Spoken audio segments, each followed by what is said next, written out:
What's up, everybody? Welcome to the KindaFunny Game Showcase GDC Edition 2023, the stream to end all streams. I'm one of your hosts, Greg Miller, alongside Blessing Adeoye Jr. And for the next 7 hours, we have 14 developers coming through to show their amazing works of art because they're here for the Game Developers Conference. And we thought, why not take the KindaFunny Game Showcase idea, merge it with a giant stream idea, and be off to the races. So we will waste no time. Hello, Brandon. Hello, I will be here for 7 hours. 7 hours straight. You are the one showing all of the games. That's right.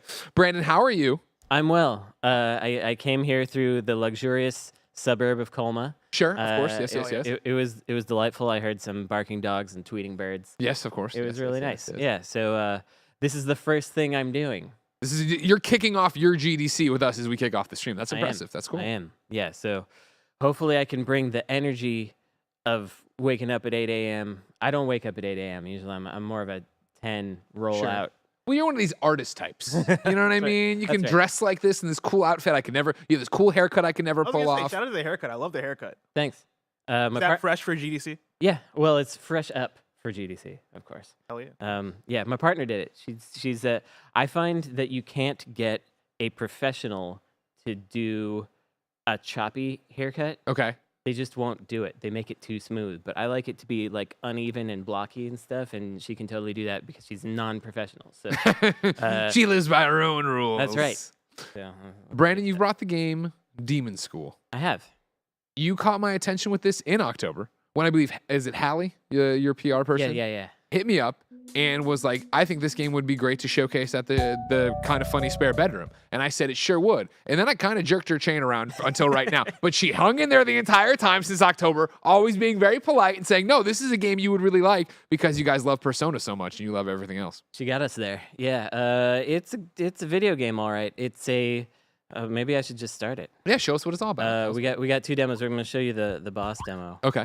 First, the story demo. Story demo. Now I'm confused. I'm gonna bust through all this dumb story that nobody cares about. Dude, why put it in there? I care I know. about it. So it's funny when I saw the title screen say Demon School, and I've been looking through the run of show. I've been like, Demon School. That sounds like some Persona type stuff.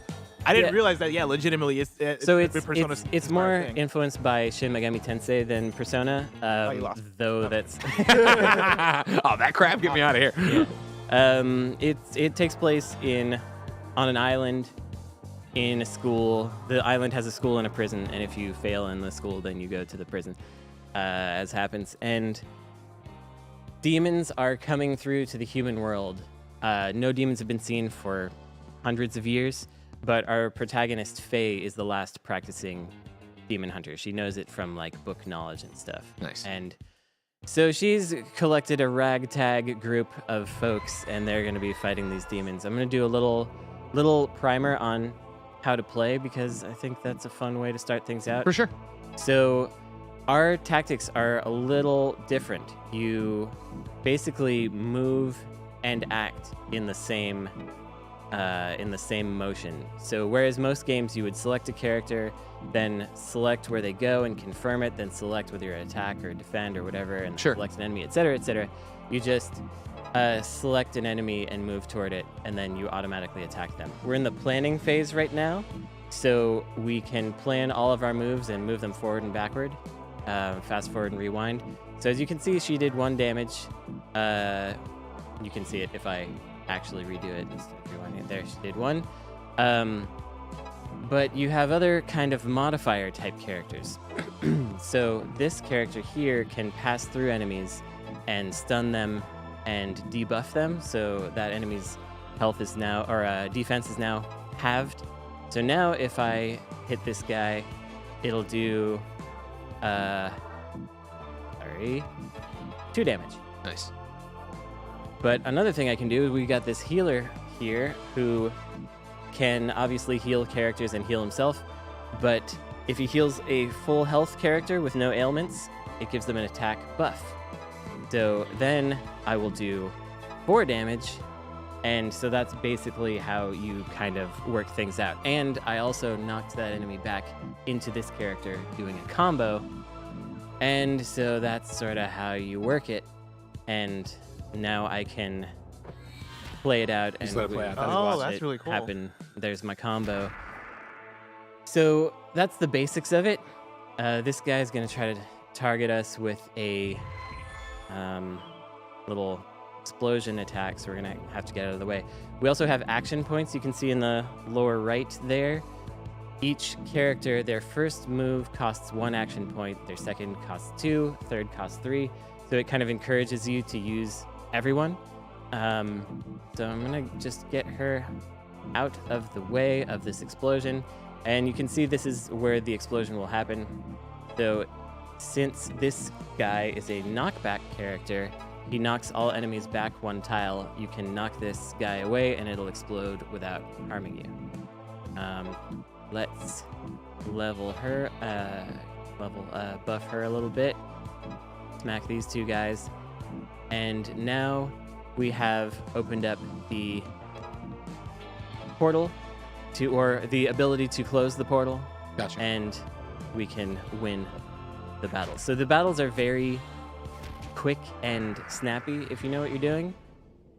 So Trust me, when I play Bless, it won't be quick and snappy. Oh, you'll get there. we have had a lot of people that when they play this for the first time, especially the people that really get it, they spend a lot of time like going back and forth and doing things really like to set everything up. I feel like that's what with the rewind ability, right? To be able to see out and then play it out and then do the thing. I think I'm going to sit there and perfect it over and over. Yeah, and that it's fun to do. I think the first time I really realized that maybe the game was going to work is when I set it down in front of somebody and they did that. They just sat there and were like, oh, but what if I did this? Yeah. Just tweaked and tweaked and tweaked. It's happening. Can we just changed. Yeah. Well, can I ask you about your team a little bit? Oh, because sure. I'm looking at the art, right? And the art style is super dope, right? That's the thing that sticks out to me the most so far, right? What is your role in the studio, and like how many people do you have working on the game? I'm the creative director, and the team has been kind of ballooning over time. We started as 3-4, and now we're near 9. We're 9-ish, but not everybody's full time. We have 2.5 artists, and we spent a lot of time trying to get this sort of 2D, 3D hybrid thing that we've got going. So you can see that this background. You can probably see that this background is 3D, but it really kind of approaches from a 2D direction. It feels sort of 2D. And the reason we're doing that is partially because we sort of invented this game for a console that doesn't exist in a way. Like if they kept making a Saturn, then it might have looked like this. Sure.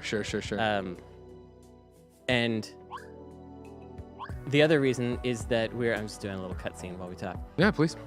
Is we kind of think of the demon world as 3D and the human world as 2D. So all the humans are 2D sprites, and the 3D aspect is indicating that the demon world has come further into the human world than our characters even fully understand, because they see it from this 2D perspective. And then, but it's actually, the danger is greater than they thought. And so when we fight battles, we're in liminal space between the human and demon worlds. Sure. And that's why demons are 2D there, because they can't fully manifest themselves. But bosses, as we'll see later, are fully 3D because they're more powerful and can get through there. I want you to know, Brandon, sorry, I'm cutting you off. I want you to know you're a huge hit with the chat. Of course, we are on YouTube. We are on Twitch at once. Everybody's loving this game. I appreciate Take Off Your Pants and Jacket, who says, this guy says all the right things. And that was right around the time you said the Saturn thing. Just a lot of people vibing with it. Stefan Reyes says, Into the Breach plus Persona, I'm in. Yeah. And remember, of course, ladies and gentlemen, we will be taking your comments and questions throughout the day, both on twitch.tv/KindaFunnyGames and youtube.com/KindaFunnyGames. So please go ahead and leave your comments there. Super chats, subscribe, all that jazz. Go to patreon.com/KindaFunnyGames, of course, and support us there, because your support is what allows us to do things like this, where we take the day off of real work to do this and hang out. Hooray! Yeah, come on through. This is a little bit of our relationship system. Oh, let's go. Man, somebody did ask if you could romance, and I was like, going to wait for it. There it is. So the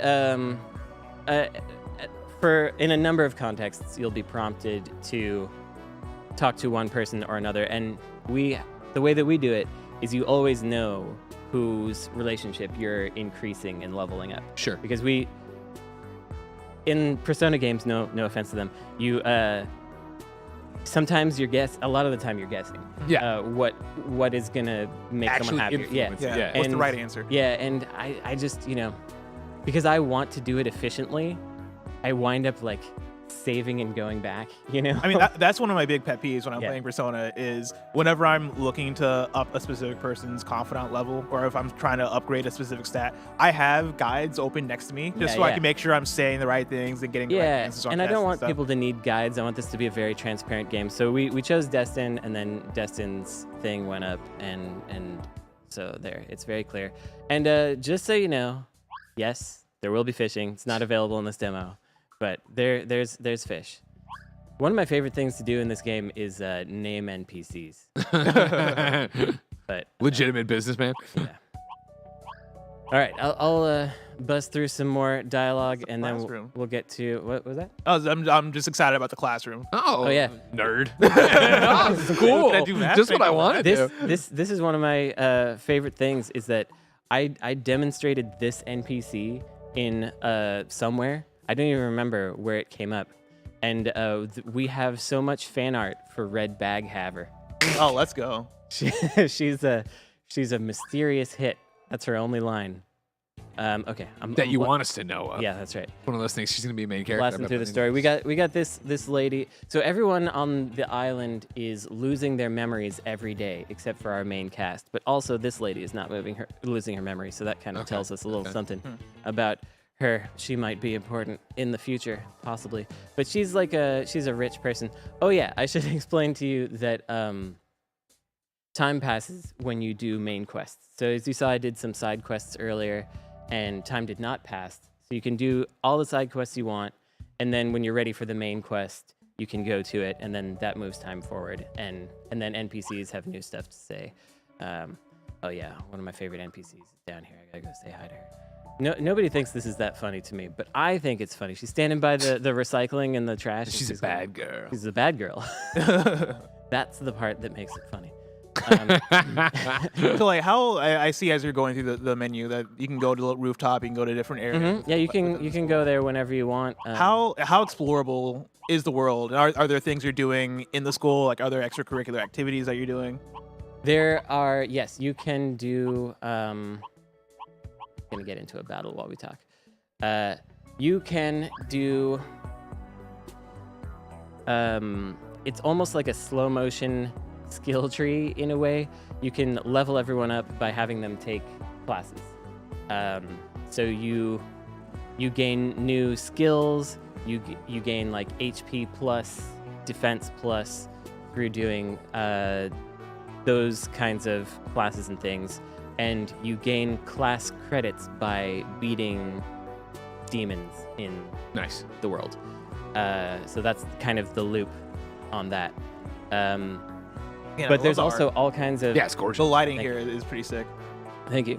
There's all kinds of mini games and things because I love mini games. So there's, as you may have seen very briefly in the clubhouse where you can actually change how the clubhouse looks. There's also an arcade machine, which eventually, if you get an arcade board, you can play a game there. We've got music that you can find in the world. Yeah. So this is more battle stuff. How much time do we have? You still have 15 minutes. Okay. All right. They're good or bad? No, it's good. I'm just wondering how much I can show. Oh, no, I love it. And the chat's still very much with you. Everybody's vibing, having a good question. The question I have, of course, is that we have it on the screen, obviously. PS5, PS4, Xbox Series X/S, Switch, PC, Steam Deck, late 2023. How committed to late 2023 is you? Because when you're like, oh, there's fishing and there's this and you're collecting and you do that, I'm like, Well, I will say the fishing minigame is finished. Okay, fair enough. We just didn't have the art yet, but now we just finished the art for it too. Okay. We don't have a. I shouldn't say. I don't want to commit. I shouldn't commit to anything really. But I tell you what, we're trying our gall darned best. Okay, I love it. That's because this is what we want to do. At some point, we have to put the game out, and then theoretically, people buy it. Yeah. And then we can, pay rent. Can they wishlist right now? They can and should wishlist it on Steam. Ladies and gentlemen, just like patreon.com/kindafunny makes all of this happen, the wish lists help each and every one of these independent developers. Again, you will see 14 different titles today. It would mean the world to these devs if you went to Steam and wishlist them, or PlayStation, wherever you can. 100% I see Steam Deck on the list of platforms. Is that a priority? It is. I'm just gonna point out that this guy is gonna jump here and attack us, but if I stun him, it kills his jump, and then it's just a little important element. Yeah, we can absolutely. We are kind of prioritizing Steam Deck because people seem to really like it, and we're gonna have this thing on Switch. So if it can run on Switch, if it can run on Switch, it ought to be able to run on Steam Deck. So let's see. I don't have enough action points to do that over there, so I think we're just gonna. I'm going to get you with him there. A lot of people are popping off with their wish list right now, but I'll give a shout out to J735, who's been a member for 5 months on YouTube and says, just wish listed this. Can't wait to play. Thank you very much. It's funny, right before this, Greg mentioned, he was like, this is a blessing-ass game. And as the more I watch it, the more I'm like, oh, let's go. And obviously, like, a lot of that is, like, some of the Persona elements. But then also, last year I played Live Alive, and that has, like, turn-based strategy type combat. Yeah. And that usually isn't my jam. But that game turned it into my jam for how approachable it was. And I'm looking at this combat system, I'm like, oh, this looks approachable. Yeah, I mean, because you can plan everything and then execute all at once, we actually have had a lot of people that are like, I can never do tactics games. Yeah. That are like, oh, this actually works for me because the pressure isn't quite there. So this guy has tethered Newt, which means that he can't move anymore. And so we can either hit this guy or break the chain, and now he's free. And we can do a combo and kill that guy. So here's another little thing. We have special attacks. So if you activate your special attack, we're going to have a better effect for that pretty soon. You will do an extra thing. It's not going to be that impressive here, but he will knock that enemy back as far as it goes and do a fire damage on it. But a very good one is Faye, our main character right here. If she uses her special and kills an enemy with it, then it costs 0 action points. So that's extremely handy in terms of freeing it up so that now he can close the portal. Managing action points and managing your positioning is kind of what it's all about. We've got a couple. I love the flashes of animation you got there with the characters. Very much. And also the A in the middle, is that a grade? It is a grade. It is a grade. I love when games grade me. Yeah. And loser. I know. The school grades. Score me. Can I get an S rank is my question. We'll see. All right. Okay, so I'm going to reset the demo, and I'm going to show you a the boss battle. Yeah. I hope I'm going to reset the demo. Yes, How long have you guys been working on this? I don't want to talk about it. No, what year is it? Yeah, exactly. So we started with a much smaller group of people. Sure. Probably 5 or 6 years ago. Okay. But we didn't work on it full time. We just put out a game called Hypergun Sport in December, and so we were working on that simultaneously. Now that that's out, we're full time on this. But it's we've always been kind of a two team studio. Sure. Which makes us a lot slower than we like to be, but it helps. Good things take time, with the right? budgets. So right now what's happening is we've discovered a lot of curious goings on in the island, and we're ready to try to get somebody to help us out, but we make a call, and then unfortunately it turns out we're not gonna make that phone call. Snowbike Mike with a super chat says, this game looks rad. And then over for first time chatter, Chris Graff says, hi, Brandon, Hong Kong. Chris Graff, he's my buddy. So, yeah, unbeknownst to them, the entire island has now been sealed off from the rest of the world. And so now we're stuck here. This is the kind of stuff we can do with our 2D, 3D that we really enjoy. Dang, that looks awesome. So you got your 3D boss that can actually manifest himself, but this is kind of our approach to how we're texturing 3D and the vibe. So he's gonna try to bonk some fingers down on us to make us become dead, and we're gonna try to not have that happen. Now on Twitch, GD Soccer 11 says skeleton boss is actually Red Bag Haver, so I think you just blew it. Oh shoot! It's all coming together. She needs to get out of here, so that's gonna happen. What was the discussion like when you decided to have the 3D mix with the 2D? Because that cutscene we had about a minute ago, like I'm sure that throws you guys for a loop a little bit when you're like, oh yeah, let's add in a 3D cutscene out of nowhere into this thing. Yeah, I mean, it makes the art needs much greater. It just makes everything harder. One of the most difficult things, though, more than making a cutscene, is just making these 2D characters show up in the right spot in a 3D world. Mm-hmm. It's just strangely quite difficult to do. So that was a pretty big challenge, and when you're moving the camera and they're all running around, to have them in the right place. Okay, so I just hit that guy's eyeball. I mean, I hit his hand so that his eyeball will pop out, which is what we need to make happen. You need to get out of the way. Okay, also if we knock enemies into these danger zones, they will be hurt. So we put the finger down, we smack the finger, and do a little combo. And then we open him up to damage, as you can see here. Oh my god. We had a very funny moment in, I didn't realize I left her there. Well, now she's dead. Brandon, no! I killed Namiko. Oops.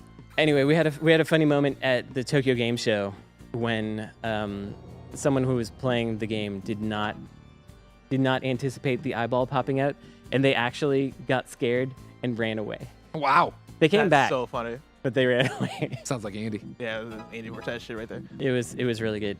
So each one. So I hit the eyeball. Now I did some damage, as you can kind of see. As one does. As one does when an eyeball flops out of a head. Yeah, you got to hit the eyeball. Gotta hit it. And that's kind of the damage loop. Each one of these bosses has their own kind of gimmicks and little story loop puzzle loop that they have, and that's kind of how that works. There we go. Oh yeah, love it. Now he's gonna try to get me with two fingers. While that happens, let me throw a question at you from Yes, the chat please. over on YouTube. Psycho Retros 2 says, okay, this art style looks rad, but I'm not an SMT person. Is this a good spot to get into that style? Do you feel like this is hardcore tactics? You're going to need to be balancing a whole bunch of stuff? No, it's much more, dare I say, casual than your average Shin Megami Tensei game. Okay. And that's what I've noticed, right, when you're talking about, like, okay, you move up there and the attack's automatic and stuff like that, right? Yeah. It's just about getting into placements and then do a combo to do whatever. Mm-hmm. It's more like, so Devil Survivor is the game that I would say this is closest to. Okay. So let me see if I can. And that game isn't that hardcore. Okay. So yeah, don't worry too much. I think this would be a good place to kind of get interested in that sort of thing. Yeah, sure. I think it looks like a great onboarding. Yeah, it's but it is more like Devil Survivor on the DS. So if you want to talk about console vibes that influence it, it's the Saturn and the DS are the two consoles. Psycho Retro 2 responds, "You've sold me. I trust you." So there you go. Good job, Brandon. Thank you. Meanwhile, over on Twitch, a first-time chatter says, "Is this the live stream for GDC 2023 San Francisco?" No.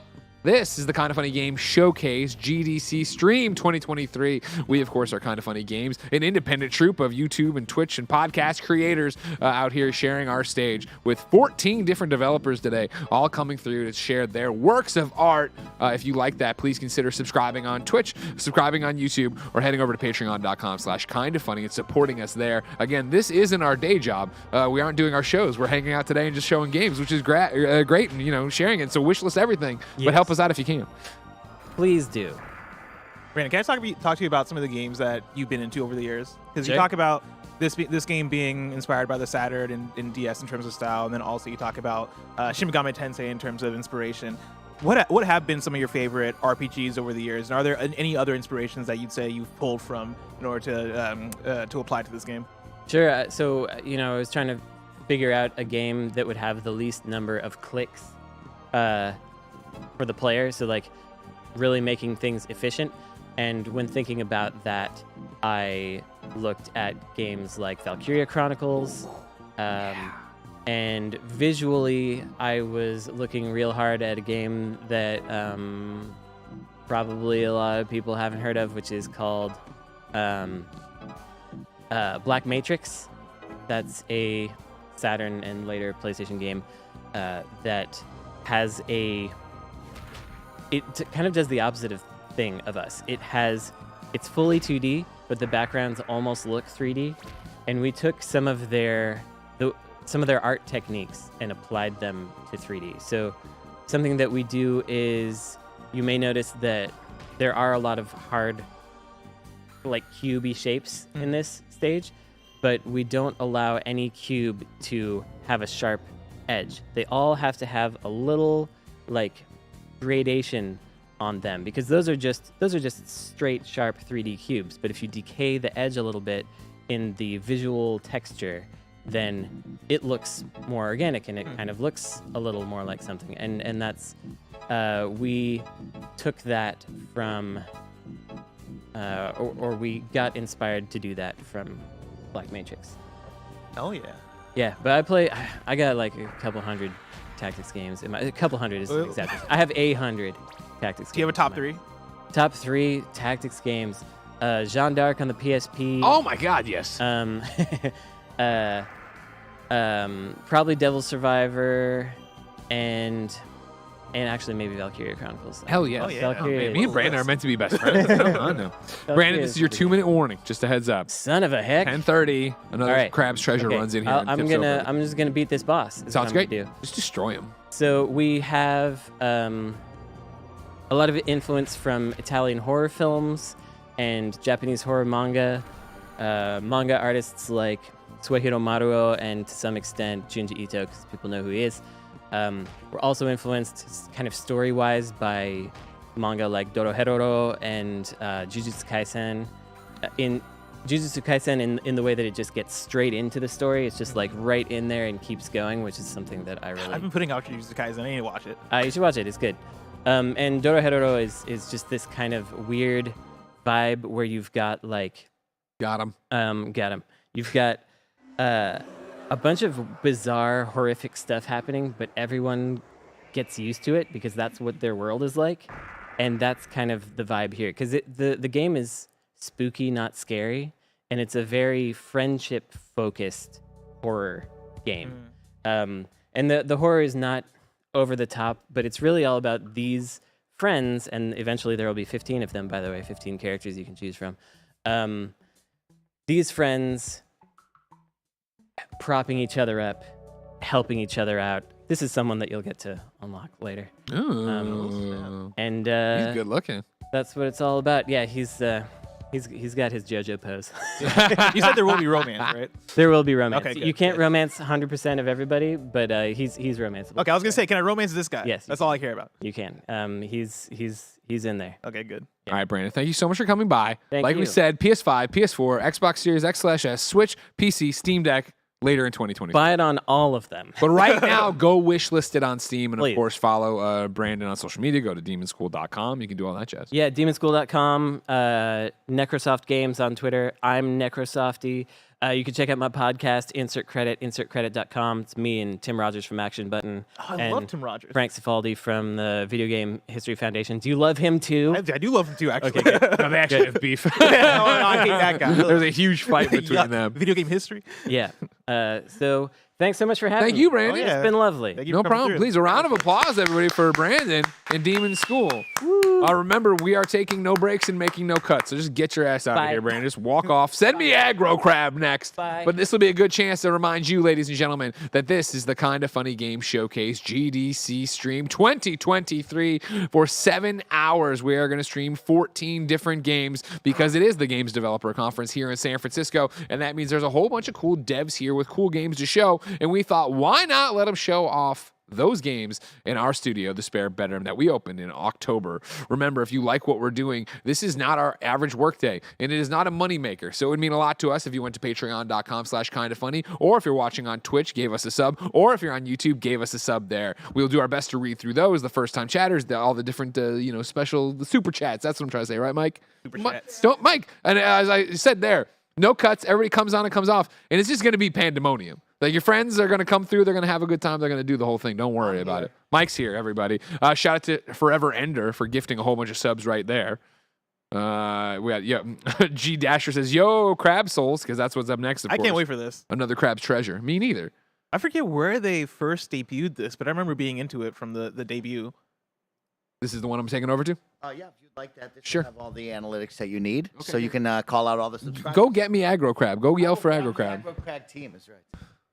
Now, Taking the water away, too. I like a that. few things. Yeah, sure. I didn't know this is a suit and tie occasion. I didn't get the Why memo. not look good? Why not look good for a change? Why do I only dress up for the gigs that I host elsewhere? I fair show enough. up here like I'm in my goddamn pajamas. If I knew, I might have shown up in a tie. Yeah, That's a lie. I saw what? you on. Can I saw look better than you for once? Is that okay? No, not at all. You know what I mean? That's why I wouldn't always being outsourced, always being outclassed, but outsourced. That's what Doesn't I'm make trying any to do. goddamn sense. That's for his fault. Ladies and gentlemen, welcome to the stage. Aggro Crab, another Crab's Treasure. Hello, gentlemen. How are you? Hi. There you go. Please. Hey, good to How's see it you. going? Nice to meet you. Greg, how are you? Kalen. Nice to meet you. What do we do? We didn't. It was the time's cut. The time to shake hands is gone. It's time to jump in. Bless, right? Blessing. Blessing. Yes. I was like, why didn't we leave the game? And I'm like, all right, I have to leave the games. That's what I do. I forgot about that. Hi, Twitch chat. What's up, guys? Yeah, sure. You this little thing right there. No, not go down. Yeah, there you go. There you go. That Do I guy have to will eat the mic? Yeah. Pretty much, yeah. Okay, Yeah. cool. Yeah, be up on Get all- the mic. all What's up up? in there. Introduce yourself to the chat, everybody. Who are you? Hey, guys, we're Aggro Crab Games. I'm Nick, the art director and studio head, and this is... And I'm Kalen. I'm narrative director and writer. Now, are we playing or are you playing? We don't want to... we're going to autopilot and just, get through the whole thing in 5 minutes. Okay. And so we need you guys to I can play. Can I Pick play it with up. control? Yeah, yeah. Oh, let's for sure. Before we even get into this one, we're starting an upgrade. Another Crab's Treasure. Yeah. Whatever. Going Under. Are you fucking kidding me? What a game. No way, really? Told you guys to go buy it a long time ago. Go buy Going Under. An amazing little, you're an intern roguelike. Love it so goddamn much. But that was the reason that when you guys announced this one, another Crab's Treasure, I got super excited. That's so sweet of you. I'm a sweet boy. What can I say? Yeah. Nick, what is another Crab's Treasure? So another Crab's Treasure is basically Dark Bob Souls Pants. Oh my god. Yeah, so... You couldn't have sold me anymore. God damn. Okay, if you want the real answer, yes, it's a Souls-like based around crabs.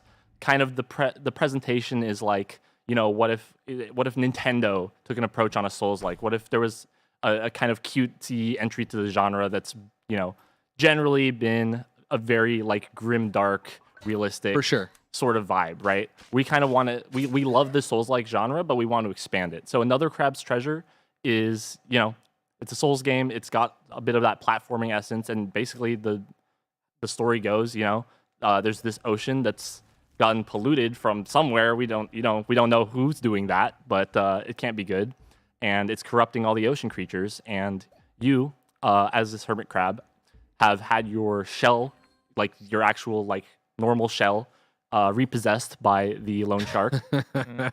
So you have to, go naked through the ocean using trash as shells in order to get that back. So it's like this big epic treasure hunt. Amazing. Yeah. Kaylin, this is on us, but when you sat down, apparently, the left mic wasn't on yet. So I need you to reintroduce yourself to the people. Oh, Tell yeah. them your favorite game of all time and your last 4 of your social security number. Can you hear me now? Yes. All right. So I say that. I have no idea. I would imagine my team was on top of it by then. yeah. We can. All right. Thank you, Kevin. All right. I'm Kalen. I'm. Nick. You I cut the appreciate mic? it. Sorry. Oh, you're talking to him. Yeah, he's guiding me. I'm Kalen. I'm narrative director. I'm the writer, and I'm a programmer on the team. Favorite game of all time? My favorite game of all time. Yeah. Oh God. Nick's giving you permission. It's okay. He's giving me permission. I'm not answering that. Wow. Doesn't want to get enemies in the He industry. doesn't want to get understand. canceled. Yeah. There you I have it. don't. Yeah. Oh, Hogwarts Legacy, I understand. I wasn't prepared for that. Got him. You know what I mean, Nick? Hogwarts Legacy, guys. And the last 4 digits of my social security number. You don't have to go that far. You don't have to go that far. 6 So how long have you guys been working on this one? Okay, it's been about 2 years. Wow. Yeah. Okay. It looks great. I love the art style so much. Oh, thank you. Yeah, the art. I actually don't like the art in this level because it's all like.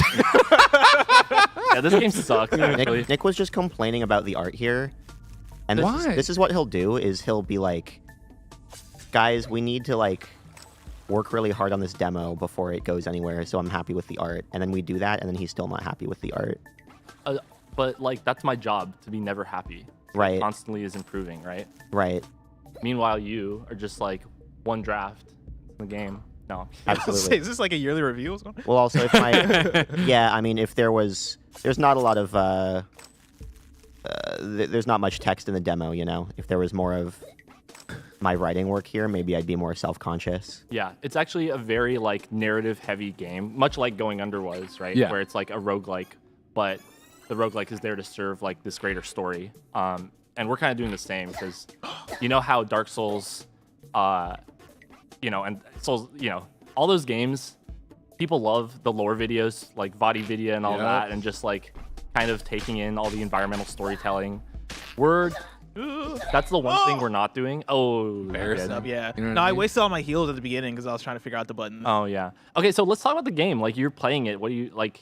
So We just been ignoring it, but you're playing it. You're doing great. No, thank you. I Besides appreciate it. dying. I mean, yeah, besides dying. Oh, I'm don't doing kiss all his right. ass. He just died on the stream. No, this is pretty cool. It's funny because it is coming to me naturally because I'm somebody who has played through Bloodborne and Elden Ring. But That's not what they were saying out there. it's that wait, what were they saying out there? They're about saying me? you're whack at Souls likes. No. Was that Andy Cortez? Hold on, they said Greg is bad. They said Greg is bad. Greg is Well, they know, but we share it together that we're better. Yeah. Yeah, Wait, yeah. wait, we share it together? No, Yeah, not at all. Not at all. Well, you know, I'm just saying Andy's now's way your better chance than to you. prove it. You know? I mean, I don't know who said that. Okay. I wouldn't say that. Maybe a Dark Souls because I haven't played Dark Souls yet. have you played Sekiro? Dude, I love Sekiro. Okay, so I think the Souls like that this most you know matches or like is inspired from is Sekiro because of the blocking mechanics. So you really have to. Oh, is there like a parry system? Yes. I don't know if Okay. you have it unlocked. Okay. That doesn't work. But you'll unlock it later. The ability to. I believe we unlocked it for the demo. Maybe. Well, I mean, come on. I could do better than that. You know You what want I the mean? controller? I can give you Well, the controller. when you die, I'll do the next run. Okay. Right? Okay, Fair so you're being really aggressive right now. I would recommend. Okay, your shell broke. Oh, wait. Oh, god damn. Oh, god damn. I thought I died. So since you're a hermit crab, right? Like the main kind of mechanic that's special to this game is the ability to, you know, hide in your shell and block. So next time when you put that shell on, try pressing left bumper. So let's left bumper to shield, Greg. Got it. Yeah. And so There you since the shell broke there, I assume that's happening a lot, where you are picking up new shells and they're breaking and you're looking for the next one. Yes. Yeah, absolutely. And they've got different stats, different even special like magic abilities that you can activate with them, which we'll show off later. There's too much to learn right now. But we at AgroCrab love our, you know, breakable weapons and whatnot. There you go. You got parry off. Big Breath of the Wild Easy. fans. Yeah. Yeah. Come on, Bless. You know what I'm saying over here? Plus, he made you look so bad. It's that thing, right? I got further than this. Kevin, Yeah, all but he you ever ran does is around. talk about these No. soul Yeah. games. Oh, the Yes, Souls we games didn't- are so tough, Greg. You We can never didn't do backseat it. him though. Like we didn't give the explanation, so I'm sure you'll be better next We'll time. see. He's gonna fall here. Greg Trust me. He's gonna wouldn't fall listen. here. At least Good we luck. figured out the Good luck. fixing. So yeah, part of what like we're trying to do with this game is to make the Souls-like genre, which is like something we really, really have a lot of love for.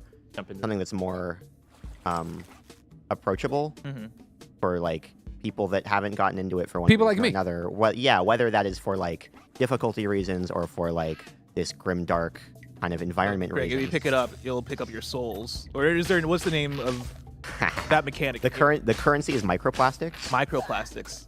and Oh no. so Yeah. yeah, that, Nice. so that's Did what Blessing couldn't, everybody. Get further than that. Sure, you have the One future enemy left. classic You got gaming. one What enemy about left. the old classic Pick up my gaming, all right? I'm talking soul. My microplastic or the junk. There you go. Oh, you got barnacle. Nice. Hell yeah. So that's kind of the like badge system. You can kind of equip little trinkets. you can put those on the demo, I think. Yeah, but don't. Okay. That could break the entire thing, so don't There's do Too that. much going on. So would you then say this is an easier game than what you would typically get from Souls-like? Yeah, so a lot of what we've been trying to get across is like, because the the challenge and the difficulty is very much a part of like what makes the Souls games good. I mean, at least like right there with you. intriguing to people, right? So like we definitely didn't want to lose that. What we wanted to do is like to show people who are new to the genre why it can be fun to struggle with something and like invite that sort of failure and retry loop. So the language we've kind of been using is like the game is difficult like a Souls-like, but it's less punishing.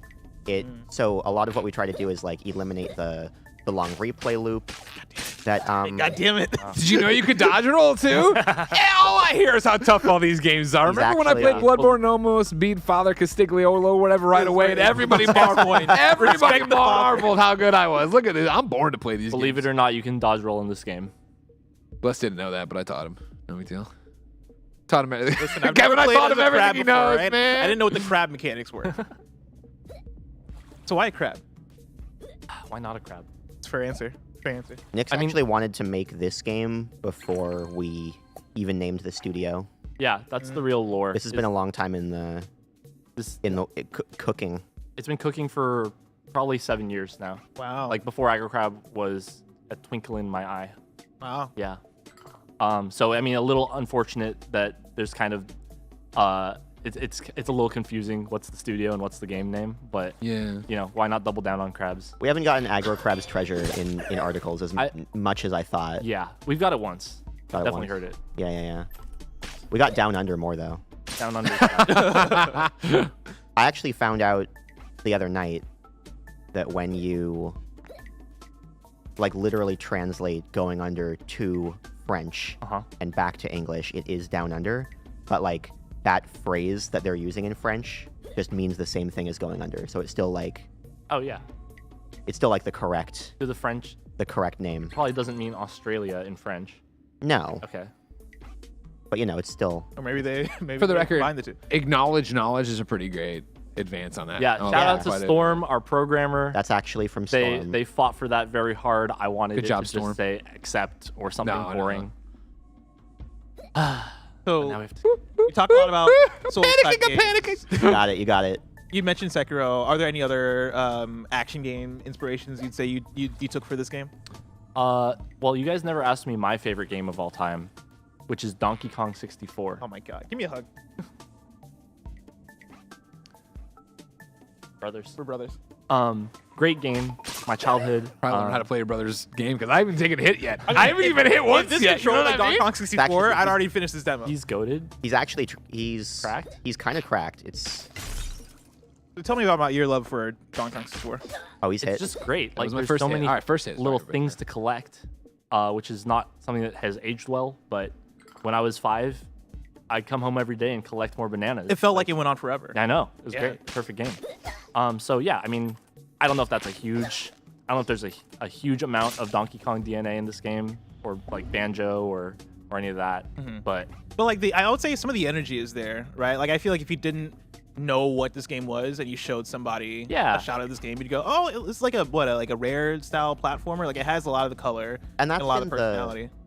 That's been a lot of the, I guess, driving force between like decisions we make in the game is ultimately giving the. Oh wow, did you just fall, Greg? That's man. I mean that's clearly a That's a broken bummer. part. No! That's a clearly broken part of the game. Because Well, this I is should have literally made that broken. jump. okay, but you died. It's fair, but like I'm gonna resign from game development. here, see if you can get back to it. You can't get back to it. They don't. They can barely tell it's a bug. So it's like so funny. Yeah, that game just bugged, but you're fine actually. A lot of the driving force behind a lot of our decisions is like making it feel like you're a little Banjo-Kazooie style, Sure. Scrimblow Bimblow in this threatening Dark Souls world. That Yeah, wants you could die at dead. any time. Sure. Yeah. Yeah, it's kind of that dichotomy is like, I think makes it all the more scary. It would just be this little crab with no defenses. So now we see 2023 over there, PC and Switch. It's already gone through the chat. We've already put it out, but again, go wish list. Obviously, that helps you guys a lot. If everybody goes and wish list the game today, go be a part of it. Oh, I lived, bitch. over. By the way, warn us before you're ending the segment because we can skip to the boss fight. Oh, sure. You still have 15 Oh, you're minutes. You got almost plenty of there. time. You got plenty of time. Oh, he'll never get there. Oh my god. He'll never get there. Oh, Never look get at there. that. Behind Look at you. that. My question, though, is going to be, how Michael, the wrong confident way. in this 2023 are you? I'm going to ask every developer. This isn't just you. Don't worry. You, well, I your mean, wife is our PR manager. I'm so you aware should of that, ask her. too. I should full disclosure. yeah. We have no comment at this time. Yeah. She wasn't on Going Under, though, so I'm still allowed to say without any disclosing how much I loved Going Under. I mean, look, it's a scary question. Sure. Right now, we're confident. Games Yeah. get delayed all the time. Sure. Well, and that's my whole thing is, again, it's not meant, obviously, as an insult or even a gotcha question. It's more that thing of, I think, what I love about GDC is developers coming together to share information. And I feel when you talk about dating a game, dating a work of art, dating a living, breathing project, that is still so foreign even to me as somebody who talks about games professionally, let alone the viewer. Should I right? be in here? I think I don't That's fine. know people who, people don't there's necessarily Debo. understand all the decisions behind that and like how you come down to on a date and yada, yada, yada. Yeah. Well, decisions come down to time and money Yeah. and how good the game is. So if you guys tell me the game's good, I mean, we could. I love launch the it. game We so could far. launch it next month. Oh, great. Perfect. Yeah. Put on early access. That always goes well. Right. There you go. Get your souls back. Oh yeah, these are the souls that Greg lost. Yeah, because look, you can clearly make that jump, but it wants me to take that. You could have easily made that jump. can Fix make this. that Go home and fix this game. Don't release it. All right? Okay, then we're delayed. 2026. There was one section that was jumpable that shouldn't have been jumpable. That's the whole problem. Sorry. I'm scrolling back here on the chats looking for questions for you guys because I was too Yeah. busy being Oh I yeah, awesome. would I was love too some busy chat being questions. Mainly Jay Fulcrum resubscribed for 26 months and said, 26 months, baby. I'm so hyped for this game. Crab core. Yay. Let's go. Thank you. I just want to talk more about Donkey Kong 64. You're if I'm the being Go honest. for it. It's a really good game. Was that your first game? One of them. One of the first I remember. Oh. Nice. Do you like it more than Banjo-Kazooie? I never really got into Banjo. I just didn't have it. Oh, that's an extra played it a skill. few You should grab times. that. Where at? Up there? Or? Right behind you. It might have rolled off the cliff. No, you're good. There you go. Pets in Play says, are there any big bosses? Any other Oh. characters? Oh, you're about to see a big We boss. will see a big boss coming look up, at and that. there are quite a few bosses in the game. Yeah. How many bosses? How many bosses are there? There's like 14 bosses. There's at least 14. Should we switch back to Greg for the boss?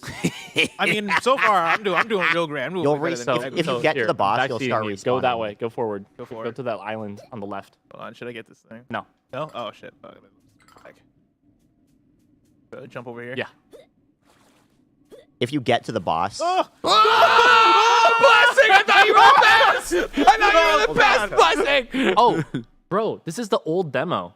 That's Really? why there's the bug. Yeah. Because Oh. there's the guy at the end. He's not supposed to be there. oh, you guys didn't download the You guys updated didn't demo. download the update. Damn. When did you right. do? Yeah, I gave you a very clear fucking deadline. I wanted to give me your goddamn demo. Yeah, You and know then what we I sent mean? it then, and then a couple days later we were like, hey, we fucked up, Greg. There's bugs in it. So, maybe I shouldn't swear. I don't know what the protocol Oh no, is. I just fucking cursed. You're fine. No, don't worry about it. All right, let's go. Okay. Fuck it up. I don't. Should we nobody skip to the cares. boss? Is that what... Yeah. Yeah, why not? Go grab a Sure. I can. Sure. I'll just shell first. go. Oh, you want to just show him how it's We're done? about to see a speed run. I Look at the confidence. mean, yeah. And you can roll. Whoa, that's awesome. This is dope. This is Oh, like he's- watching. This is like GDQ. He's showing He off made the now. jump, no problem. All right, guys. We have time for a few donations. But Greetings for real, from Twitch subs Germany. and all that jazz do it. Just like Scooby Dooby Doo did. Game looks awesome. Nick will be goated if he says Diddy Kong Racing is better than Mario Kart 64. Oh, for sure. I mean, you've got the boat, you've got the plane. Mario didn't have that until Mario still doesn't have a boat. Nick's been But, goated. yeah. Nick has been goated. He does have that blimp from Mario Odyssey. Still not as cool as. All right, wait, stop. Okay, okay. Who wants to play? Let's give it to Greg. I like how you said that. He's so you confident. you don't know Blessing well enough that the insulted Greg. Let's give Let's it to give it Greg. to Greg. He doesn't want you to get to C before you try it. Sure, Like, yeah, Exactly. I wanna peep You understand. need to strategy. prove you have real skill. So one thing the Souls games are known for, right, are their narrative aspects very much being discoverable. And so like you're walking through the world, talking to NPCs, and you're getting a lot of the like this mysterious narrative through actually being in the world and picking up things and looking around. Would you say this game follows that sort of idea, or would you say a lot of the narrative stuff is more on the surface and easier to pick up? I'm glad you brought that up because that was something I was actually meaning to talk about before. So, like we said, like trying to make this game more approachable. I think one of the things we don't necessarily love about Eat your heart out. So Sorry, I'm getting distracted. Sorry. One of the things that I think is really challenging to get into for like new players to that kind of a genre is that you can get through the whole game and really not understand what the hell is going on plot-wise. So I mean, going around the world, discovering new little bits of lore that you weren't required to run into, and like generally getting that feeling that you're a part of something much. Greg sucks, by the way. Well, everyone knew that already. Don't worry about it. Don't explain anything. Yes. Don't explain anything to him. All right. Don't explain anything to him. Of course It's not. gonna be easy. It's gonna be easy. Generally getting the feeling that you're a part of something much larger than yourself without being like forced into this direct narrative is, I think, a really fun and important part of a Souls-like. Sure. But at the same time, we did really want this game to have more of like an obvious driving narrative than Elden Ring has, for example, right? Because we want people to understand who this character is, understand what's going on in the world. So even though this demo doesn't show it, it's a very highly story-driven game. Our next trailer, we should put in some of the story beats and stuff. Absolutely. Yeah. I think no one knows that that is the truth about it. I think the story is very much like in our style. I guess his style. Yeah, I think fans of Going Under will really enjoy the writing. Fuck yeah. Really like the story. But also, how about that combat? Like, It's good. I'm yeah, digging it. for us, it's a big step up from what we were able to accomplish in Going Under. Like, we have a much bigger team on this one, about twice as many people. Oh dang. And it's a much bigger project. So we've definitely like learned a lot from the past, and we're able to, to just get a lot more like depth out of these enemies. Yeah, I love the enemy animation, especially for this boss. Like the way that it's like swinging, and you can kind of feel the big wind-ups. Yep. Shout out Josh, our animator. Oh, he's got a broken bottle now. He's tanking you. I didn't know we were doing prison rules.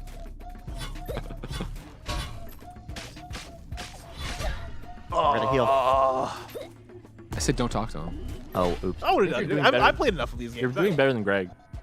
I mean, Okay, of course. again, It's me. the reason you're all like, oh, the blue face, you can't dot. And I was like, what is the blue face? And I thought these blue swings were the blue face, and then I saw the face. So it's on you guys again. This is why you're delaying the game till you're right. 2026, all right? We have to rework all our tutorials I want to live. until they're Greg Wait, safe. are there any more shells?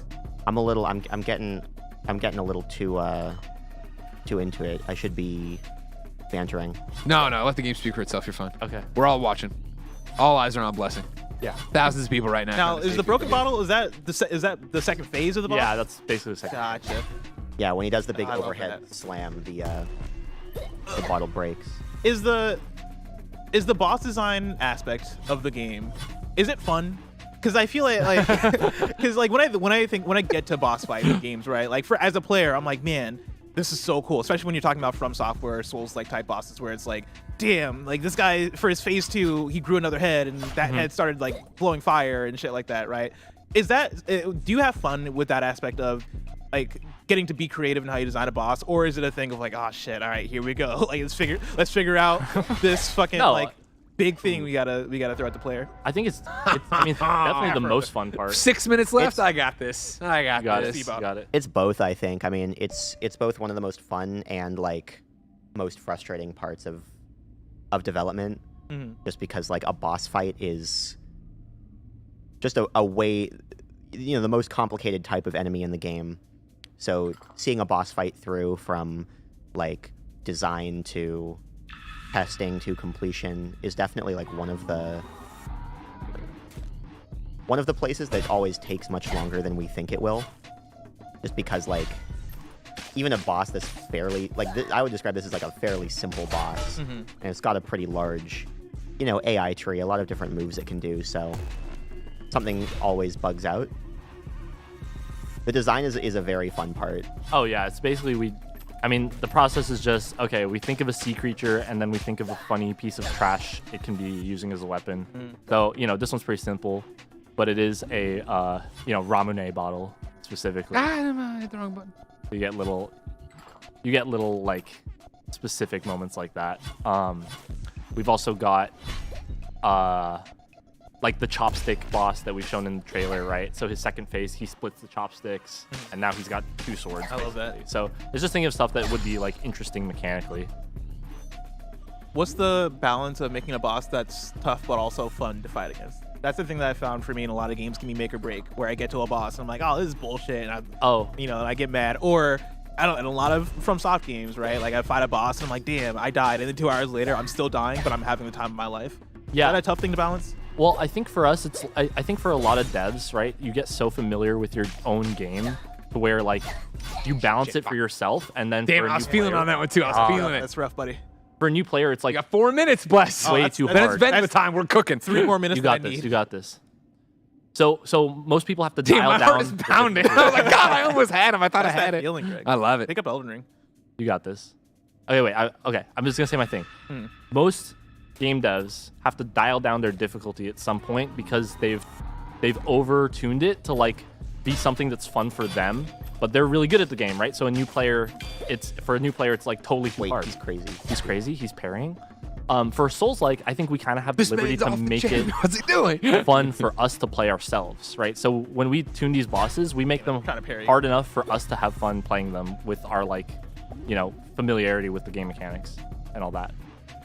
And seeing a lot of people play the game so far, I mean, I tend to see people approach a boss and suck at it, which is what you're supposed to do. Yeah. And then even within a few retries, like you start getting used to what their moves are, what the specific strategy for this boss fight is. Leave me alone. Oh, you need to Let me shell. live. I just want the shell. Oh, you have iframes when you pick up a shell, so that's sick. That's you good need to to know. heal. Yeah. Is there a stamina system? No. Okay. There is not. What are the purple stars above the blue bar? Those are your shell ability points, I guess, like I'm umami playing a lot of charges. long. That's why I'm pressing square. Yeah, so if you press right trigger while you're in the shell, you'll summon those, and they'll attack for a bit of damage. It's not really balanced yet, but I don't think it does any damage really. But It looks. we're still working on that. Looks like Jubilee's fighting him. Yeah, it's kind of like a Kirby mechanic where every shell. I did bad. I did so bad. Well, 2 minutes left. Do you guys want to beat him for us? do we want to pass the controller to our big brother? I'll give it a shot.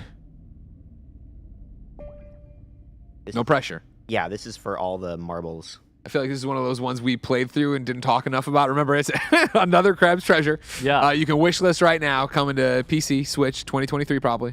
I'm very happy actually playing it and having this game in my hands, because this is one where I forget where you guys debuted this, but I remember seeing the debut and being like, oh, this looks really cool. But also it's that thing where I'm like, all right, but how's it going to feel when I actually pick up the controller? And picking up the controller, I think it's very fun. Yeah, I think for me, this is what I want out of this style of Souls game. You talk about it being more of a approachable thing, and you talk about it being like, what was it, SpongeBob Souls Pants, and I'm getting all those vibes. This almost feels like I'm playing the Battle for Bikini Bottom meets Sekiro in a very fun way, and I very much appreciate it. Perfect.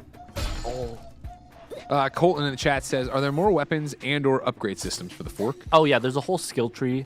It's mostly the fork. There might be some secret other methods of swinging it, but yeah. Yeah, no lengthy variable weapon system like Elden Ring, but there's a pretty extensive skill tree that allows you to use the fork in a lot of creative ways. Yeah. So when we're locked on here, and you see the black bars come in, is that like an Ocarina of Time inspired thing? I'm bad, by the way. I might actually lose. It's not just. Dude, No, that's it. It's What? 11 o'clock. Oh. You gambled it away, Nick. You didn't want the yoke, and look what happens. That's what happens. Oh well. Gentlemen, thank you so much for your time. The game's a lot of fun. Very guys. fun. Again, perform under Aggro Crab pressure, man. Games. Aggro Crab Games. If you guys are interested in the game, wishlist it. You can follow us on socials. We do a lot of TikTok. Lots we of do a lot of TikToks. Twittering. Also, if you have a motherfucking Twitch Prime, I need you to drop that in chat right now. Connect go. your Amazon account to Twitch for 1 free sub a month. Use it on KindaFunny games. Yeah. Thank you guys so much. How was that? That was great. You nailed it. Don't worry I about don't it. do Thank you that so now. much. Have a great GDC. As I said earlier, if you're just joining us, there's no cuts, so people just come and go. Thank They're you. using this out. Nice to meet you guys. Thanks for having us on. Andy, could you have beaten that boss? Oh, so easy, dude. Yeah. He wouldn't know. So easy. God, play a Souls game for once. It's embarrassing, right, when this happens. Of course, ladies and gentlemen, this is the Kinda Funny Game Showcase GDC stream. We have 7 hours of video games, 14 different developers coming through to show their wares because GDC is here in San Francisco, and we are moving on to the hotly anticipated Venba. This is one that Joey Noel pops for. I've popped for. Come on in, guys. There's no cuts. Come on in. Don't worry about it. Yeah, we saw this at a presentation recently. I'm sure We've seen it somewhere on doing in something. Summer Games, there's all 70 things we have to react to. Yeah, I know. There's a lot of things we have to watch.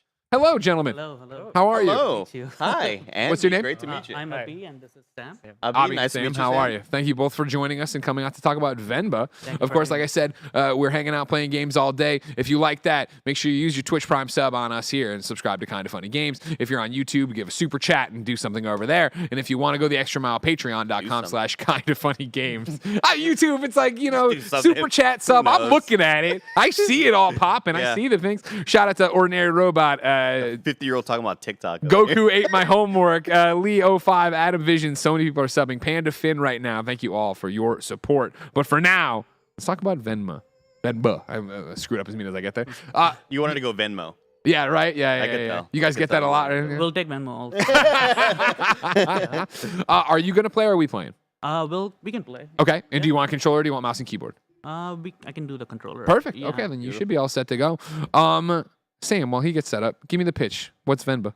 Venba is a narrative cooking puzzle game about an Indian family who lives in Canada, and we go through their lives and we just Watch this Mike Blyson. experience their stories and everything. Yeah. I'm going to come over and scoot the mics into you guys. Oh, Push you in. Yeah, with these mics, you got to be really kind of sure. close up, unfortunately. Kalen was here. He's just a little guy. He had a shrink. Get right in. Thanks, Kev.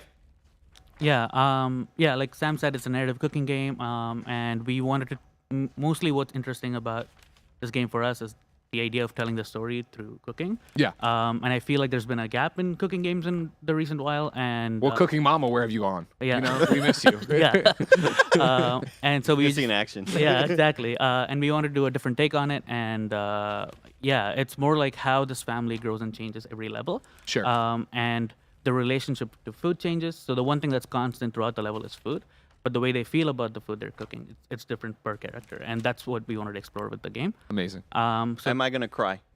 that's a lot of we get that a lot. we get that a lot. We got, games. I love a good cry. The crying games, they got a certain style. When I look at a game and it looks this good and it's dealing with family, I'm like, you're coming for me. You're coming for me 100%. Going for the heartstrings. I'm dead to rights on this one. But yeah, that is, I think, since the debut, first time we ever saw the trailer, like the art style is so incredible. Like your art is so great. 100% agreed.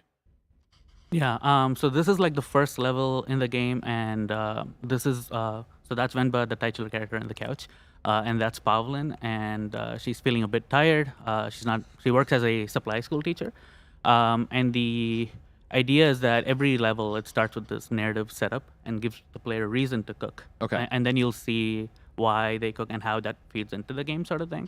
And you have like small dialogue choices here. You can choose to learn different backstories of the characters. So. And so the structure is essentially like going level to level. You see these characters grow along. You were mentioning that as they continue to kind of make these and prepare these meals, that's where you start to see the evolution of these characters. Like right now they are like 3 years in Canada, and they're broke, and they're like wondering whether they should move back to India or stay here. So they're on the cusp of that big decision. Gotcha. So here, like, she's trying to get him to cook for once, but he's just like, oh, it's fine. I'll just live on the coffee machine. So, she's doing a face palm. We also, I screenshot that and I use that anytime our chats. Great reaction image. Yeah. Yeah, screenshot that right now, chat, everybody. Everybody can use that one. That's a freebie for your Slacks at home, your group chats. Yeah. And so my question then would be, and I know we're about to get to the gameplay section of it, but Are there fail states? Like, is this game just one that no matter what happens, or you have to cook in a certain way, or like, how does that work? Yeah. Is So it like me when you give up, eat Zoob or something? Like, man bought the wrong kind of chili and kept it in his closet for a year. that's great. Yeah, we should add an overeats button. Yeah, that's something we thought about a lot because even though Cooking Mama, I really love that sort of gameplay. We took a very different approach for Venba. It's a puzzle cooking game, and so that's the recipe book. So the idea is that when she brought it from home, it gets damaged in the plane, like food leakages. So every recipe it's torn, and like critical information is missing. So the first one is not so bad because it's the first level, but the idea is that players can just try and fail, and they can keep trying until they solve the puzzle. Gotcha. So here we're getting into the cooking section. And like every level we show music from back home, and the game starts in the 80s, it ends in the late 2010s. Oh, cool. And the music is actually, it changes to the same music That's that awesome. we heard growing up. That's and stuff, awesome. Yeah. So here's the recipe book. Okay. So you can see that it has critical information, like, okay, these are idli plates, and you make idlis, but like there's some stuff missing, right? It's not super clear. And then like she still gently like guides the player. Sure.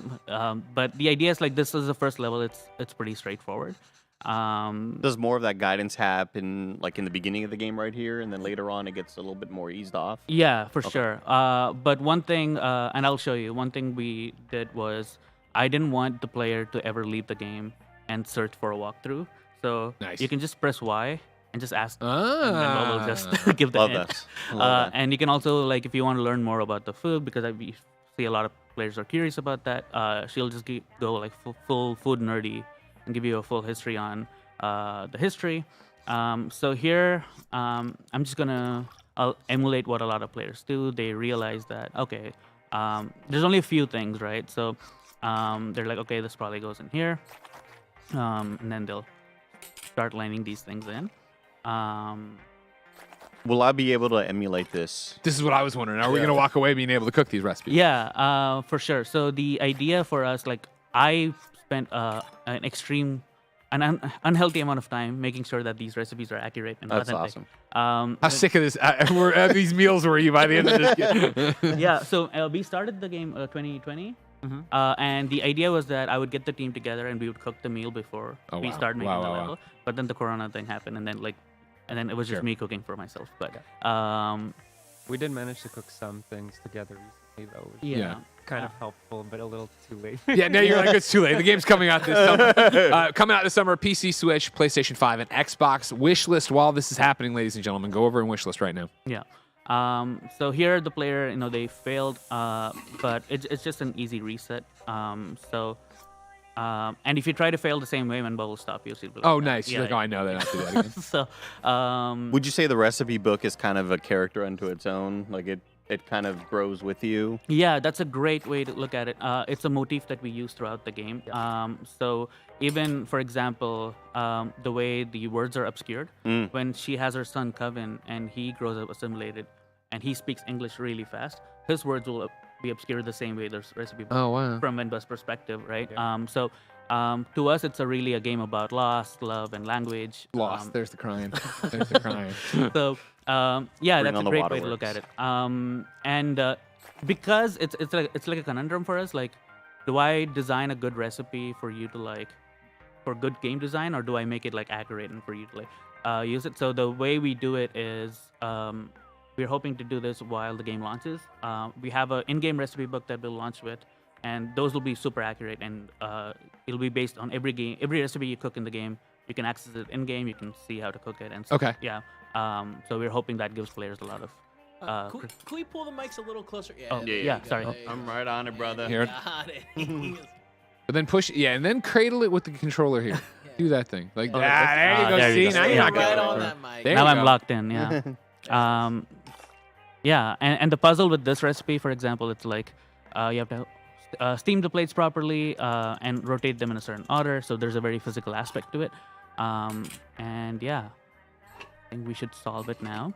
So my question, as I watch you play on Switch, can you play with touch controls? No, not yet. Not for launch. Not yet, huh? Oh, okay, breaking news. Man, this guy's a journalist. Asking the Call tough Jeff Keighley right now. I guess it's world exclusive on This is the gotcha journalism they want. Do all the vibrations of the Joy-Cons. Yeah. We're definitely working on that. Awesome. That's definitely something we want to get through. And then she's still tired. She's still pissed off that she has to make this, but you'll see a really beautiful shot of the idlis. Aw. Yeah, this art style is just. Anytime a game can have this sort of art style and pull it off really well, I think it's really awesome. Thank you. I mean, she's sick, man. Stop riding her about the faces. Yeah, people really hate him in this level. Is that what your player tester feedback has kind of given you? It's sort of what we're going for also, Gotcha. but they'll learn to love him the later levels also. Yeah. Oh, I was gonna say something, but that's no, it's okay. Were you about to spoil something? No. Nothing. That's Forget. controversial. Spoil late game? No. Yeah, it's a spoiler, but I'll make my prediction now. I bet she's pregnant. Is she pregnant? Is that what's happening? Is that why she's nauseous? I have no Huh? idea. Damn, this Let's go. Give me this the guy's money. crazy. Are you willing to put money on him? Yeah, sure. Okay. No, please don't. So, obviously, I would say this is pulled from your culture, right? Like, are these like based on family members you know, or stories like that, or is it just like the communal thing? Yeah, for sure. I think a lot of people ask if it's autobiographical, and I can see the connections for sure. But I think it's more based on the families that I see in Toronto growing up. Sure. There's a very strong Tamil community. I think a lot of stories that we see about immigration, they focus on the kids. Yeah. It's like, oh, it's hard in school, it's hard at home, stuff like that. But I wanted to tell a story from the parents' perspective for once, because a lot of times they move when they're 30 or 40, not when their life is like settling down and they're in this brand new place. And especially this game starts in the 80s, it's very isolative. So the only friends they have is themselves and their son and stuff like that. Sure. So that's sort of what we wanted to focus on. And like why it becomes, for Venba, it becomes very important that she passes on these recipes, she passes on the culture, because she feels a lot of guilt for even moving away. Sure.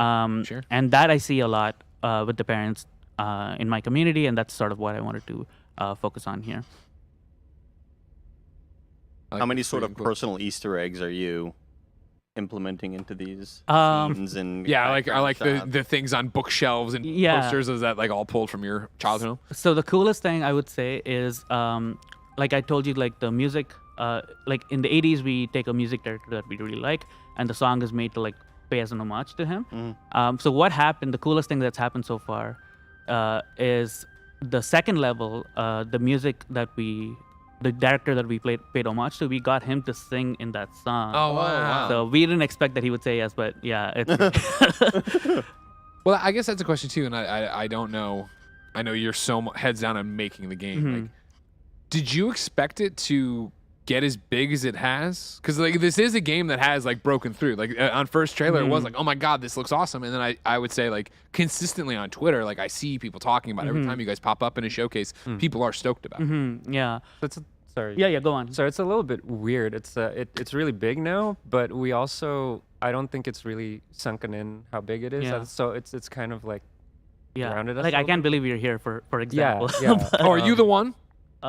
Sorry? Are you the one who tweeted on March 18th, Venba's kicking off GDC with KindaFunny? Yes. I watched so much of Game Over Greggy's content in my teen years. Oh my god. In my teen years, it's going to be super. How fucking old are you now? But it's true though. We did, as it might hurt, but we did grow up watching your content, and we were super stoked that you're having us. Like these are the moments that we think are very surreal for us. Yeah. We can't believe that people are.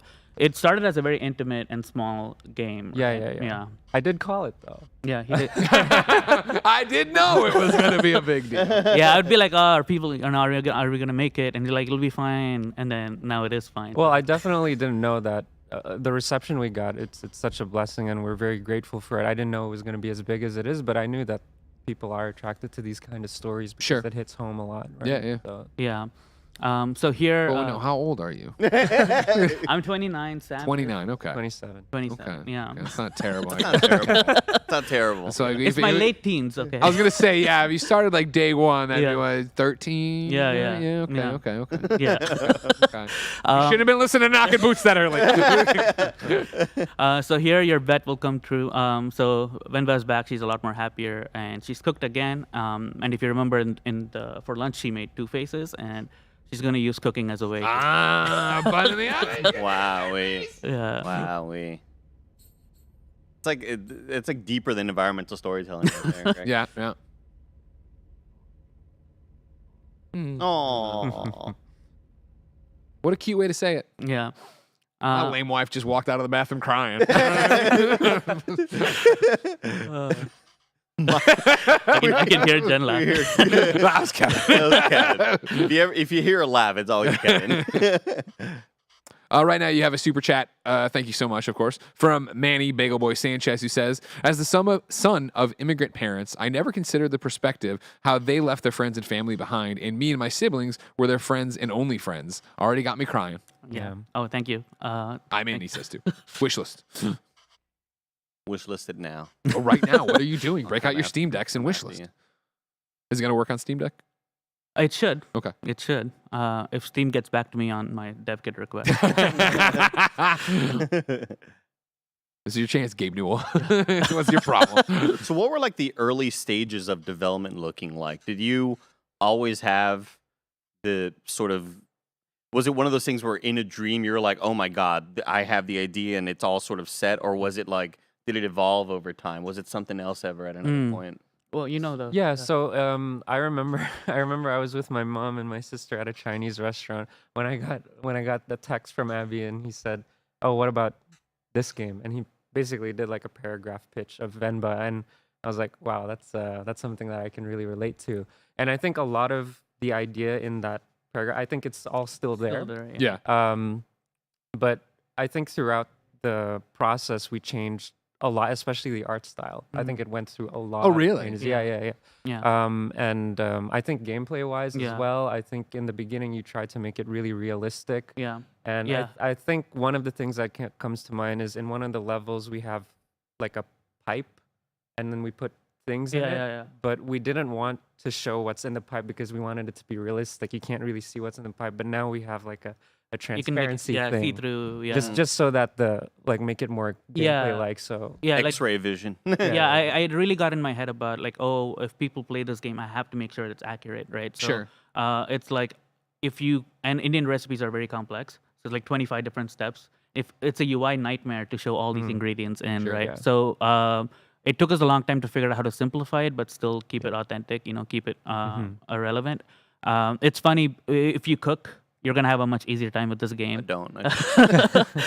If you don't cook, you're gonna have really a good hard with Lunchables. when we play tested, we had a chef friend of ours. I showed her, like, the recipe you see. Yeah. She just solved. She didn't even play it. She just looked at the recipe and she's like, "Oh yeah, these are the missing parts," because she just knows the cuisine, right? Yeah. Can you do that? Because you're like Greg is really good at cooking. And stuff. Yeah, but I don't do much Indian food, right? No, So, but I like, think you will have your instincts. You can see, like, there'll be a lot of times when you'll be like, which goes in first? And Sure. I've noticed that Okay. people who cook, they're like, I think this goes in first. Like, Gotcha. It's the instincts that I'm missing. Yeah. Like I'm just so scared of it, Greg. It's like when people are like, dude, it's easy to change the oil in your tire. It's like, yeah, but I don't want change the oil in your tires. What you just said.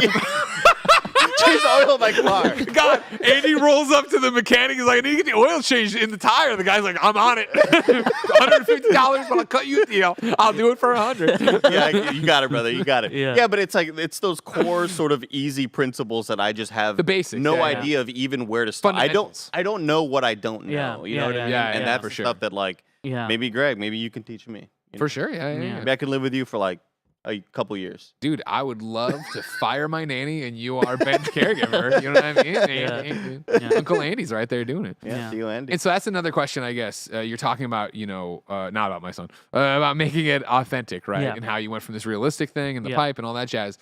I imagine, correct me if I'm wrong, Yeah.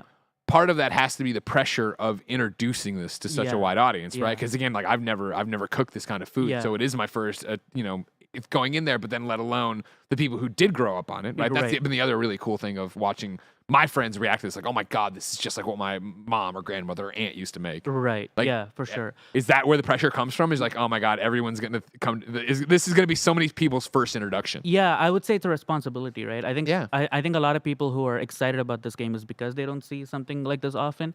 But I think it's a double-edged sword, which means we have a lot of responsibility For sure. to make sure. And the more the game blew up, which we didn't expect, the more I realized, oh no, like, I really have to make sure. Yeah, I'm screwed.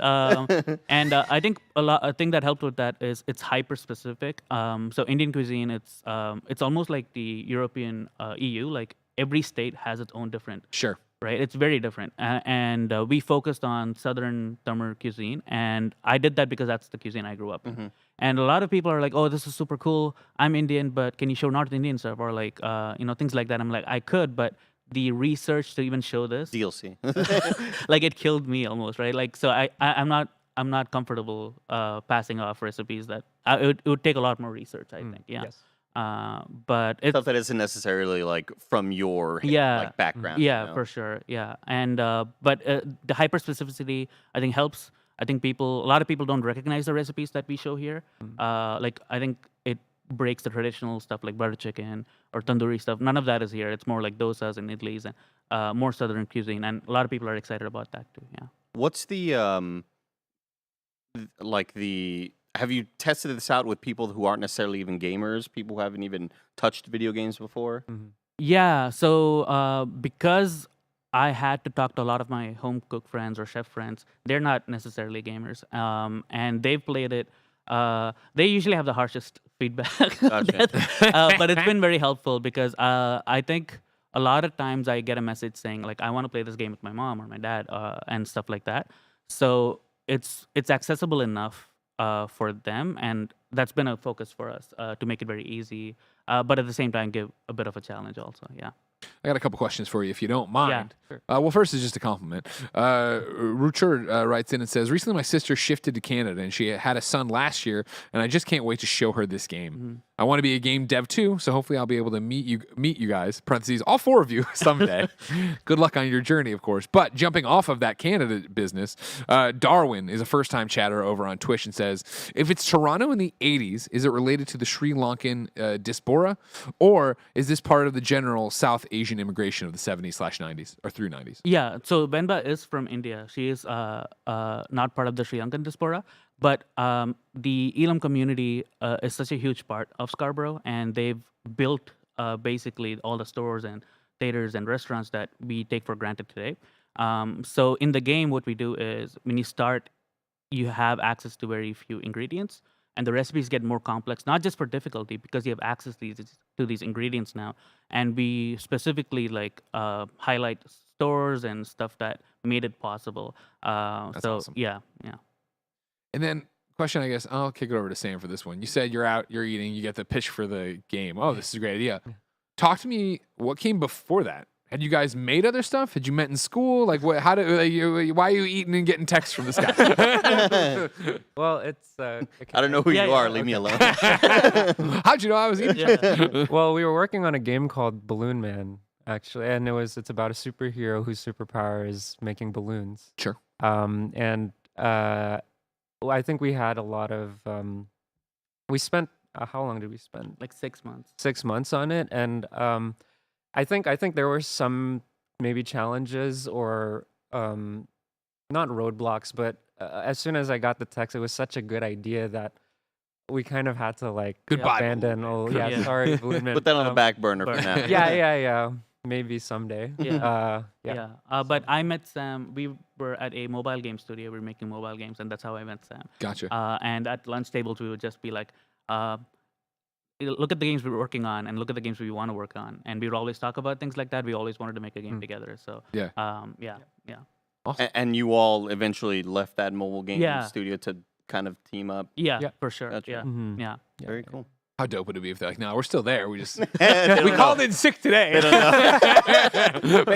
they haven't been paying attention to. I had 4 sick days left. I gotta go to San Francisco and do this thing.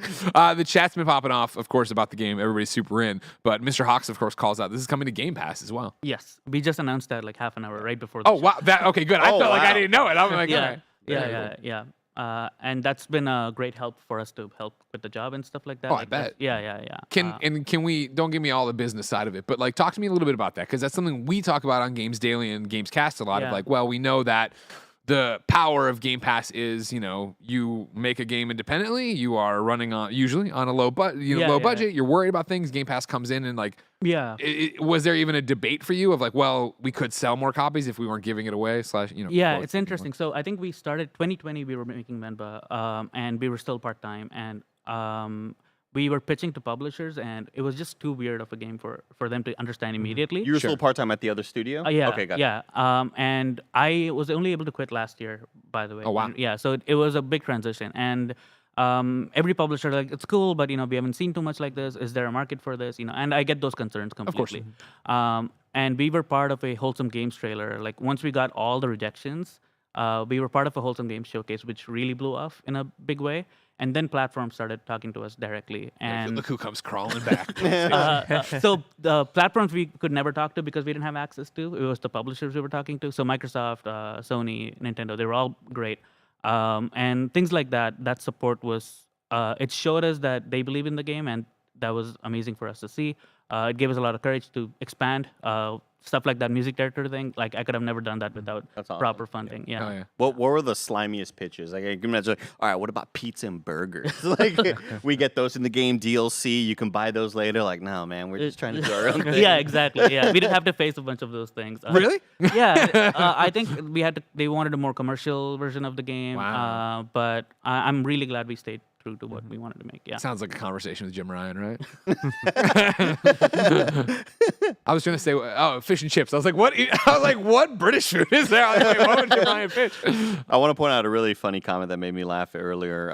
When I made my flub about cars, somebody said, yeah, I need some oil for my tires and some headlight fluid.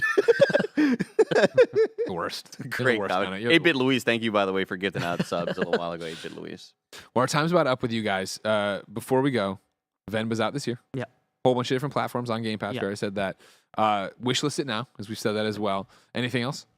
No, that's it. Thank you so much for having me. Okay. Thank you for coming by. Yeah, thank you Please. so much. All right, cool. Well, have a great GDC. Thank you so much. Of course, ladies and gentlemen, this is the KindaFunny Games GDC Showcase. We are doing a stream. We've been going for a while, but we are going for a total of 7 hours, 14 different developers and 14 different games coming through today. Remember, if you like what you see here, this isn't the normal daily content, and we could use your support. If you don't mind, of course, if you're watching on YouTube, why don't you subscribe to the channel? Why don't you super chat? Why don't you do something else like that they do on YouTube? He'll explain it later. And then, of course, if you're on Twitch, give us that Amazon Prime you have for free. Give us a regular thing, gift away the other subs. We're still filling the sub bar, doing all sorts of stuff as we try to fill that in for this month. What are we doing this month if we hit all the goals? We're going to play 2v2 basketball. Myself and Nick Scarpino are going to destroy Andy Cortez and Cool Greg live on the hardwood. You love to see it. And, of course... So confident. Yeah, I know, right? Patreon.com/KindaFunny is the thing that keeps the lights and mics on. It'd be great if you went over there, subscribe there, got all the podcasts ad-free, did all the shows, all the stuff, get them early access, have a great time. You know what I mean? What are you doing? Top spells. I did see that. You want me to zoom in for that one? I did see you that. Want to tell the chat? I did see that. I know best. I did see that. Yeah. The absolute worst. Ladies and gentlemen, please welcome to the stage right now the one, the only Nick Scarpino. Hey, Nick. It's time for Little Kitty Big City, and I'll be damned if I share the stage with Jean-Vieve Saint-Onge. Oh my God. And I'm sorry, Matt. I'm sorry. I can't sit here. Hi, Matt. I'm Andy, by the way. Hi, Andy. Nice to meet you. Great to meet you. Hi, Andy. Hi, Andy. This is Jen. She's oh, great. Yeah. I'm the emotional PR person. Emotional PR person. That's Support. right. Support. Where? Yeah. Perfect. Is she emotional? Yes. How supportive is she? Nobody knows.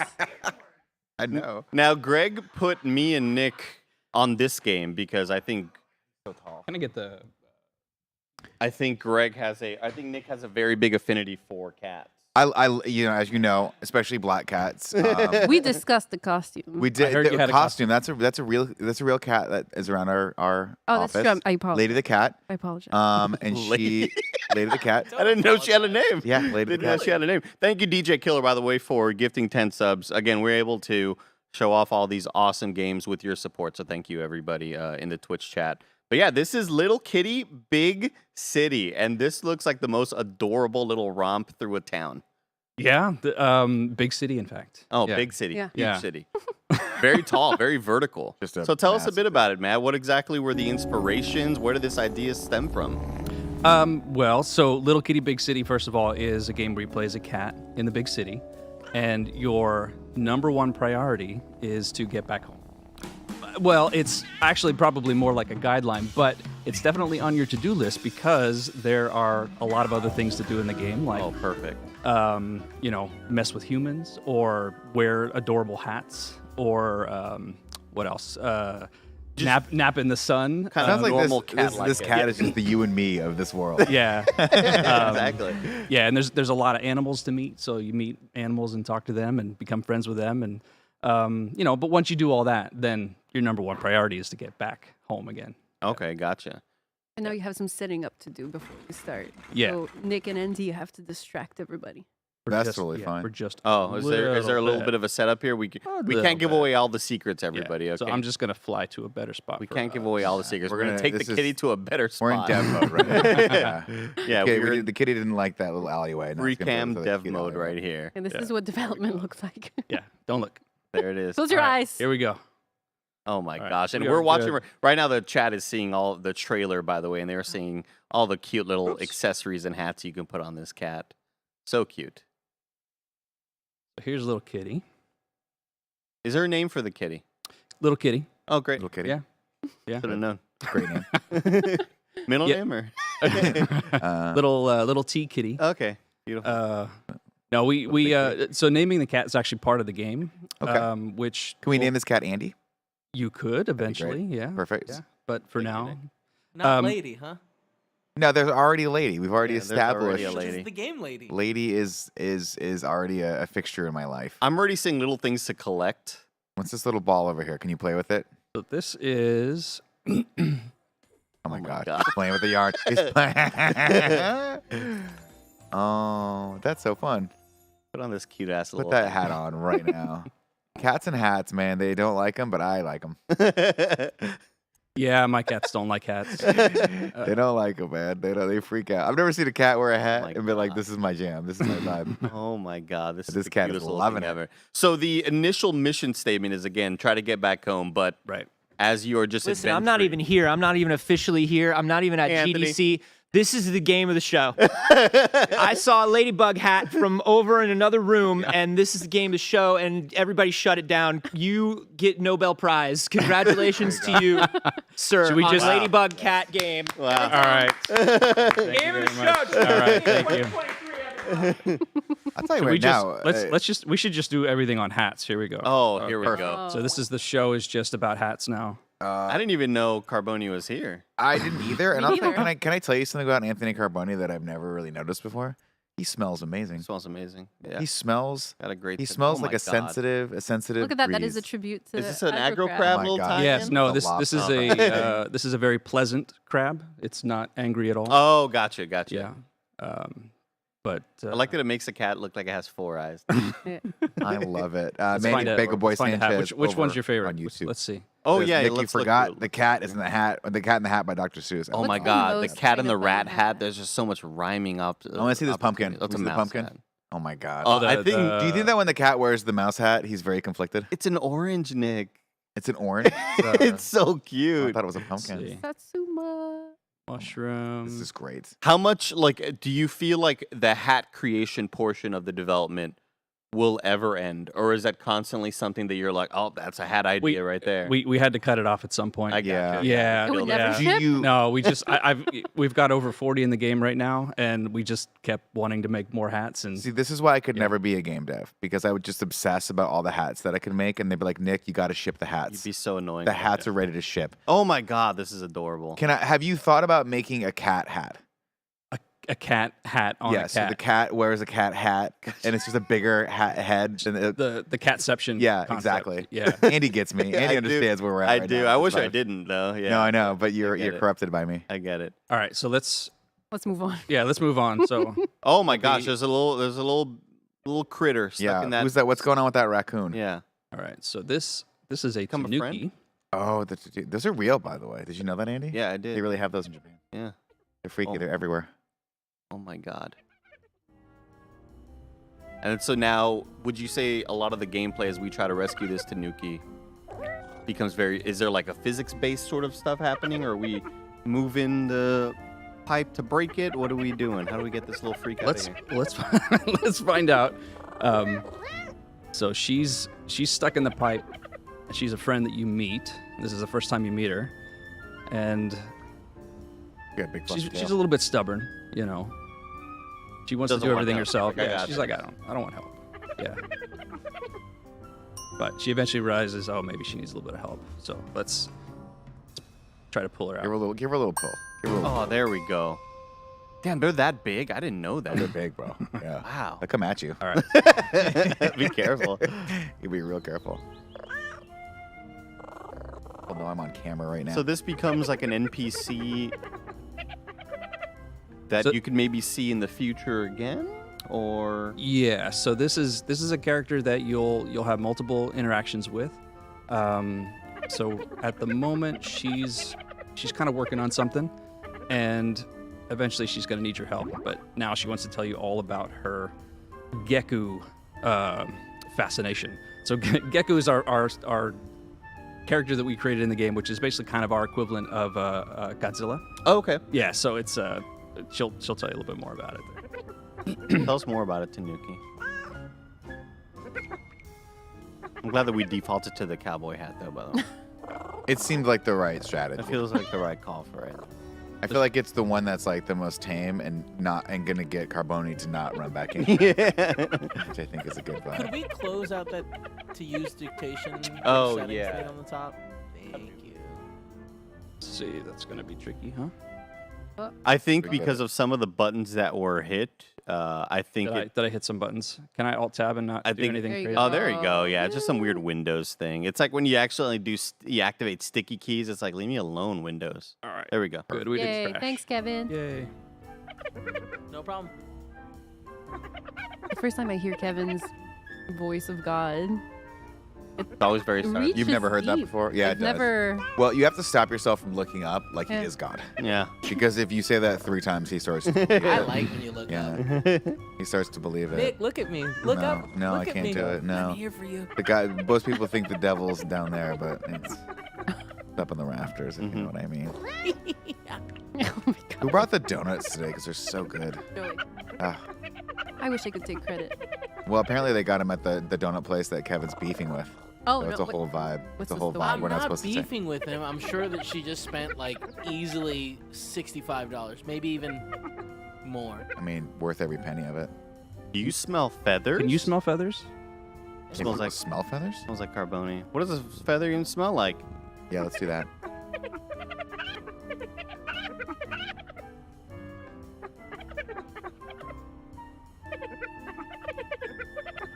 So they're sending you in little fetch. Let's go get this little quest. So Let's we need to find some traverse. feathers. Let's traverse. Over on YouTube, Alec Mejia says, thank you guys for all of your hard work on spotlighting indie games. Gave us a $5 super chat over there. Hey, thank you for watching, everyone.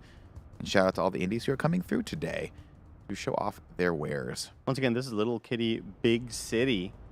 Great name. With a tentative 2023. We're getting the exclusive here right now. Right. Yeah.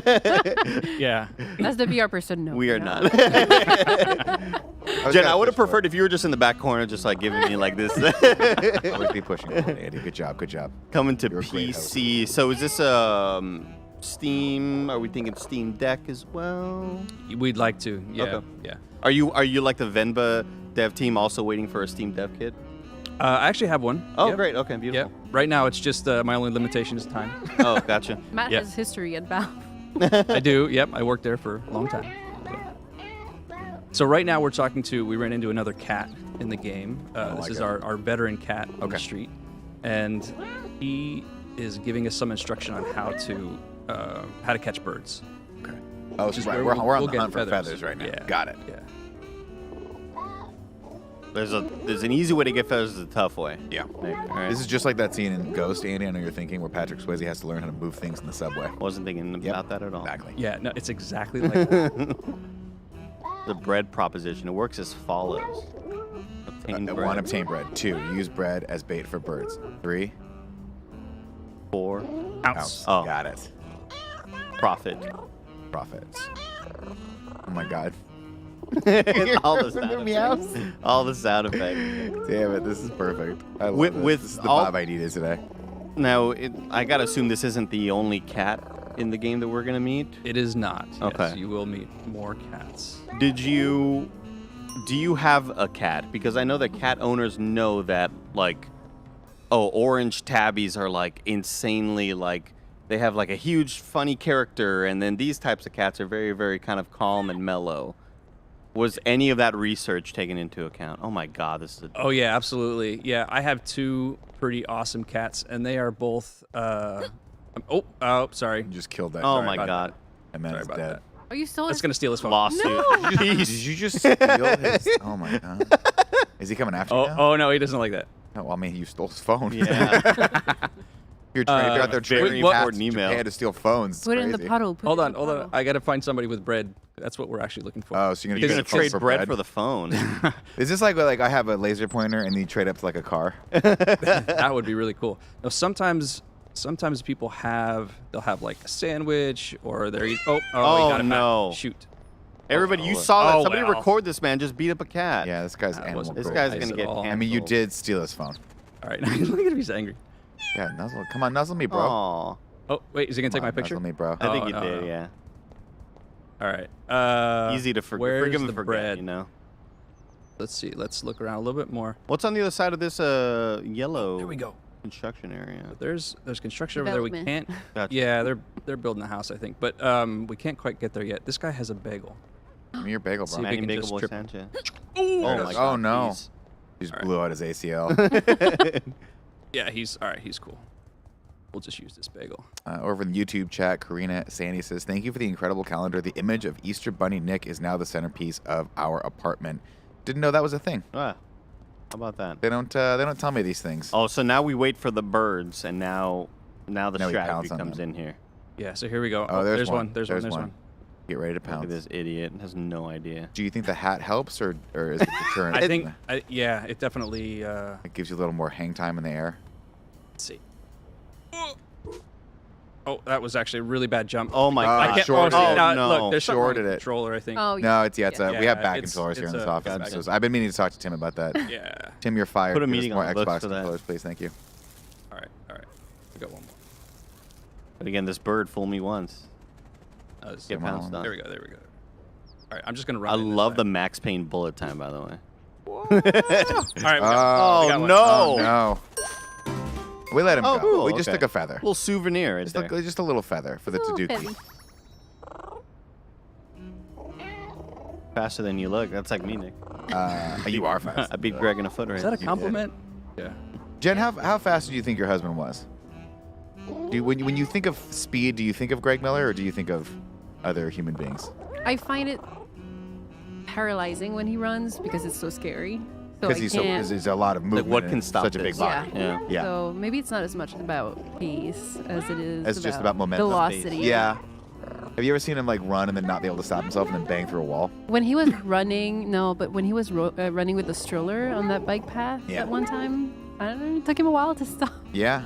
I was like, there goes my baby. The whole Oh physics, my God, we got a new hat. Oh. Uh-oh. Yes. Please put this. Uh-oh, you know I what? love We're gonna those little get freaking. What are they called? Axolotl? axolotl. Yeah.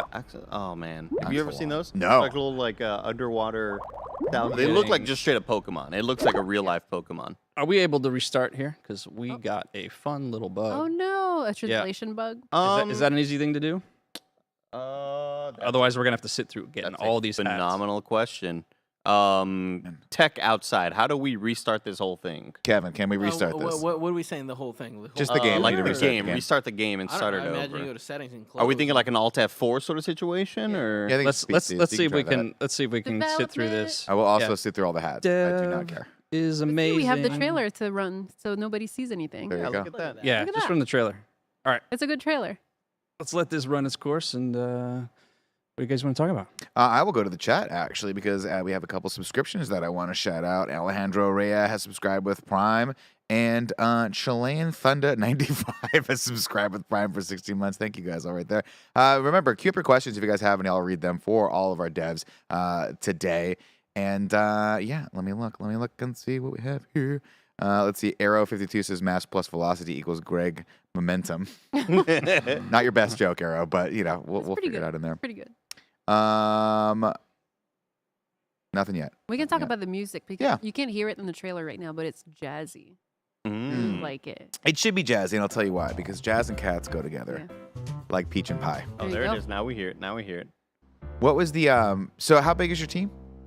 So it's primarily myself and working full time, and then we have an animator, Micah Breitweiser, who's working full time as well. And then everyone else, we've got about 4 or 5 people that rotate in and out, working part time on the game. You realize that's incredibly impressive, right? Because if me and Andy had to do anything on this scale, it would just never get done. Remember that one time we said we were going to make music, and then you just never showed up? It'd be your fault, yeah. I'd blame you largely for it. You guys could do it. I think you could do it. I'd like to see it. You don't know him. You really can't. Well, early development, like, was this always meant to be what it is now? No, I mean, the development of this has been very like this, right? I mean, it's, the game started out as the question of, so I started working on this game with my kids, actually. So I started to teach them the program, and we were doing little projects here and there. And the question from them was basically like, hey, could we make a game where you just play as a cat? And, at that point, it was like, well, is there enough stuff to do? Like, is it fun? Would people like it? And so we did this little mock-up, and I put it on Twitter, and like it got a lot of attention. I was like, oh, actually, I think people might like this. So, which one of your kids was like, what if we put hats on the cat? And you were like, sold. That's the play. Yeah, it's funny because pretty much whenever anybody said, if I said to them, I'm making a game about cats, they're like, oh, can I put hats on them? So that was just like number one. That's the best right there. Of course, the Watermelon High we're saying there. Yeah, we're What almost were you there. working on previously? Before that, I was working on Counter-Strike, so CSGO. It's a normal transition. Yeah. So, I mean, I think I was going to guess that, actually. I mean, Staying in the wheelhouse, yeah. All right, so we're back to where we were. The cathartic transition, going from FPS to cat. What's going on, Kevin? I just wanted to ask, like, did you guys do the slice of bread? Where it's like the face fits in the middle of the bread slice? Because if not, I would love for that to be in there. Oh. Special request. We have not yet. That seems like... Oh, it seems like a big miss. So I feel like, No, right now we've got 2 really good takeaways for you to take back to the team. 1, slice of bread, and 2, a cat hat that looks like the cat. No, I don't know about that. I really think you need to, I just don't know if we put enough credence to that. I feel like you're the only one. I don't know if we thought about that enough. Oh, bird poop. Bird poop just fell. Almost that bird didn't like that I was Is too it bad close. if the bird poops on you? Any Kitty doesn't like ramifications there? Is there like a stamina? Nobody likes getting bird pooped on. Oh, you're getting 2 for 1 special. There we go. Got one. All right. And the goal is to get how many for this leader of this challenge, neighborhood, it looks like? We just need 3. Normally this goes a little bit faster. We've had some technical issues. It's The birds, they're shy at it. All right, we're going to get one more. I mean, it's a sunny day. They got and then we should be good. Oh, if I'm going to... for crying out loud. So I think it's the controller again. Skill issue, dude. Yeah. Let's see if we can get one. Look at that. Bread. Look at that. There we Didn't go. even need the bread. He says it's the controller, and then just he 60 no scopes. Dookied on you, though. Well, I mean, you would too if I jumped on your back and blocked. I would, yeah. Just give me a feather or else. Straight fear. All right, so let's go back. See if we can give these back to Tanuki without sliding on the sides. All right, hey Tanuki. Nikki would be so good at these VOs. Oh, I will lend my voice to you whenever you need it. What Me and Andy exactly are there. voiced these? Like, is it That- just you into a microphone, kind of pitch bending and stuff? No, well, so originally yes, and then I got professionals to do it. Gotcha. I love that. But I think this. So Tanuki is Look, again, it's a professionals. dog of some kind. Professionals cost money. They do. Me and Andy, nothing to do from the hours of 5 to 10 o'clock every night. For free, huh? For free. I mean, we like work for the sound of Starbucks. that. That's pretty much how we do things. We want credits right now. It's huge. I love the idea that there are people in the industry that are like Like, what's your background? I did all the Animal Crossing voices, so like you'd let me know when you need me to. I mean, you laugh, but you could corner that market pretty easily. They're talking about a network, so this is like is this like fast travel? Is this... Yeah, so this is a system that Tanuki's been developing, and she calls it the pet work. Art. Ooh. That's great. Yeah, and that's great. The pet work. The pet work. Yeah. Come on, guys, buy this game. Let's go. Let's go. And right now we're doing. She just got it working, so we're doing a test. This is our little test of the system. So we're gonna jump in, help her test. Oh, this is so fun. What was the inspiration for the setting? Why did you guys choose? I assume this is Japan. Yes, it is. It was originally supposed to be more generic, but I think as I started doing more research, I just got really into the urban design. Yeah, it's so cool. Yeah. It's very distinctive if you've ever been. You kind of look at it, you're like, just even the way they put the cones out with the tape, you're like, that's so Japanese. Yeah. Yeah, I got very, very into it. Have you, when the game sells 1 billion copies, you're like, cool, now I go to Japan for a little bit? Yeah, absolutely. I've been there before. That's but great yeah. promotional stuff, Jen. If you need to Get bring a your little cat lead out voice there. actors with you, that's fine. We'll go. Okay. We'll go. Yeah. Because they have really cool VO booths in Japan. And I didn't know that. Yeah. I didn't know that. Just gotta go.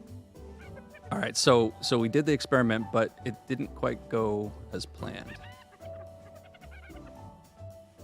So Tanuki's asking us questions to make sure that. But purposely. Now this isn't a game dev thing. Purposely, like the. That's correct. This is not Gotcha. a bug. This Gotcha. is Okay. intentional. Okay. Yeah, we planned this one. Yeah.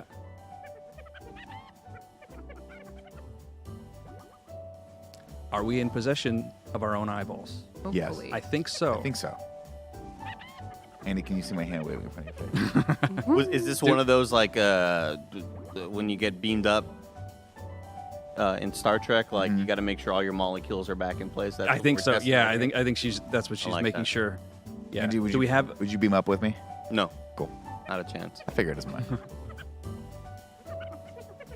All right, let's try moving around and see what's going on. Loyal freak. Thank you for that tier 1 sub. Oh, that's I where. appreciate you. Oh, we're in the. Okay. They put us in the trash can again. Tanuki decided to go in the portal herself.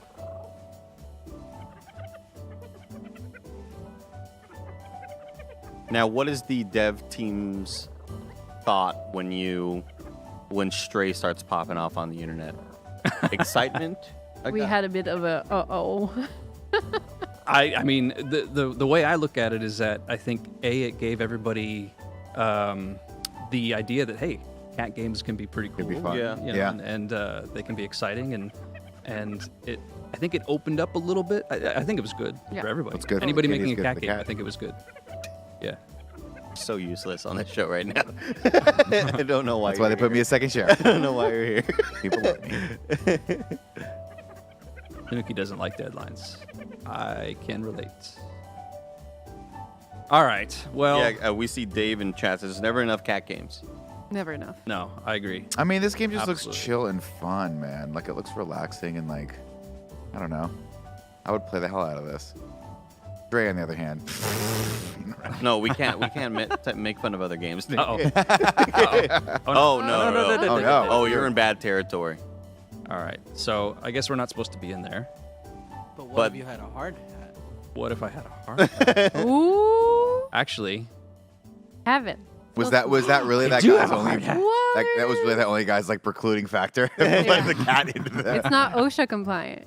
I mean, Cat walks in like, "How's it going, Mark?" How you doing? he's like, oh, the safety inspector's here again. see the game last night? Oh, look at this. All right. So, I don't know. I don't think it worked. I don't think it Oh, worked. no. I don't think it worked. I mean, what's he gonna do? You know what I mean? The helmet kind of reminds me of It reminds me of in Mega Man. Oh the my guy. God. Oh no! You can't be doing Oh Take man! that. Cement that. physics. You are They not are very happy so about mad at you right now. These are Also, good you're little. You cement better get out of there and let's get watch out, that let's off get before out, your let's little get paws harden. physics. Pull that thing aside. But then with the hardened paws, you can walk on fire. That's Okay, that's true.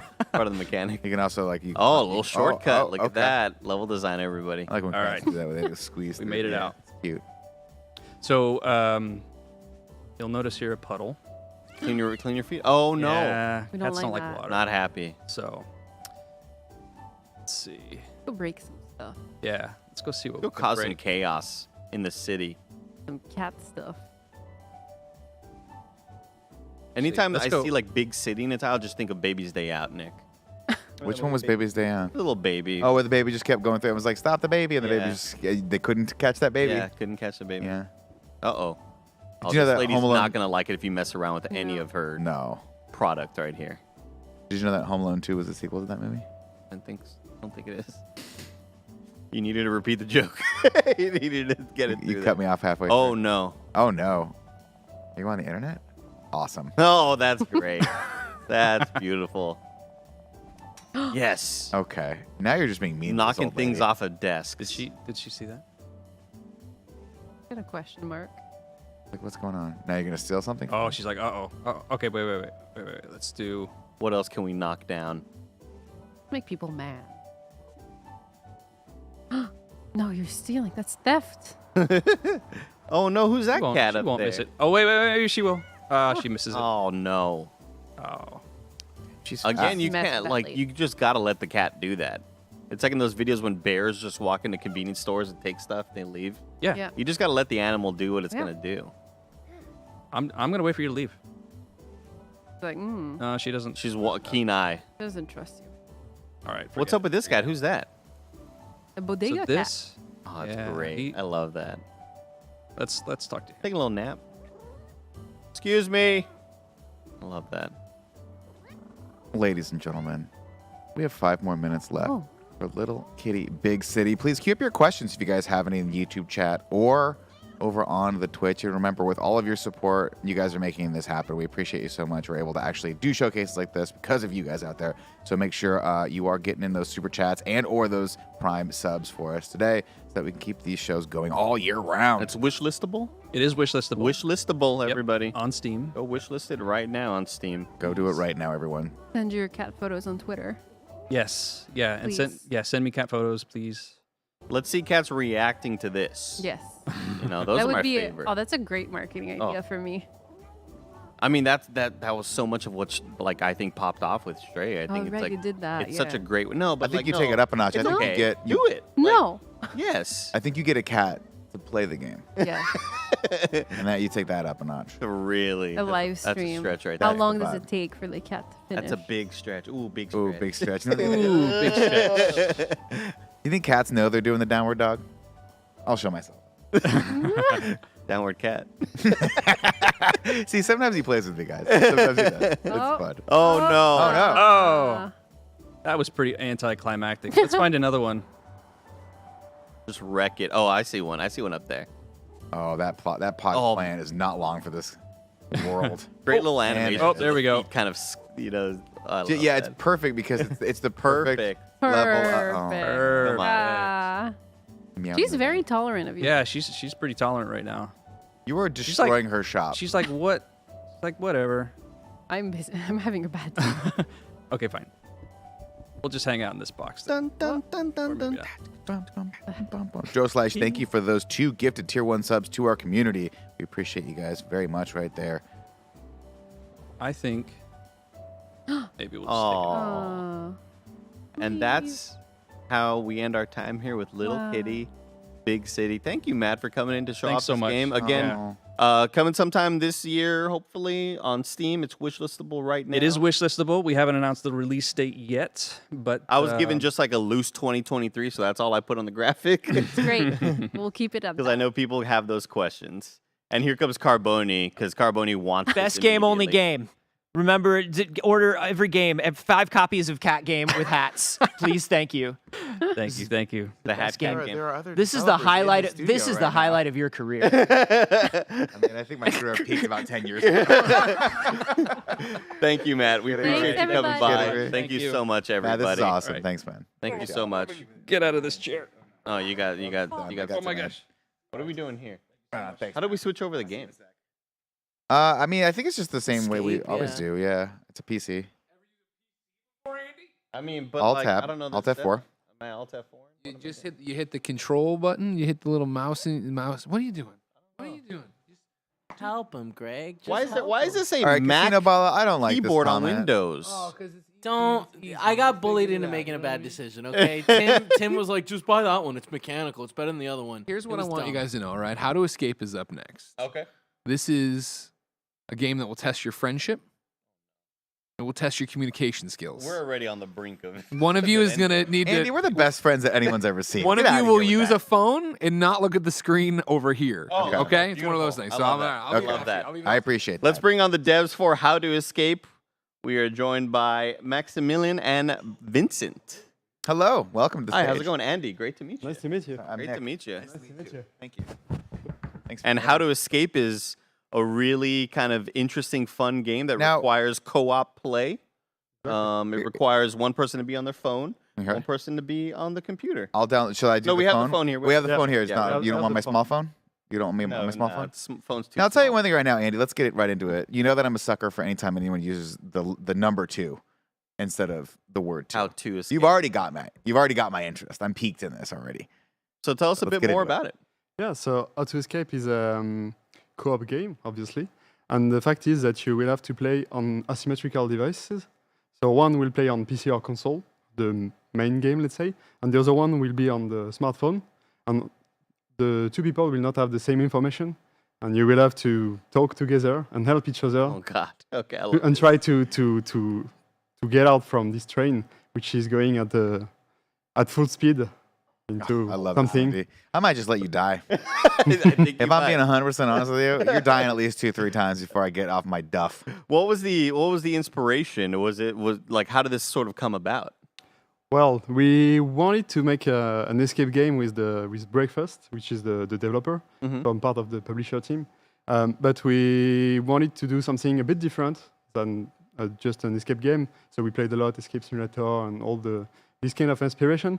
But we also liked a lot Keep Talking and Nobody Explode, for example. Right. Yes. And we wanted to bring something different. And we thought, why not doing something on mobile with more like you could receive fake messages, you could receive Oh, cool. voice messages, whatever. You could do some mini games onto your smartphone. So it brings something on top for the second player. So you could play just well. The fact is that the people can play both role, and they will not have the same gameplay, and both will actually play, That's and not awesome. just read a book or something. Very cool. Very So cool. that was the main inspiration. Let's get this a bit closer. Yeah, sorry. You're fine. Can you bring that down a little bit for him too? Yeah, yeah. Right there. Yeah. We just gotta get really close with these guys. Yeah, we got him maxed out so people can't hear all the stuff that's going on in the other room. which is good. All right, so let's check this out. So, which do you recommend? Do you feel like I'm the phone guy or the computer guy? I don't know. What? I mean, I what would feel you like. prefer? Well, the fact is, the one who will play on the phone cannot watch the screen. I mean, which one of you? I feel like I'm the one that shouldn't look at the screen. Yeah. I feel like you're the one All who right. should really All right. I love try this. to get me through this. Okay. This is exciting. Let's do this. So I'm do I need to excited take about the this. controller right now, or am I taking mouse and keyboard? What's going on? I'll So- take the phone. Yeah. Okay, yeah. So here is the phone. So I'll work so- on here. Yeah, so people might not see the screen of the phone. Right. Right. But the fact is, so who should? Yeah, you will play the. Andy, it's on you. We have to blindfold you. Here, so Yeah. so should Nick take the keyboard and Yeah, mouse? yeah, Kinda- exactly. Okay, yeah, you can just slide it over to me. Yeah, It's here, fine. let's It's slide this bad boy over. this is a Better great, because great I know all keyboard that the got mod. Perfect. the puzzle solution. Let's say, so better to have Yeah. someone We don't want. Yeah, which my we well, want like newbies to this, fresh Yeah. eyes. I'm not gonna look at the screen. Yeah. All right, I'm hitting next. Ready? It's Guys, viable the for two two players. players? Paper. Yeah. Bring a paper and pencil to Ooh. take yeah, notes. might Okay, so might we need- help. You want to do that on your Yeah, I'll have notes up that I can bring up here. On Do you my- want to put like my Photoshop or how are you gonna? Andy, watch the mic there. Okay, yeah, I'm gonna bring up notes right here. So, So I pick new game. Yeah, you could go for a new game. Great. I'm excited for this. Here we go. All right, Andy. This is gonna test our skills as friends. Yeah, and All right. can't wait to see because that's all the first time that the game is shown and playable. And so right here, should I hit storage to join up with him? You will see. Oh, okay, okay. It's already started. Oh, so it's ready to go. Oh, started, baby. shoot. It's Oh, already started. shoot. Especially for you, Emmy. Okay. Of course. Can we get volume up, Kevin? Trying going at full speed, that's about to crash. It might really ends well. on as well. You only have one Okay. way of Should be getting fine. out.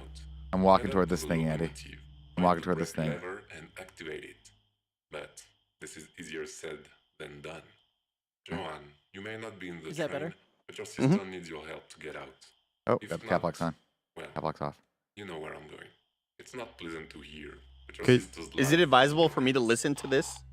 Should I not be No, that's just part of storyline, Okay, so no major issue. So the fact is that you will both have separate screen.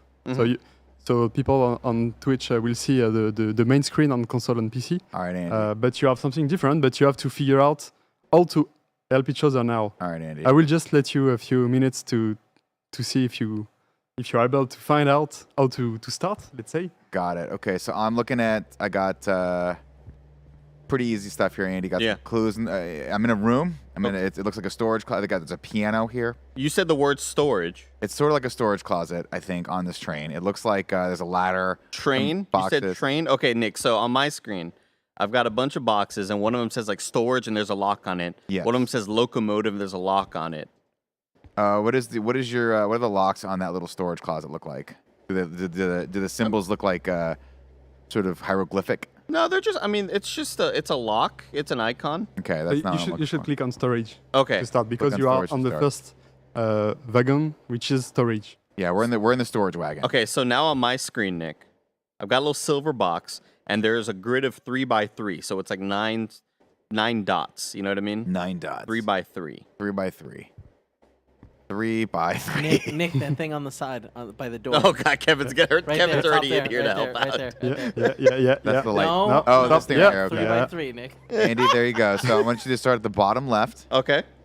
So click on that one first, and then on the top, number 2.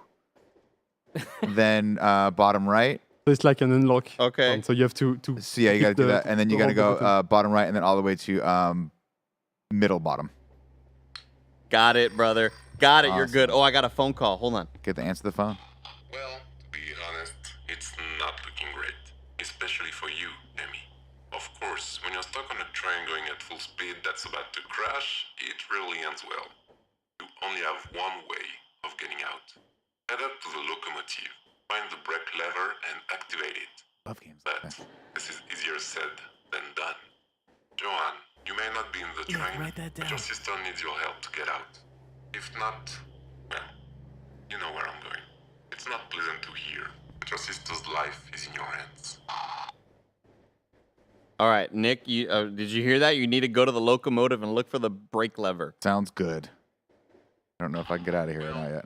Okay, I just need a wanted to key. see what that button did. I'm gonna hit continue. So Andy, I'm gonna need a key, and there's some other puzzles that I have to solve in this room before I can get out of this room. Press the icon to new application added to the home screen. Yeah. So basically now you have a phone on screen, and you have new apps to help you to get through.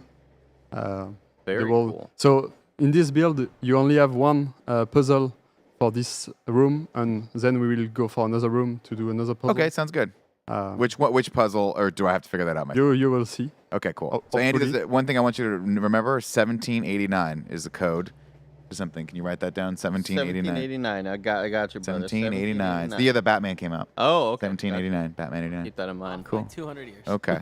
I've got some boxes here, Andy. I've got boxes of 1, 2, 3, 4, 5 boxes that I got to pick through. And then I've got, let's see if this cards anything. No, I'm not doing that. Let's see, Nick. I've got a. What do you got on your screen? On my screen, inside of the storage, I've got like a 7 differences sort of thing, where like you're picking out the differences between images. Yeah. Okay. Basically, all the apps that you will unlock are related to one puzzle. So the one of the 7 differences is the one that we will work on today. Okay. Gotcha. So that's Alright, the love one. that. So now you 7 have to understand how and why. Nick, look at the big wall with all the stuff on that says shift.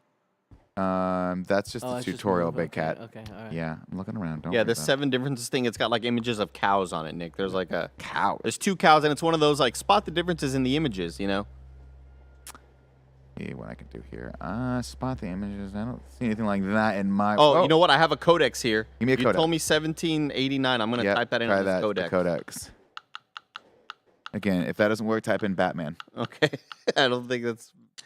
It says Unlock. I validated it, Nick. I got it. Our I got codex it, is brother. validated. I got it. Oh shoot. What happened there? Oh, touch. Oh, okay. I'm getting a glare off your phone. Can't see. So you will need to find the 7 differences between one thing on the main screen and one thing that you have. Okay. But you have to figure it. All right, Andy, what do you see? So, okay, on the far left of the image, Nick, yeah, I've got a ladder, and on the far right, I have a piano. Okay, so on mine, I mean, if I'm looking, my left is my piano. I guess it doesn't really matter because I guess I can come over here and do this. Yeah, I guess that makes sense. Yeah. Okay, I'm just trying to give you like the layout. Yeah, give me the context. Okay, so now I'm looking at it. So left is the ladder and right is the piano. Right. Correct? Okay, so on top of the piano, let's work left to right. Let's work okay, left brother? to right. Okay. We on the wall there are 3 umbrellas that are hanging, and then there's 1 umbrella on the ground. You're a bit to the left on PC. It's the over other here, ladder. over here. I see. Okay, I see here. Yeah, here you are. Okay, I see 2 umbrellas. You see 2 umbrellas on the wall. wall. No, there's a third. There's a third on the ground. third, I got a okay. little glare. Okay, gotcha. Got it. There's a red couch. Okay, I see the red couch. 5 boxes. 1, 2, 3, 4, 5. Is one of them a crate? One of them is a crate. Okay. And then there's a yellow sort of tarp on top of, like, there's that crate, then there's a box on top of the crate, and there's like a yellow kind of thing there. Negative. I did not see a yellow tarp. That's Negative. probably a difference here. I circled it. Circle that. Okay. Let me hit validate. Nope. No, you have to validate when you have found when you're all the done. 7. Yeah. Okay, got you. Cool. Trust me, it's not there. Okay, gotcha. In the middle, Nick. Yes. There's a little kind of coffee table sort of thing with Yeah, a little 3 purple candles, it looks like, or 3 like maybe they're not candles, maybe they're like tape or something. It may be candles. I don't have that on the table. I got nothing. The only thing I got on the table is 3 books, a set of eyeglasses, and a picture of the world's cutest dog. Okay, so the candles are definitely different then. Great job, Nick. Below the table, I've got a bucket and a little stool. Okay, that is correct. Okay, brother. On the red couch, by the way, there are 2 candles. I do not see candles. Oh, hell I see yeah, candles. brother. No, I don't see candles. Hell yeah. All right. Now, Nick, let's move towards the top. The top left, there's like a kind of a print of an image of like a building. Yeah, it looks like a train station or Cool. something. Okay, Yes, that cool. looks good. To the right of that, there's like a blue bowl. Yep. How many bowls are stacked in there? I see 1, 2, 3. It looks Perfect. like. You're perfect, Nick. You're perfect. All right. In the middle, we have like a crate that's like horizontal. Mm-hmm. Tell me what that middle part looks like. The middle part, I got 2 boxes stacked on top of each other, and then to the left of that, I got a crate. I got a rectangular crate full of purple candles. Okay. Wait. Is that on the very, very top, or is that above? It's middle shelf. Okay, sorry. middle shelf. Oh, I'm Don't sorry. Yes, we're still Okay. top shelf. All right. Let's move towards the middle, Nick. Is there an umbrella hanging from the middle top shelf? Yes, there is. 1 purple umbrella? 1 purple umbrella. 1 purple umbrella. Oh, Now on the top right, Nick. got some There's pillows? there's a little image, a little photograph. Nope. Look at this photo. No. Nope. Okay. Not there. You're talking about the very, very, very top right, Very above top the right. piano. All I have above the piano is pillows. Stack of pillows. What's above that though? Are there Pillows. more pillows? Yeah, Yellow so pillows. there's no pictures at all above the piano. Okay. Right perfect. on top of the piano, Yeah. I've got, Let me hear it. I've got 3 little doughy white pillows, look like maybe cushions or some sort of cottony stack. And then I got something that looks like bunny ears. Okay. Yeah. And then I got another little stack of something I can't really make out right above it.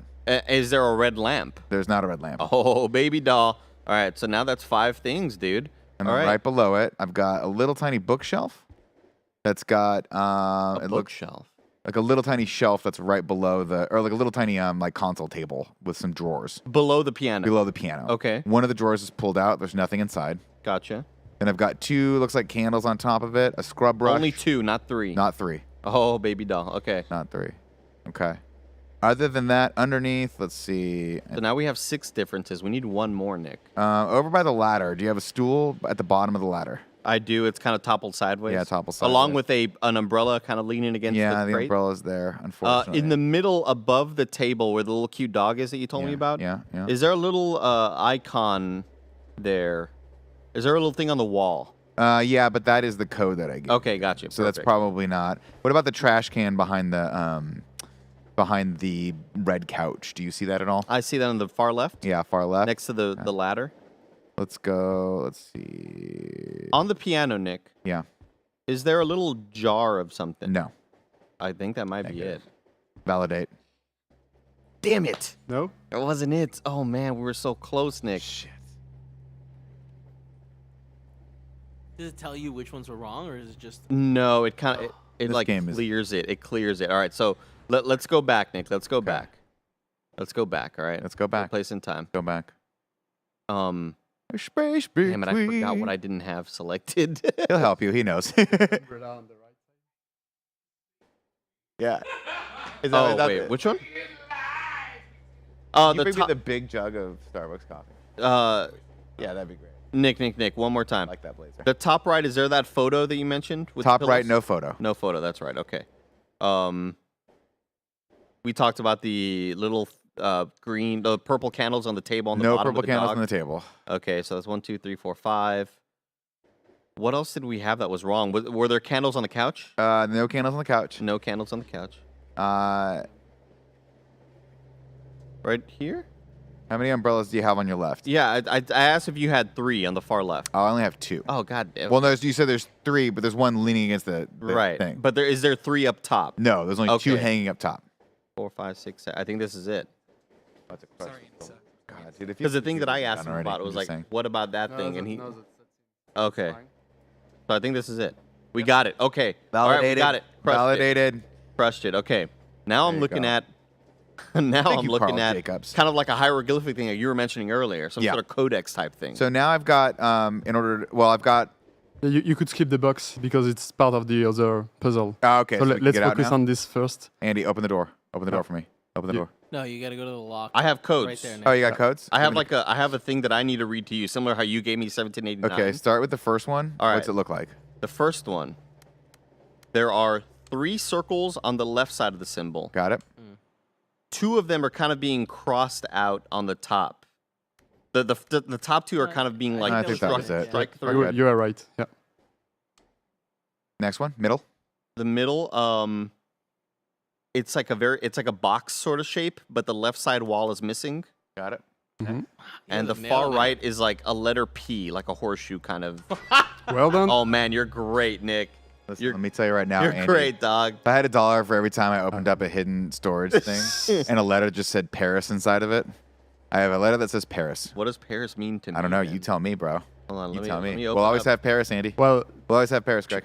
do you want to continue and finish this room, or would you prefer to go for another puzzle in another room? That's a question from my man in the sky, Andy. Do you want to rock this room? We got time.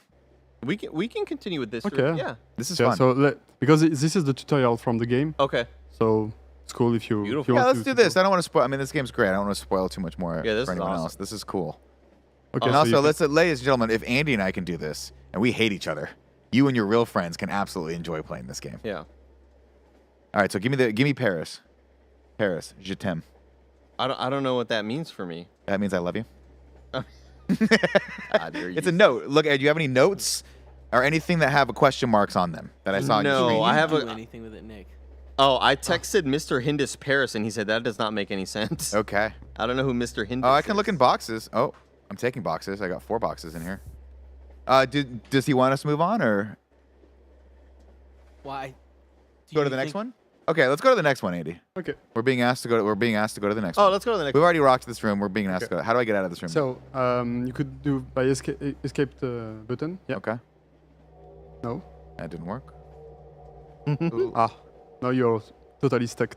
You have to find the solution. All right, I gotta find a solution. We're in No. there. We're in there. We're in it to win it. Is this still in storage though? Am I like still in the storage area? It will be on lounge. Okay. But you have to move. Maybe let's I let's see restart here. the game maybe. Okay. Yeah, I hold guess on. there We is can bring up a trailer for it, Kevin. maybe, We'll maybe restart the game it's the a next time. D button or P button. I don't remember exactly. Got it. P. Yeah, it's a P button. There you go. Get in there. Yeah. Ah. So you can get back to the menu. Got it. No, just click on. Yeah, just click on it. Yeah, it's not let me. Oh, weird. No. Let me slide that back over to you guys. We'll work on that technical aspect of it. I love games like this, Andy. Yeah, I'm having a This blast. is just this is No. just Oh, it's not working. Yeah. So maybe let's just Oh wait, hold on. I think restart the game. I thought I saw it highlight. Maybe. Yeah. No, just restart then. just alt F4 That could work. for that bad boy. While we do that, ladies and gentlemen, Dom2724 subscribe for 8 months. Thank you for that. Carl Jacobs, thank you for your 21-month tier 1 subscription. We appreciate you. Steaky has subscribed with Prime for 19 months. That's a great little name you got there. Let's see. And Dap Tam has subscribed for 3 months with that Prime. You guys, thank you so much for all of your support. Remember, with your support, this thing is possible. We can highlight all these indie devs. You guys make this happen, so we appreciate you. Thanks for coming out. Got a nice little 94 level hype train going, level 1 hype train going. Let's keep that going for all the indie devs that you're about to see as Andy and I work our way through the storage closet. We're doing great right now. I just always assumed, Andy, if we were going to get stuck anywhere, it would be a storage closet on our train. Now that you are out from the tutorial, I have to tell you that you have some mean of pressure, like the screen will it's starting to getting stuck. shrink. Yeah, have exactly. vision. Kind of escape game. So you have 60 minutes to solve everything. Okay, I like that because I do better under pressure. Yeah. Unlike we do choose. choose a wagon. Yeah. Okay. And let's Unlike go Andy. into the lounge. You know what I mean, Kev? All right. Andy just buckles under. Some people rise. No bike mic. Some people crumple. Do you want to keep the same lineup, or do you want to play on PC and maybe switch? Do you want to play on the phone? Yeah, I'll do the phone. Yeah, you do Let's the do phone. that. You look away. You look Okay, away. good. Ooh, nice phone. All right. So All right, look down. You can't look at I'm the not screen. looking down. Don't look at the screen. Okay, I'll look back here. All right. Andy, give me. Now I've got the codex. All right. I've got the 9-digit. So start, Nick, Yes. in the bottom middle. Bottom middle. Go all the way up to the top middle. Yep. Go diagonal bottom to the bottom, or the middle right, sorry. Middle right. Yeah, got it. Yeah, and then go far to the middle left. No, I did wrong. Hold Oh, on. Jesus. Go ahead. Middle, I made like and then down to the bottom left. God, you're Bada great. bing, You're bada beautiful. boom, everyone, as Great the job. Sopranos used to say. If I'm doing all this, it's for your well-being. Phone's ringing, Andy. Respond. So this is the first real room within the game. However, in order to help you, I must first make you suffer, both mentally and physically. Oh, this is scary. Extreme temperatures, poisoning, lack of oxygen. You I will love be the art faced with style. life-threatening It's awesome. Situations. You could probably Even bring it though down a little bit, killing Kevin. you It's a little too might loud. be more good. Beautiful. So Stop looking at the screen. I'm not looking at the screen. So for now, let's stick in this part of the room Okay. because it's the first puzzle as well, and you should have everything in Nick? hands to. I'm gonna need you to remember 4269. 4269. Yeah. Got Keep it. keep that in mind, brother. All right. Press to install. I'm installing all sorts of things. Sorry. See here. What do I got? Briefcase. I'm looking at like a Peanut. combination lock with like 5 slots, Nick. Okay. Do you have anything that's Morse code? Anything Morse code like? I got a briefcase that's got Morse code locks on it. You could forget about the Morse code Okay, because no. it's the other case. Okay. Take Maybe the I went other to the wrong half. spot. Codex, messages, dictaphone, photo gallery. You see the messages are? No. You could use the codex to type Let's do a code of codex. 4 numbers. All right. Give me the code for the codex, Andy. The 4269? Yeah. You're typing a lot of numbers. You know, you got to take the number sometimes. That sounds like a lot of numbers you're typing in. It's a plus or a minus. Validate. Got it. Okay, you All got right. it. Okay, filtered ultraviolet, filtered yellow. I don't know what that means. Did I filter? Oh, go to the painting of the choo-choo train. Okay. And what does it look like? Is it filtered with ultraviolet or is it filtered with yellow? If you had to guess. Yellow? I don't know. That's not the right way to do it. No, but I didn't know. Okay. Nice try. I tried. But I'm supposed to be looking at the train, is what you're saying? I have 2 buttons. The one said filtered Yeah. ultraviolet, You- and one said, okay, I can just do it myself. Oh, I see. It's probably best for me to keep the phone. Oh my God, Andy. Yeah? Shut the front door. What do you It's see? Hidden writing in the painting. Oh, And if I yes. filter it with ultraviolet, I have letters. Okay. I can read the letters. Oh, to you. beautiful. Yeah, because that's probably where I got to type in these letters here. It says jury. J-U-R-Y? J-U-R-R-Y. Okay. And then Okay. hold on. I got a filter. Oh, and then I got numbers. Okay, well, I probably just need Plus the 13. letters. Plus 13. Plus 13. Plus 30. I'm looking for a letter J. J. Oh. You said J-U-R-R-Y. J-U-R-R-Y. But you're missing one step to be able not- to yeah, solve You gotta this. tell me what you need. And it's gotta- related to the numbers that I have he shared. 13. The number is plus 13. You should walk around in the room. Walk around the room. Okay, cool. I like that. You know, you got your knees. Get some juice to the knees. Yeah, okay. You know, you're always sitting down. You're sedentary. So this is the token to unlock clue. Andy, look at that little paper one more time on the right. Does the token look like maybe it fits on top there? Yeah. Tell because of the glare. Yeah, that's part of this puzzle. Oh, okay, So okay. So go to your right. Go to your right. Yeah. On the Maybe- on the other table. Yeah, maybe behind you. Yeah, right there, right Yeah. there. Oh, here. Can you Okay. put the token in there somewhere? Oh. I feel so blind, Andy. Talk to me. What's happening? No, the token is not for this. Got it. Oh, so you said plus what? 13? Plus 13. Oh, okay, okay. I see. So J has to equate to one of these. So W. Okay, hold on. I'm writing this down. So it's one of those things where you were having to add 13 plus letters 13 to it. on it. Yeah, Yeah. that's quite Cipher, smart. right? Yeah. It's a siphon filter. So J is W. 5-minute warning, by the way. 5-minute warning. U is So H. 5. Or am I doing it backwards? U is H. R Mhm. is E. E. Wheel. And then Y is L. Wheel. You, Wow. you Nick. cracked the code. You crushed it, brother. Woo! I'm good at ciphers. So now let me go over here. This is cool as hell. This is cool, man. I love stuff like this. So you solved the first case Yeah. Good job, of the Andy. room, but you will have many puzzles in each room. Ooh. But I think we are good for today. I think we are. That is awesome. With That this is it, man. Very, very Q&A. cool. Back to you. Andy, I'll say it right now. We crushed it. God, we Didn't did fight once. amazing. Well done. We Did did not amazing. fight once. Thank you so much for joining us today. Thank you for sharing and to try the game. And Yeah. I'm glad that you succeed and find we a have solution. We have So a couple. summer 2023 is looking like Yeah. kind of a nice little window. And, For now, you can just wishlist the game on Steam, and it's everywhere also, and which is great. it will be released on every platform. Yeah. That's very, very cool. So the application will be on Android and iPhone, and the main game will be on Switch, PlayStation 4, 5, Xbox Series, and PC. Anywhere you can get a game, everybody. Go Exactly. wishlist it right now, though, on Steam. Thank you so much for joining us today. That was How to Escape. How to Appreciate you. Escape. Thank you very so much, much for guys. having us, Right guys. on. That was amazing. Enjoy your GDC. And it's so funny. I'm looking off camera right here, and I see Mike getting ready to replace me, and I see Greg in a suit with the VR on right now. God, you're so great. I'm here now. Let's go. The real friends are here. Andy, get out of here, you fake ass friend. I'm here. Good luck trying to get him to concentrate. We just crushed that game. I bring the humor. Mike brings the expertise. Get out of here with your bad attitude. Ladies and gentlemen, we got a couple fun things to read in the chat right now. Calvin Perez says, huge $5 super chat says, huge thanks, KF, for having this. I'm a bit behind, but just saw Venba, and it's so up my alley and would have totally missed it had it not been for this. Yeah, guys, that is the whole point of us being able to do this. This is it's awesome that we get to showcase these games. It's awesome that Greg and Tim and all the guys put this together. Mostly Greg, let's be honest. It was all Greg. Yeah, and we're happy to be here.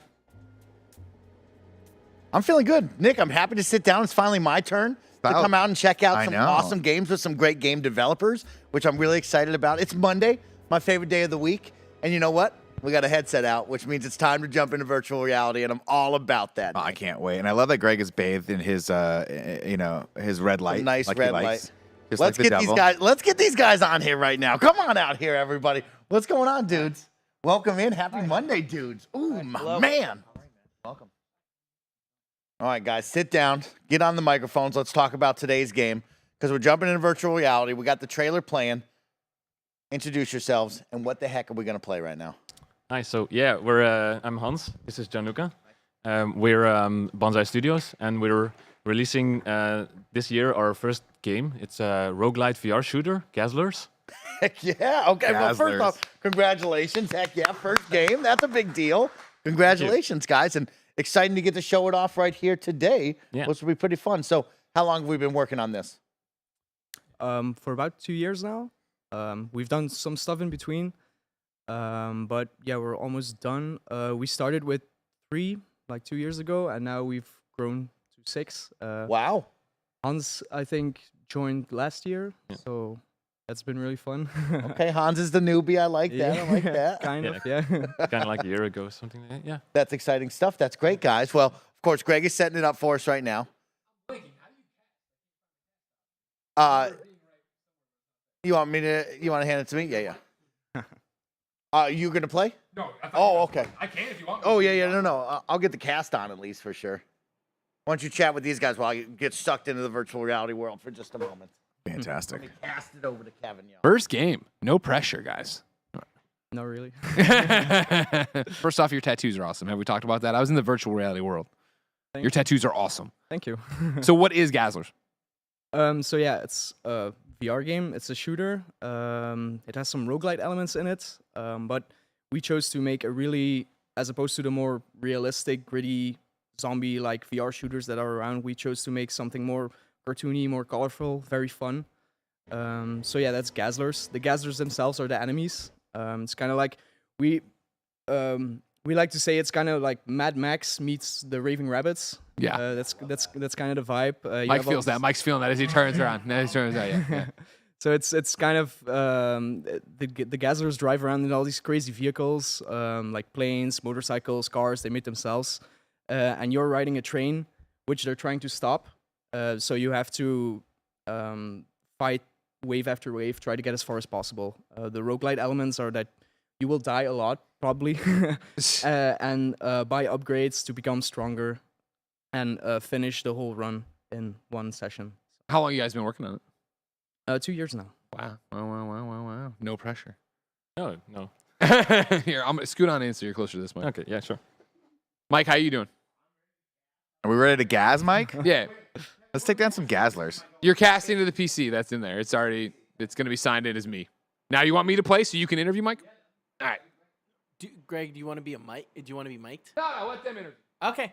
He said let them interview Kevin. We're trying to get some experience for us. There it goes. The casting just started. Great. Okay. Shout out to Lenart NL for the 10 gifted tier 1 subs over on the Twitch chat. He's very excited about the Gazzlers.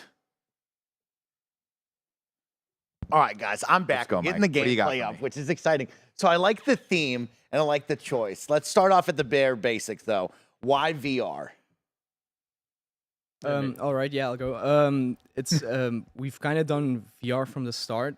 We think it's a great upcoming platform. Also, it probably has a small part in it. We're from Belgium, and VR is really starting to boom there. There are a lot of studios that are making VR games, and we felt like it was something that we could kind of try to make an impact on because it's a very new thing, right? There we go. Yes. Where don't we want you, Greg? You just stand right there. You can take my shot. Don't worry about it. I love that angle. Looks about right. Okay, so I love that you got the VR culture over there. That's really great that you guys attached onto that. And so now why, you bring up Mad Max, the on-rail shooter, why this game in particular to start off your games industry careers? When we first started, we were just coming up with ideas. We were a very small team, and this was something that immediately we felt really passionate about, because we always want to bring the action, but also the fun.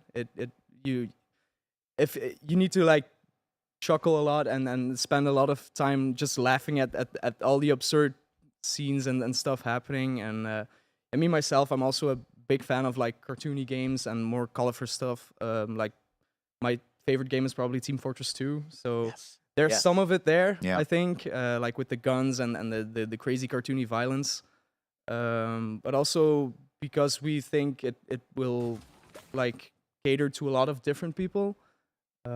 So I don't know, parents and their kids can try to play it because VR is something that a lot of young people are interested in, but also a lot of older people, parents and stuff. Yeah, totally. So this would be great to just spend time together on. He's not the best VR guy, but you know what? The best part about that is you're so right. You gather around the living room. One person puts on the headset. You see the fun, the chuckles like you bring up. Now everybody wants to try on the headset. So it's a great angle to go for. And you're speaking my language. I love the fun, over-the-top, cartoony violence that will make you laugh.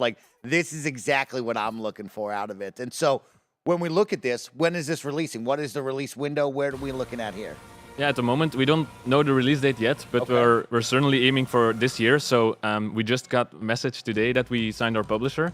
Congratulations. Yeah, That's a big deal. Great job. Thank you. Yeah, so now we're, the next couple of weeks are going to be like discussions, and then we're going to, set a date, but that's also not totally up to us. So, but yeah, it's this year, should be it, right? Yeah, that's exciting stuff. That's great, you guys. Congratulations on that. So thank you. We're looking at this year. What about, of course, the game itself? How long is this experience? Is it something you're going to go back to and play multiple times with maybe a high score ranking? What are we can expect out of the gameplay side? Yeah, so it's a roguelite, so you're going to die probably a lot and then upgrade yourself so you get further into run. I think if you're like really good or fully upgraded, it's going to take like one run is like half an hour or maybe even more. You don't want it to be too long in the VR headset, of course. But you know, if you do multiple runs and you do your upgrades and there's multiple stuff in there, I think it's more like 6 hours or something like probably. that. Ooh, something like that. I like that. Okay, yeah. Yeah, and so there's also you get to finish your entire run, but then there's also a high score. So there's the leaderboards, so you can get competitive with your friends. Perfect. There's a kind of a database in the lobby that you can see, okay, have I already tried all the weapon components? Because your weapon is built out of 3 kinds of components. You can change these components. For example, you don't. So now Greg is going to be able to choose a component. Oh. Greg, build that gun. There we go. Build that gun, Greg. So every component changes the behavior of the gun. So you can, for example, change that your projectiles become rockets. You can change that your fire rate goes higher, or that you have to charge your bullets. Yeah, as you Greg can see, dodging things in VR will as you never can go. already see, the dodging is also pretty. So you cannot make this game non-VR. It's really the dodging, trying to make the right moves at the right time is really important. So. The movement is great. And yeah, you talk about the roguelite, right? Being able to switch your different build out and your loadouts, right? Do you guys have any special mods that you like putting on the guns that maybe we can use in the future when we play? Yeah, so you have all kinds of different components that have a different rarity. Okay. So the rarity changes traits, changes the damage that you do, the fire rate that you do. But there's also something we call mods, so modifications, and they change more. They do special effects, like the last bullet in your clip does double damage, or the more empty your clip, the more damage you do. So in between waves, you have a shot moment, and you can choose a weapon component or a mod, and then you change, and you're probably going to pick something that is in your build, right? Okay. Greg has already equipped one, I think. It's called the Mighty Shaker, and if you shake your gun, you will deal more damage. Greggy, shake that gun. Shake that your gun, right hand. Shake that gun. So the more shake you it up. Oh, check it out. Yeah, then it gets. Good job, Greggy. You can get a lot more damage. I'll tell you what, Greg's gonna be so sore after this, but it's worth it. Yeah. It's a great workout. Yeah, we do it every day, so. That's why you guys are so skinny. Maybe we need to institute this. Yeah, you and I, we might have to start this. Gazzlers for us. Oh yeah. Perfect. So on the other hand, we're seeing, is that a shield popping up that Greg is holding on the other hand? Yeah. Okay, and then will that change at all? Will it always be the shield on All your right, left? Greg, let us see what these mods are. It will also be always be a shield, but you can change how powerful it is and how fast it regenerates. Go for the jungle with modifications. Yeah. Also, always go jungle juice. Maybe we should say there are also health cans to the right. We should probably help Greg out. I'm seeing it's pretty low on health. So good to know to help him. Yeah, that's great. Smart, Greg. So you take it. You take it with your middle finger and you activate it holding your index finger. Yeah. It's kind of like that, but with the health can also.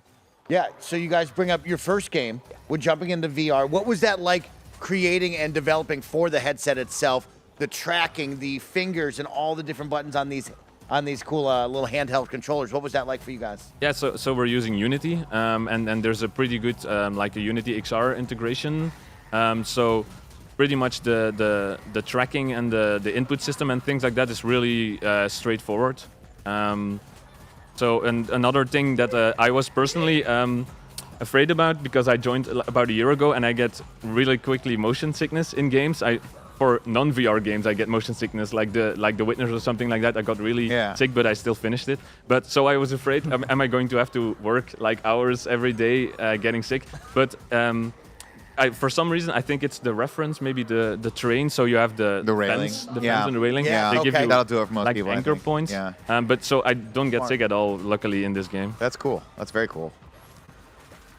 And of course, we have the MetaQuest 2 on. Is this coming to MetaQuest on all of them? Is it coming to any other headsets? Where is this dropping on? Yeah, what we know for sure is MetaQuest 2 and PC VR. Okay. And we are working on the PlayStation VR 2 version. So Sweet, that's great. Okay, you guys excited about working on that new tech over there on that one? Yeah, very. Okay, Yeah. any pieces on the haptic feedback on that? there anything that excites you out of that headset over there? Yeah, we're still very early on the PlayStation VR front, but it's we're already excited about getting the force feedback and the triggers of the DualSense controller, the haptic feedback in the headset. I don't think we're going to be needing like the foveated rendering and things like that because it's a really like a clean, pretty simple art style. I have to watch out what I say because he's the artist. Okay, I like that. I like that. No, we went for a very like timeless, cartoony really cool. look because it ages really well, but also it's supported on pretty much all hardware. It was a focus for us to make it work on the Quest standalone. So like Greg is playing right now. Yeah, of course. But yeah, it will also work on like PlayStation and stuff because it's just very cartoony. So it doesn't really bother that it's a lighter, easier to render art style. So. I like that. That's great. Yeah, let's touch on the art style really quick because a lot of people are going, oh, Borderlands. I see some Borderlands love in that. I think the desert setting leads to that, the cartoon nature. What were some of your inspirations on the art side of things? The first world is desert themed, so obviously the Borderlands reference is pretty obvious. We get that a lot, even though it wasn't a conscious choice for us. Okay. It's kind of a joke among me and the other artist. Peter is not here right now, but it's like, oh, everyone thinks it looks like Borderlands, so I think it's pretty cool. But yeah, as I said, the cartoony vibe is something I like a lot in games. We also tried to take a lot of influence from other like more American cartoons. Like stuff like maybe Adventure Time or SpongeBob SquarePants, stuff like that. Like the really wacky, crazy, expressive cartoons. Love hearing the Adventure Time call out. That's great right there. So what other worlds will we get to see? Of course, we see the desert right now. Can you tease us with what's next or what's on beyond? Yeah, there are 3 worlds right now in total. We'll see if Greg can like beat the first boss. Then he'll get to the second one. But there's the second world is like looks a lot more alien, I think. This is more like classic desert stuff, but it's an alien planet. Get down, Greg. Get down. Get down, Greg. There you go. That's when you know you're having a good time. Oh, he's having a Gazzlers. Shake the gun. Shake the gun. Shake the gun, Greg. Shake the gun. Oh, no. He died. Should we put you in the headset? Yeah, I'll do the headset. Is it your time to get in? Sure, I'll try the headset. All right, great. Let's set the tone right now. Gathered some scrap that you got can use later for 49.70 is my score to beat. No, now you're going to get badges that get you extra. So if you've dodged bullets and things like that. Thank you, everybody. As we take this moment, really quick, this pause. Thank you to everybody that is tuning in and watching over on Twitch and YouTube. Thank you for hitting that follow button. If you're new here, welcome in. We're celebrating GDC. Some incredible game developers from all around the globe showing off their awesome titles. And then most importantly, you can subscribe or become a member at any time to help support us here at KindaFunny. Greg sets the tone. So, yeah, we got a couple of pieces to talk about because you brought up the world boss right at the end there that I want to touch on, the level boss. But then you also brought up the after match situation there. So let's touch on that, right? He was collecting gears, and what is that going to go for? Yeah, so you collect the scrap, and then you get to the lobby right here, and on your right, there's an upgrade panel. Okay. So you can change that you do more damage, that you have a better shield or something like I that. probably shouldn't have done that in the suit. I was ready at any point to take it off. I thought I was going to die a lot earlier. Yeah, you got pretty far. 56, 70. I'll tell you right now from the jump, Nick ain't got this stuff. He ain't got the stuff. Nick ain't got this stuff and isn't going to get, he's not even going to cross 4,000. Okay. I like that. So you I take told the scrap, you what don't is got that the used stuff, for old afterwards? man. Pack it in. You get the scrap afterwards, after each time you play. What is that used for? You were talking about upgrading earlier before you jump in. So you grab it and then you like crush it with the L trigger. There you go. There you go. I don't know if you have that upgrade yet. You don't No, you don't. He doesn't have that upgrade yet. That's the one that I'll tell you straight up, super fun. And I also didn't get motion sick. And granted, I play a lot of VR, so I usually don't. But sometimes you have that tinge of it. You know what I mean? Yeah, Not even at all. That was awesome. Okay. That was great. You said PlayStation VR 2, I heard, as well? Yeah, we're pretty early on that, so I don't... Do you need help with your trophies? I'm always helping. You know, hey now. Make sure they give... Hey, look at that! He ain't got the stuff I told you! You should try to buy some upgrades, maybe. Well, no, they're gonna. Oh no, they just. I was like, they're gonna give you some more. Nah, they didn't. This is your moment. You can get high up on the board all right? now. You can buy some upgrades with the scrap that Greg got. Yeah. Let's maybe use Don't some do that. upgrades. Don't use my scrap to buy him upgrades stuff. really quick. On your right, yeah. On the right. There we go, Nick. Why don't you jump into that one and buy some upgrades? That's right. Puts into the health. He's not gonna nothing. This ain't gonna help him. So what kind of upgrades are we looking at? There's 12 there in front of us. What will each one go towards? What are some unique ones that we're gonna see? Yeah, there are some like basic ones, like the one you just purchased, which increases your health. We have stuff like that increases your damage, increases your shield, but we also have some more unique skills that expand on, for instance, the loot. So you can get more rare loot in between waves, or just a bigger amount to choose from. We also have some effects like when you get close to death, you can take more damage, stuff like that. So there are lots of unique effects. And on top of that, you also have the mods, as Hans mentioned, which are more passive effects you gather throughout your run. So you can get stuff like double damage on the last bullet, or the further the enemy you hit, the more damage you deal, stuff like that. So you can really try to form your own build every time. And of course also the components, which are the big weapon parts that really change up the gunplay. Here we go. Nice. That's great. That's a lot of in-depth stuff right there. That's going to be fun then. Big Nick, you got this. There you go. Rev it up, Nick. Rev it up. Laggy. Yeah, you grab it with your middle finger and then and use your shield with the index finger. No, you can take just the distance over distance. Yeah, you don't have to get close to it. You have to can force like grab it. Grab it. Yeah. Yeah. Sweet. Oh, that's a nice touch right there. So you don't have to be bending down all It was super helpful. That is Yeah, nice. yeah. That's great. And so we see guys here in the desert. They're rolling up on their Mad Max cars. We got some dirt bikes. We got some planes. Will we see different enemy variety every time we go to different worlds like that? There, every world has unique enemies. So this one has the, I think you already saw the Duker, which is just a standard There you go. car. See now what he You also have a motorcycle, planes, Nick small dance. small Feel like it. helicopters. Sweet. And the boss of the first world is called the Badoomer, which is a giant monster truck, basically. Oh, okay. Nick, we got to get to this first boss. Index finger. Index finger. No. Greg got close. He almost got to the boss. Really, Greg got close? I was Okay, feeling nice. real good there. You were, Not that I was getting when you any hit credit the for it. ground Not in that I was getting VR, any credit. When you hit the ground in VR, that's when you know you're fully immersed. So in you that. force grab it with your middle finger and activate it with your index finger. You didn't grab it yet. Oh, no, If you want to give, Press that Don't button give up, again. man. That's the left Oculus button normally. Yeah, it's the flat Oculus button, which you. Underneath your joystick. Yeah, the little hamburger there. Hit it. There you go. Yeah. Ah, Perfect. there. You're holding your index finger. Have you guys taught your family members, like maybe your grandfather or father, how to play this game yet? Because that's what it's like with Nick. Just so you guys know. Some of our parents have tried it. That's an old person joke. We've had lots of different people try it. Okay, out, so that's great. Some people get it right along, and some You might actually have a need to- bug. Yeah. Maybe Learn just it. maybe you should try to give up and, I give up with the restart it. hamburger Yeah. button and come back to it. I think it's a bug. Just give up, man. Yeah, the hamburger button. The button you hit before that say not quit, not quit. Yeah. We'll get you back in there. Of course, these are all builds in progress, ladies and gentlemen. Yeah. Aren't we all? Yeah. Kids under construction. Remember that song, everybody from church?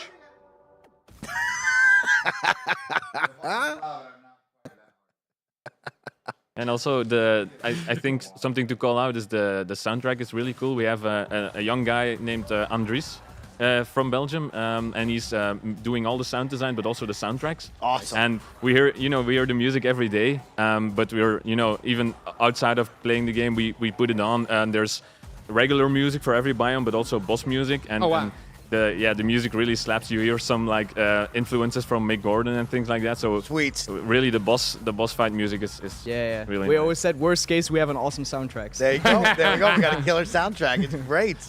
I mean, you got a really fun game too, so don't worry about that. Yeah. Thanks. Now I heard you signed. I'm in the VR. I'm in the virtual. I'm fighting these Gazzlers. You signed it with a publisher today. You said? Yeah, today. Did you say who it is? No, not yet. It's Others Lab. Others They're- Lab. yeah. Okay. Congratulations. That's huge, guys. That's Thanks. a really big deal. Thank you. Yeah, we're really excited about it. So they have right now they're having lots of meetings probably with the right platforms and stuff. Yeah. 'cause Wait. That's Yeah. their responsibility. Yeah, you don't have to There worry you about go. it. You can just go make the game. Yeah, You yeah, can come yeah, here. exactly. You can go make the game. we're like we can make the game, but like marketing and things like that is really hard. And it's, for sure. Oh, yeah, so sure. we're really happy that we have some now people who know what they're doing marketing wise, and we can just focus on making the game as best as 100%. yeah. Yeah, of course, that's a big deal. That's a big weight off your shoulders. Yeah, that's great, you guys. And so now when we go back home, what are we working on? What's the team focusing on now as we start to near, hopefully, that release date? Yeah, right now we're kind of in polish. So we're still touching up the final world. And then it's just going to be lots of QA, lots of balancing. But as Hans said, we're looking to launch at the end of this year, hopefully. So that's going to be another few months, probably. Yeah. It's going to go really fast. Yeah, it's also pretty modular design, so we already have ideas for, extra worlds, enemies, weapon components, things like that. So, yeah.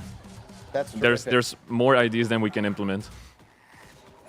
What do you think when that music cranks up like that? That music picks up. That's when you know you're having a good time. Let's see what Nick does here. Now Nick chose something different here. It's the laser, yeah. Yes, he's got Yeah, we the call it laser the out fry there. guy. Yeah, it's the fry guy. It's good. Now, Mike, when Nick finishes shit in the bed here, Yeah. you gonna try to get out there and beat my record? Yeah, You ain't got it. You ain't I got want to get stuff to the to boss, there. so that's my goal right now. Yeah, that would be cool if we get to see the boss. Yeah, that'd be cool if you guys weren't garbage at our game. Greg almost got there. Greg almost got you guys are getting pretty far. It's above average performance. That's great.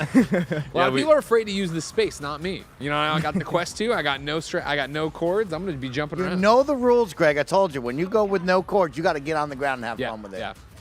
That's how you get the farthest. If you really dodge physically and stuff. Yeah, because your shield overheats, you cannot use it all the time. So if you're dodging bullets physically, you're going to be able to use your shield more. Yeah. Being Neo out there. You also got the badge Wave at 2? the end All of right. your run. So. All right. Nick's got Okay, something wave here, 2 ladies and complete. gentlemen. He's There we making go. a He's run. cooking it up. You have the Oh, he's dancing. recyclotron. He's dancing. If you hit a vehicle, you get that bullet back or modification. No, you force grab it. Yeah. Bam. All right. There you go. Lock in there, now, Nick. So now he equipped a modification. Every time he destroys a vehicle, he gets regenerates 30% of his shield. Nice. So, Okay, that is huge. Then we got the red explosive barrels out there as well, if you're paying attention to it. Yeah. you can So hit there's those. traps on the ground. Every biome has its own different kinds of traps. So the Nice. second world has like homing missiles as traps. There's also these balloons you see in the air. They contain scrap, but there's also a health balloon. Like right now, right at the right top, you have a health balloon. If you shoot that one, you get an extra health can. That yellow over there, right there? Yeah. Nice. But yeah. Nick is a shooter. That's what we call Nick. Nick likes to shoot. He doesn't focus on anything He's else getting a but lot of getting love it in the done. chat. Darth Doobie says, honestly love that Nick is involved in the gameplay. He always learns every game so quick. Okay. But that's the most fun to see because some people get it right from the start. Yeah. And some people it takes a longer learning curve, but they always get better each run, and that's the most fun to see. Let's see what your score is, Slappy. Mike, you got 8 minutes left. Yeah, I got on this 8 minutes segment. to try to do my best right now. Speed run time. Well, you got 1090 there, but you're Yeah, gonna but get some he's stuff added probably to it, still yeah. got badges. I mean, he's not gonna get 5670. Let's be honest. All right. No, I don't think so. Yeah. Oh, yeah. Oh, look at that. No. 5670, the score to beat from Greg Miller, the most handsome gamer at KindaFunny. We'll see if you can do it here. While they get set back and jump back in, what is GDC to you guys? What are you hoping to accomplish this week? Yeah, go ahead. Yeah, I think we already planned to go here before we signed the publisher. Yeah. The thing is, we have a new concept for a new game. We're in pre-production, of course, pretty early, but we are now. I think some people on the team are pitching to publishers, and we have right now. Yeah. We have some more meetings left in the next couple of days. Yeah. But it's also just letting people play the game, networking, things like that. For sure. Yeah, it's our first GDC, so it's really exciting. I'll tell you what, I watched Greg play this game, and I thought to myself, if Greg can do it, anyone can. It's hard. Yeah. It's fun, though. This Let's is see a what really, Mike's really got. fun VR experience. 5670, the impossible score to beat that no one at KindaFunny possibly can, but we'll see. Well, I mean, none of us are willing to roll on the ground and panda roll. I mean, I am actually. Mike, don't forget your shield in your right hand. There you go. There you go, brother. Yesterday we were showcasing the game, and we had like a pretty tiny spot to showcase it. And you have people who are really standing still, but also people I was afraid were going to break some controllers and things like that. But everyone was fine. We're taking this desk off next time we play this. We're clearing out the studio. We are rolling because this game is fun. Can people wishlist it right now?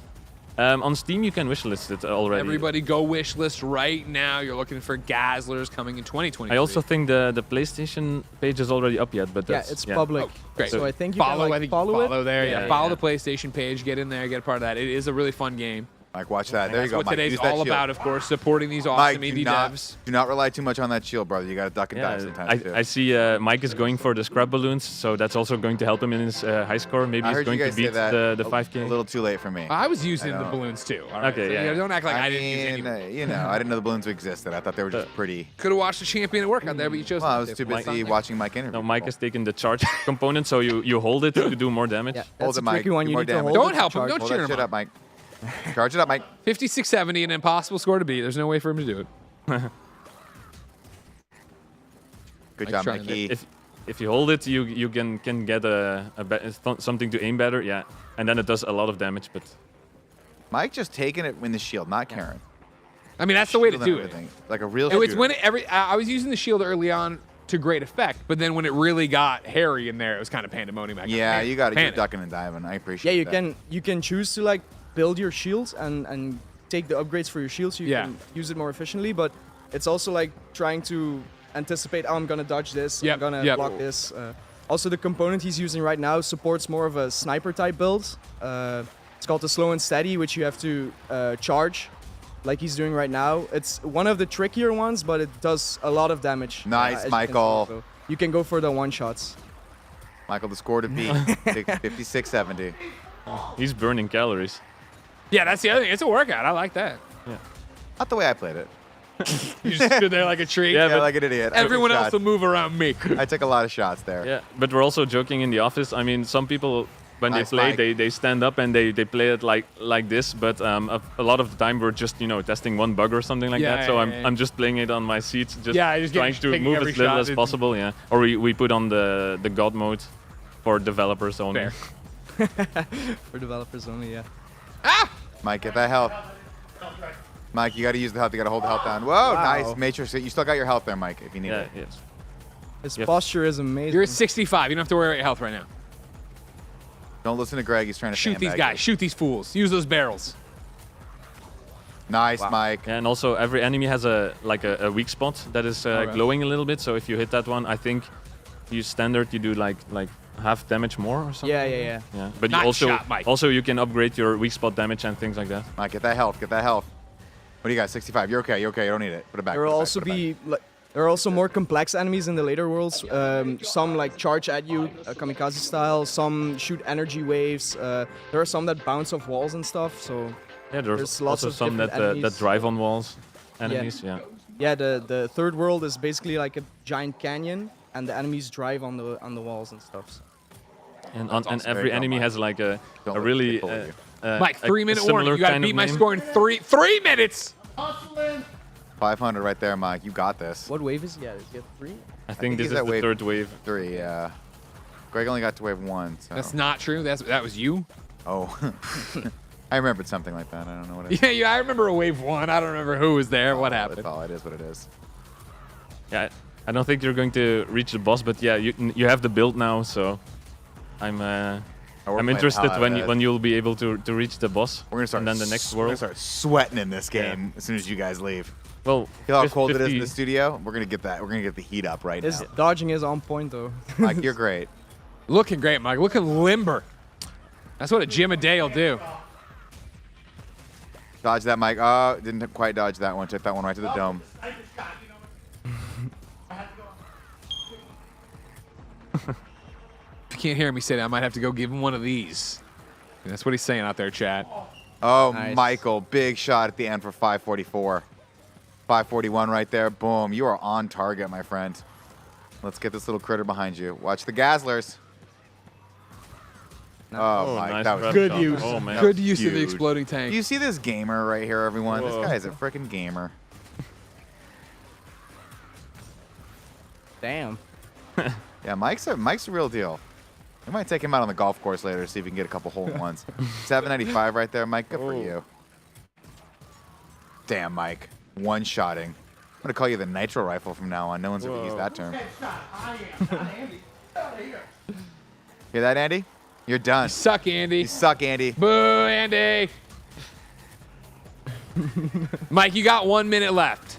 So just let yourself die so you can see you didn't beat my score. Nope. Keep going, Mike. We're fine. This is Gazzlers, ladies and gentlemen, coming in 2023. MetaQuest 2, PC VR, PSVR 2 in development. Wishlist it now. Follow it on PlayStation.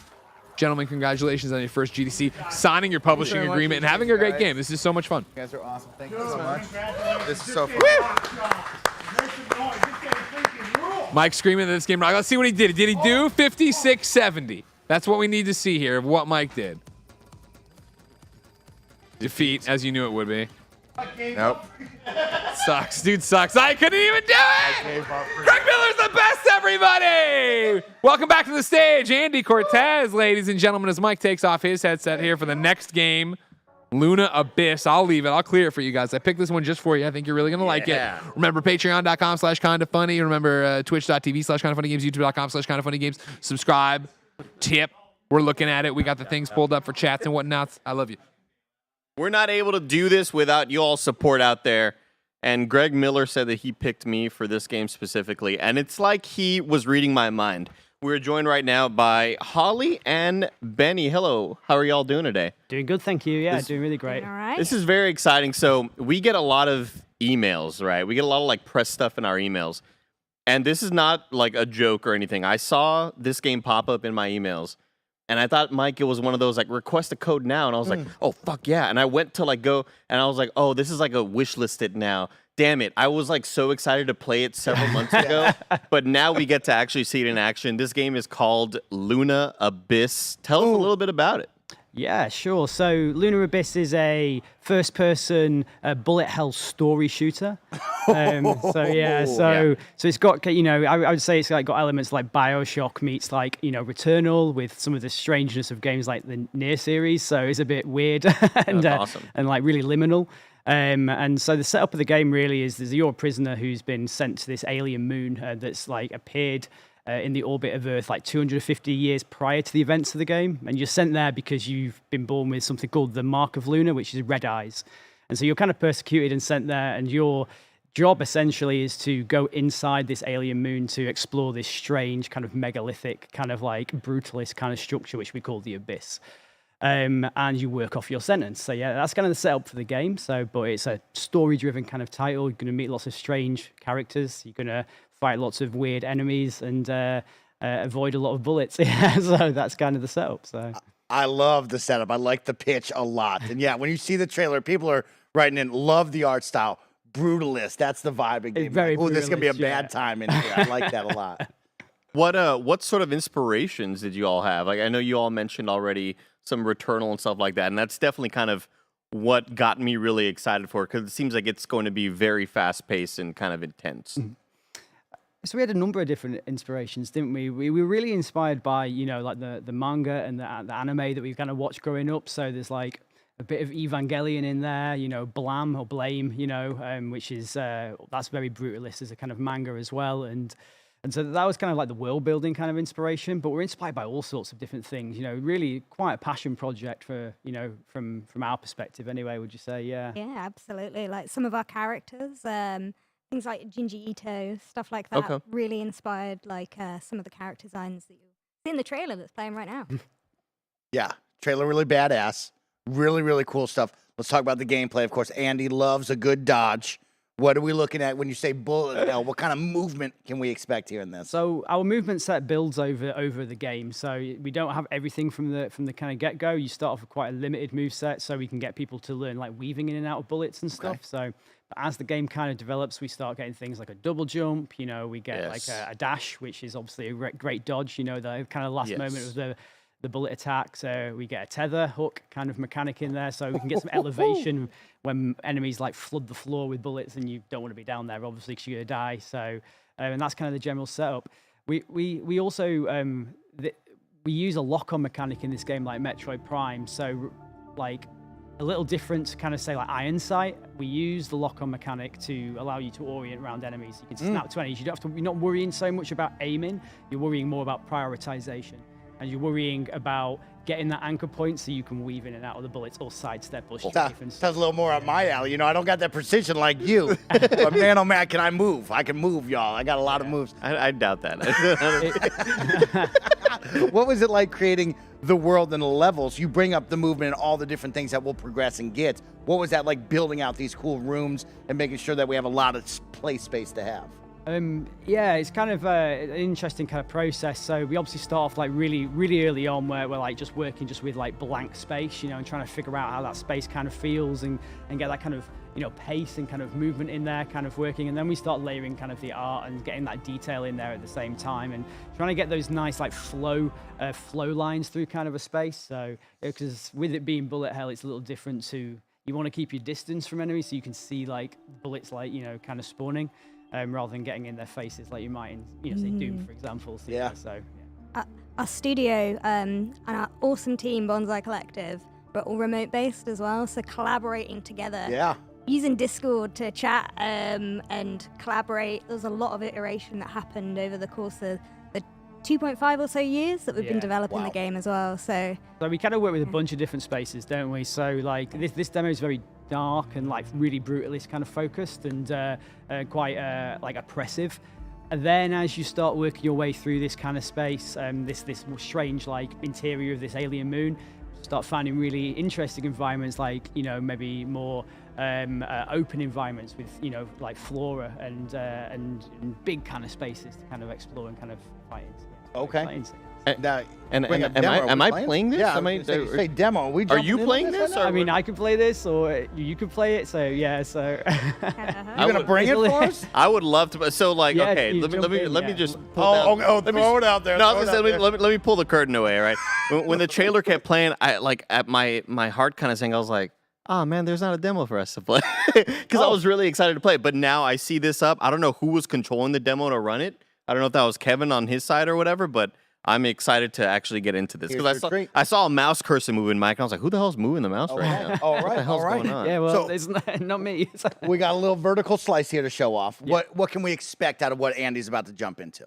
Yeah, so this is going to be, this is like the first mission in the game. So, Okay. yeah, so you have, as a prisoner, one of the kind of core concepts that I didn't mention before is that you never leave your prison cell. So you remotely kind of connect with these biomechanical machines called wardens. And so this is the first time that you've been connected with one of those. And so you're going to wake up as this kind of machine, and you're going to learn, you know, the kind of basics of the kind of game and kind of jump into it. So there's a little bit of an introduction in there, you know, kind of get the atmosphere and the kind of like world building and the mood, you know, learn a little bit about the locker mechanic, and then we're going to jump into some combat, maybe meet a strange character in there as well and see how far we can get on it. So yeah, so I don't know how much stranger this can get. This looks very normal already, but let's hop into this.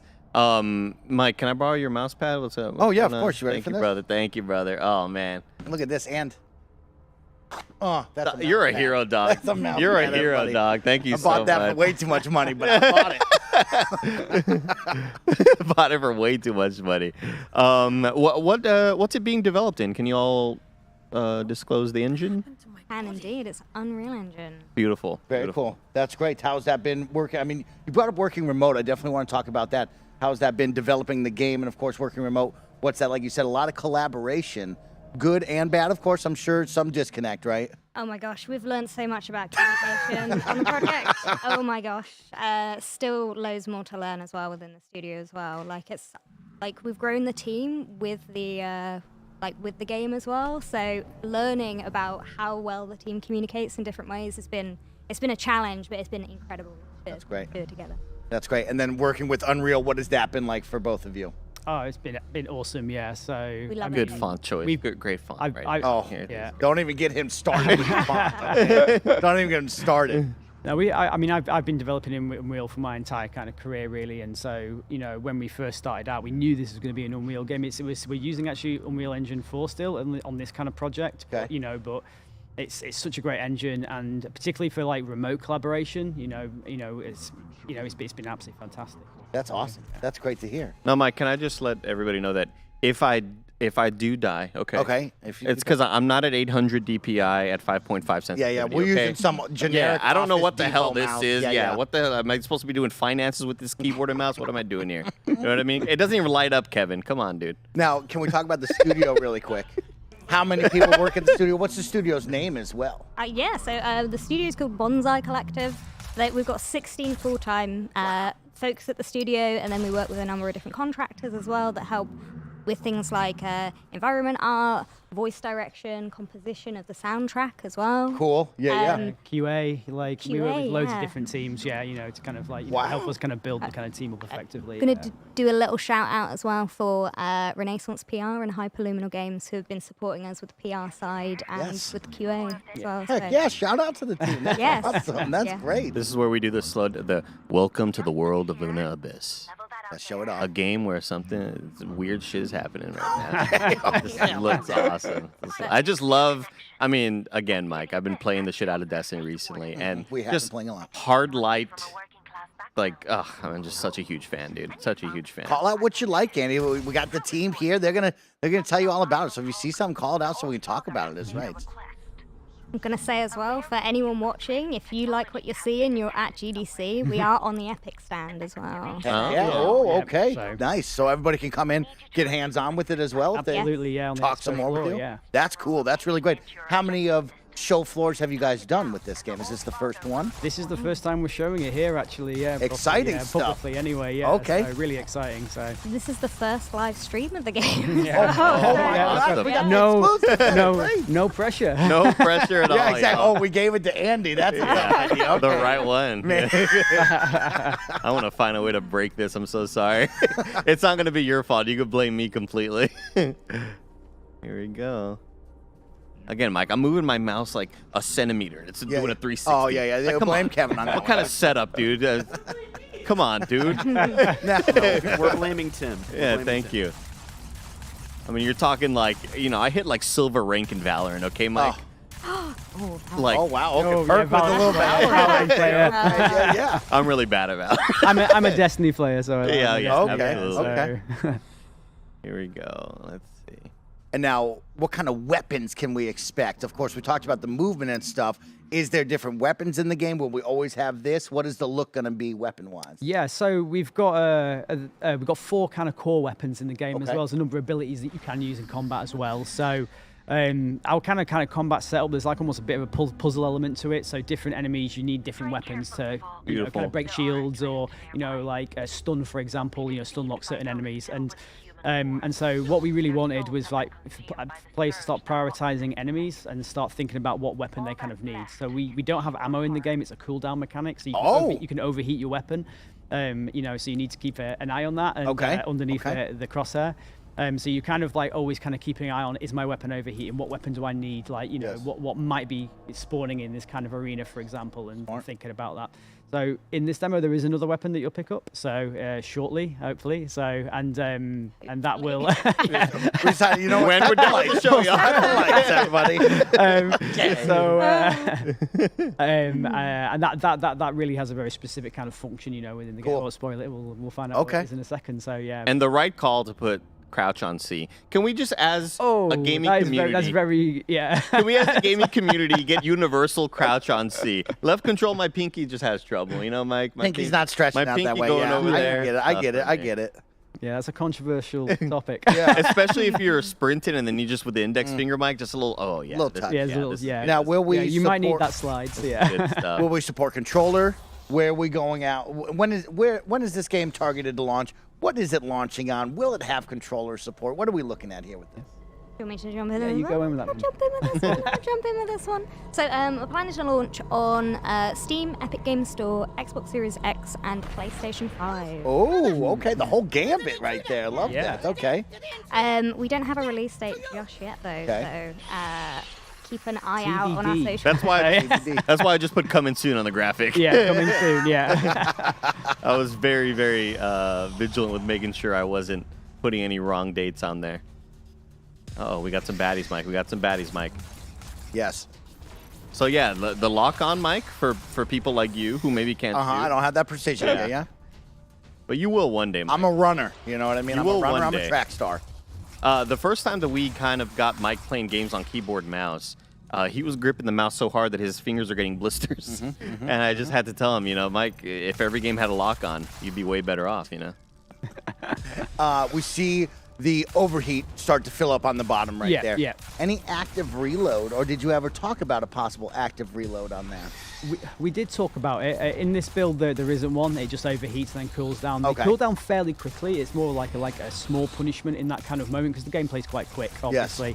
Yes. But yeah, it's what we're kind of keen on, at this kind of point in time is like seeing people play the game on the show floor, seeing how different people are engaging with it, and then starting to think about that from things from a UX standpoint. How can we iterate and improve, on the experience? Yeah. What are you excited to hear people on the show floor since it's your first time, right? What are you excited for them to say to you? What are some of the feedback you think that you'll get and maybe you'll work on with the team moving forward? I love the game and I want to buy it. That's really good. That's really good. That's what we're looking for, yeah. Wishlistable? Yeah, Steam? Absolutely, yeah. So you can go on Steam now and wishlist it. So also on Epic Game Store and on PlayStation, you can go and wishlist it.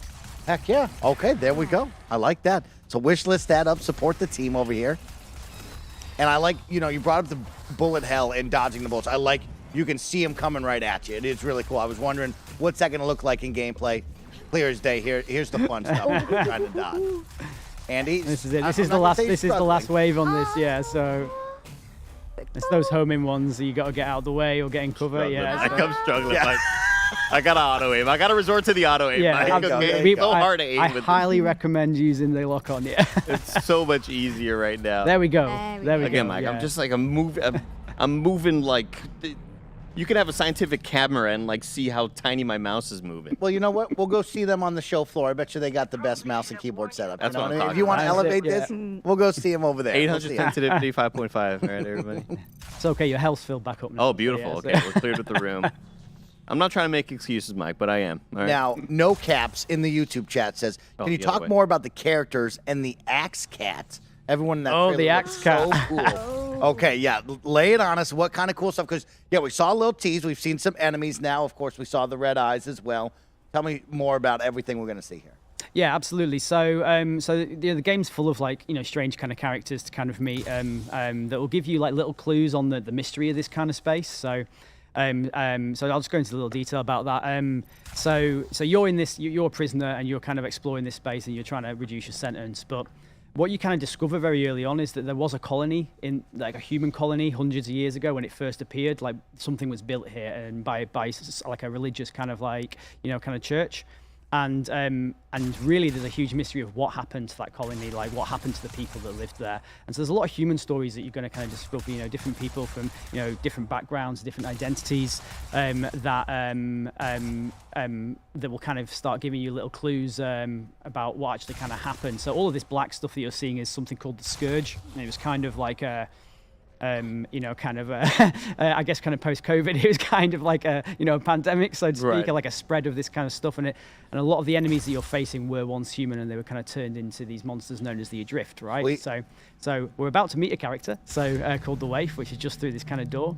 I'm so glad I'm going the right way, by the way, because I'm not listening to the game, obviously, and I was like, oh, I hope I went the right way. Yeah, no, you should find your right way. So there we go. And so, some of these characters have been here a long time, and some of them are disconnected from their bodies, so they're now just stuck in these kind of biomechanical kind of machines. And we'll learn a little bit about stuff. In terms of the Axe Cat's a character called Urian, and we're keeping his role a little secret right now. But he is a very important character that you will meet and speak to. Little tease of the Axe Cat. Axe Cat is actually called Urian. Yeah. So who thought of the Axe Cat? Who in the studio was like, "Yo, we gotta have it"? Was that a combination of character artist Lenny and Harry? Yeah, absolutely. Right, yeah. right. So Harry is our another business partner, the co-founder of the studio.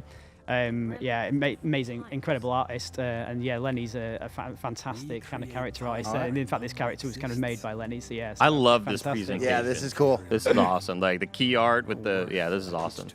Now, really quick to end the Axe Cat, because I know we want to keep it under wraps, Mike. But of course, this is gonna get me on Twitter if we get the right answer. Can we pet the Axe Cat? Oh. Oh. But if we can't share it, it's all right. But I'm just saying, we can't share this will that get me on Twitter. We can't share that at this moment in time. Okay, yeah, okay, so I like that. Asking what the we can tough say, journalistic question. I have to get on that I one. love It's it. like, can you pet it? what we can say is we have a Discord kind of community, don't we? So yeah, so that you can kind of join, and lots of people talking about the game. Sweet. And we do have Thank you. some emojis of the axe cat on there. Yeah. Oh, of course. An incredibly long You can stitch them axe together cat. and make a really long one. Yeah. So Sweet. yeah. What's that? Discord? That's Discord. Yeah. Okay. I think through our Steam page you can link through to that. Yeah. So. Yeah. Okay. Go get those emojis right away. That's right. Let's spam that up right away. I love that. Okay. Andy, how you feeling on your side? Of course, you're playing it. I'm doing all the chatting. How's it feeling over there? What do you want to tell everybody? It's feeling awesome. This is, again, a game that I had been looking forward to ever since we got that initial email about it. So I love kind of losing myself in a first-person shooter, getting a hang of the combat, dealing with challenges, dying, learning what you need to fix. What are the lessons we're learning here, Mike? That's the most important thing when you're playing first-person shooters, you know? I would say have a look at the floor right now as well. Benny, it'd be awesome if you could talk a little bit about the floor. Oh, God. Oh, yeah. I mean, it's a great floor, so, But no, so there's a lot of environmental storytelling in the game that kind of all build up to this kind of reveal that you might find in the middle of the game that's really exciting. But, and so all of what we've tried to do is build that story not only through the characters that you're meeting and obviously your relationship with Aylin, who's the character that's kind of your prison warden that you're speaking to constantly, but also through things like the graffiti in the floor or little dioramas that have kind of been built by our incredible art team. So and so a number of as you kind of move through the kind of space, you find little scrawlings and you're like, well, what does that mean? And you pick up the PDA and you'll get a bit more story and it starts to kind of build up the world. Yeah. So that's really fun. That's great. Yeah, that's hot right now is the storytelling through the world where maybe you catch your eye on a wall and have some fun. So that's really cool. You guys got a nice piece of that. That's great. And who came up with this story? I mean, I look at you and you're telling me all the lore. Was this you? What was the team effort on this to create something, this kind of world? Yeah, so I mean, it's a team effort, right? Everyone kind of contributes in different ways to the kind of world building. I'm the kind of creative director, so I worked really closely with Harry, our art director, to come up with the original concept of the kind of game world.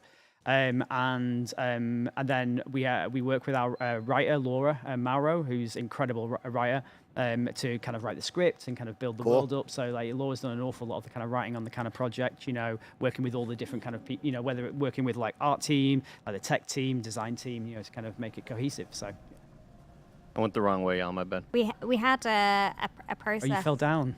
earlier on in development where we went through environmental story passes as well through each level of the game. So the PDA placement and stuff that you've seen so far, there's some really cool lore pickups, and there's lots of different areas in the game where you can find out more about the world and piece together what's really happening in the game world and understand more of the mystery that's happening. Cool. That's rad. Okay, I like that.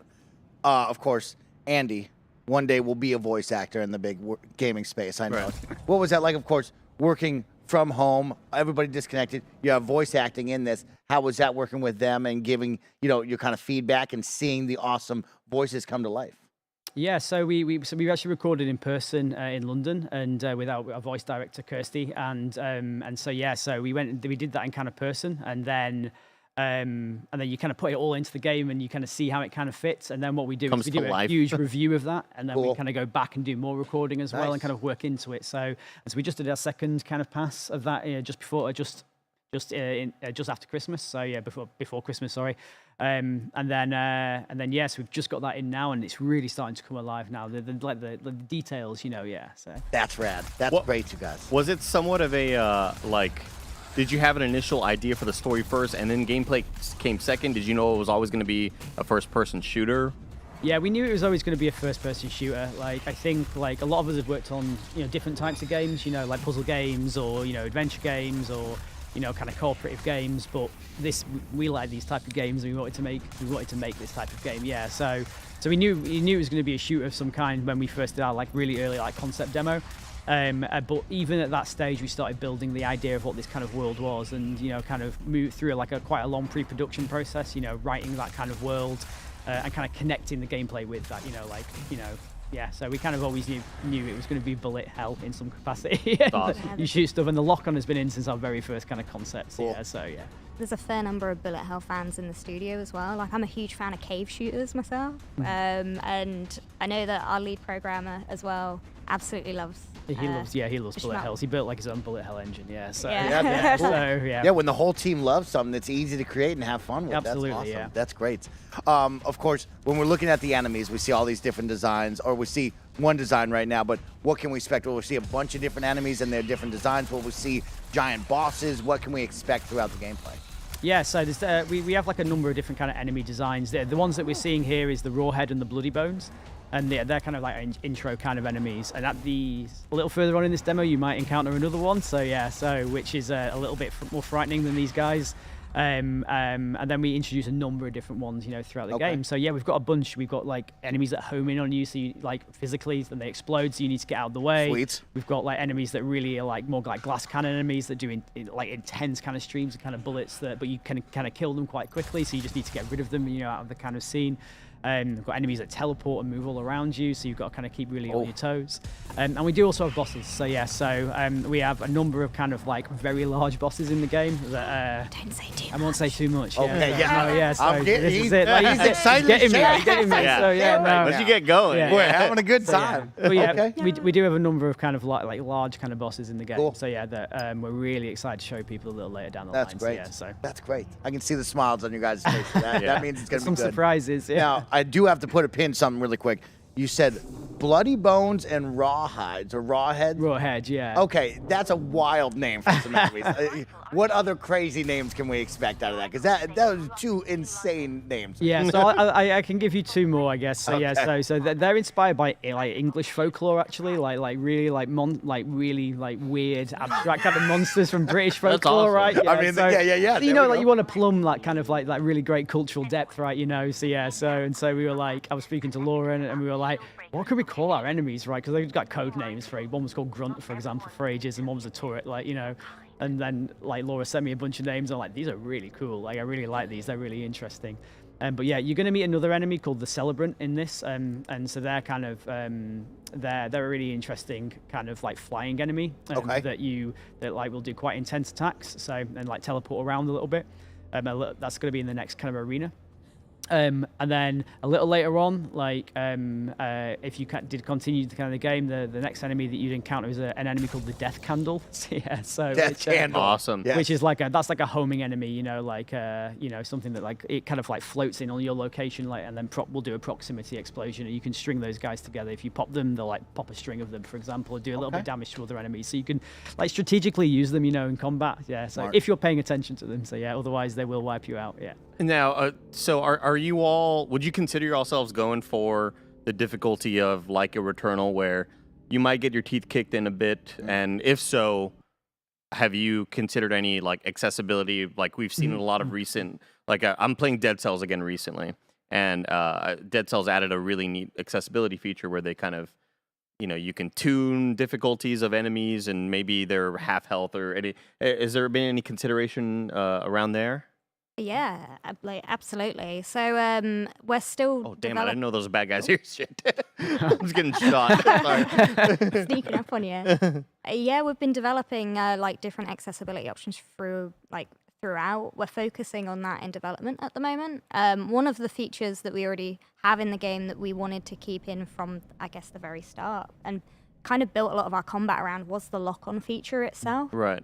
It gives users the ability to lock onto a target and strafe around rather than looking through iron sights as well. And we found that it makes the combat of a first-person shooter more accessible to more people as a result of that. So that's just one of the features that we have, but we have got a nice little settings menu. One of our programmers at the minute is like going through and implementing lots of different features to help support accessibility in the game as well. Yeah, absolutely. I think we were always kind of keen on, and maybe it's because we're getting a little older as well. Our dexterity might not be as good as it once was, and we wanted a game that made us feel like we were good at Quake. Yeah, but maybe we're not as good at Quake. Yeah. Oh yeah. Does that make sense? Yeah. So like the action's visceral. Like there is definitely like difficulty, and there's a skill set that needs to be learned, particularly about kind of evasion. you know, kind of evading kind of the bullets and figuring out the enemies. You know, you are going to die, and you're going to, you know, hopefully kind of learn like what each enemy type does and kind of get better at that kind of like flow. But it's not like, it's not, we didn't want it to be like super like maybe Dark Souls punishing, you know, with the kind of, things. Yeah. All right, well, we are ramping down right now, so I want to make sure we get everything out there so all of the best friends, everybody watching our live stream on YouTube and Twitch can come find it. So what's the game's name? Can we wish list it? Where's the Discord? All that jazz to get it out before we got to go.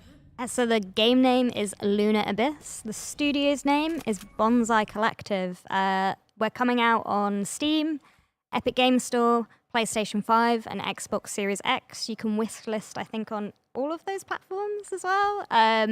We have a Discord as well. If you go to our Twitter handle @Bonsai Games, you will be able to find the details for all of that. Yep. Get in the group, I don't know what the hell's happening right now in the game. Yeah, cool. so this is I love shit like this, dude. I don't know what's happening, yeah, but it's going great. down. It's great. This is where it starts getting creepy. Actually, count me out. I'm too scared. I'm kidding. We're going to play it until somebody comes in here, so let's keep going. I just wanted to make sure we got the big one before we have to get out of here and anybody push us away. But he did just grab something called the Shield Breaker. Yeah, absolutely. So that's like the second weapon we get in the game, and that's kind of the core mission that you get at the beginning is find this piece of technology that we've detected down there, and then you kind of pick the Shield Breaker up, and then what happens is this weird signal kind of like, you know, kind of like permeates in your kind of mind, and you get a new mission to find out, well, what's caused that kind of disturbance, right, whilst you're down there. So, and that is the next mission, so yeah. This is badass. I can already tell I'm going to love the rhythm of all of this. Kind of reminds me of the action that I had with, like, Metal Hellsinger. Yeah. Where you're constantly switching between weapons and whatever feels good to kind of... I appreciate the sort of game design behind break the shield with this gun, now switch back to the other thing to kill them. It's really, really dope. Yeah, there's definitely like a rhythm to it, right? You know? Yeah. And the chat is already eager. They want a public demo ASAP. So they're eager to jump in and play. They want their turn, I'm sure. They're all jealous of Andy right now.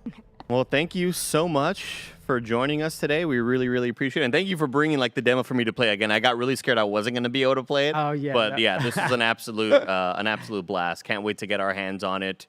Coming soon is the date. Yeah, coming soon, yeah. Coming soon, everybody. Well, hopefully, congratulations, you guys. Thank you very much. Enjoy GDC and have fun on the show floor. And hope to hear nothing but great feedback. You know that. Awesome. Thank you very much for having us today. Thank you, Holly. Thank you, Ben. I appreciate you all. Can't wait to talk to you again. Me and Andy will find you. Better mouse, I promise. Yes, Andy. better mouse. Yeah. Better mouse, I promise. We'll see you guys soon. Take care of yourselves, all right? Cheers. Nick Scarpino, come on back with me. Oh, man, did we just see a super dope game right there, Chad. Of course, if you're watching over on Twitch and on YouTube, let me know if you're still rocking with us. It is 7 hours of video game fun. We're celebrating GDC 2023 right now. We got incredible indie game developers from all around the globe joining us here in the spare bedroom. This is what the space was created for, Nick, was to have good times like this. Michael, this is a dream come true. We're gonna put the computer down for a second. I just want to put the computer down. This is your first real GDC, right? This you is were my with first us kind of GDC. last year when it was happening. Everything's kind of happening digitally. Uh-huh. How are you feeling about the industry in general? How are you feeling about your experience so far? I'm feeling really good about it, Nick. You know, I think there's something in the air right now. Maybe it's the smiles we just experienced with Benny and Holly. Maybe it's you and I getting a little sweaty with VR, but there's something special about like getting people together and sharing their hard work, the enthusiasm for video games, and just seeing what the future is coming up really, really soon with all these different games that we'll be able to play and hopefully love. And so that's what's special to me right now. You've been around. You've done a bunch of these. What's on your mind when you look around? You I mean, this is incredible. I think the last one we did like this was at the old studio, and it was like, it wasn't fun asking people to please wait on the patio. Yes. So that we could fit people in. We didn't really have a lot of space for it. So it's really cool to be able to see all the devs that have, are waiting in the wings to come on next or have already been on, just kind of hanging out, eating pizza, relaxing, having a cup of coffee. Oh, they eating pizza? There's some pizza here, man. We got some round table. So we're excited about that. But I believe we are ready for our next group. And we got a really dope one. Really cool. I'm excited. Did you see the trailer for this? We're gonna watch the trailer. We're gonna kick this off by watching the trailer. Holy cow! I'm excited. So I'm excited to watch this too. How you doing? Yeah. Gentlemen, how are you? Guys, what's going on? Welcome in, Mark. Pleasure to meet you. Hey, how's it going? I come bearing gifts here. Oh my gosh! We'll get into it.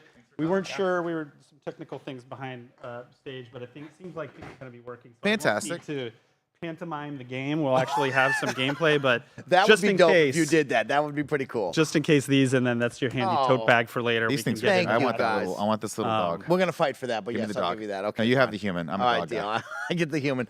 Very cool. Well, welcome in both of you. It is great to have you. Happy GDC. Of course. What are we about to see? And introduce yourselves. So I'm Mark McDonald, and I'm at Enhance. I'm executive producer on this game we're about to see, Humanity. And I'm CJ. I'm the user experience director at Enhance. I've been working on Humanity these many years. So Humanity, we showed it at the most recent State of Play. It was kind of a coming out party for it. It had been in an earlier State of Play. It was in the same State of Play as The Last of Us 2 first gameplay, which tells you it's been a little while. Okay. It's been a little while. I think that was 2019, and we intentionally didn't show much in that State of Play, though. It was just like, I think the top YouTube comment is like, I don't know what the hell this is, but I want to play it. And that was like exactly what we were going for, which is awesome. And then this new one, we showed actual like gameplay. We kind of walk you through. It's an action puzzle game where you play this this iridescent Shiba Inu. That's right, that guy right there, controlling these giant crowds of people.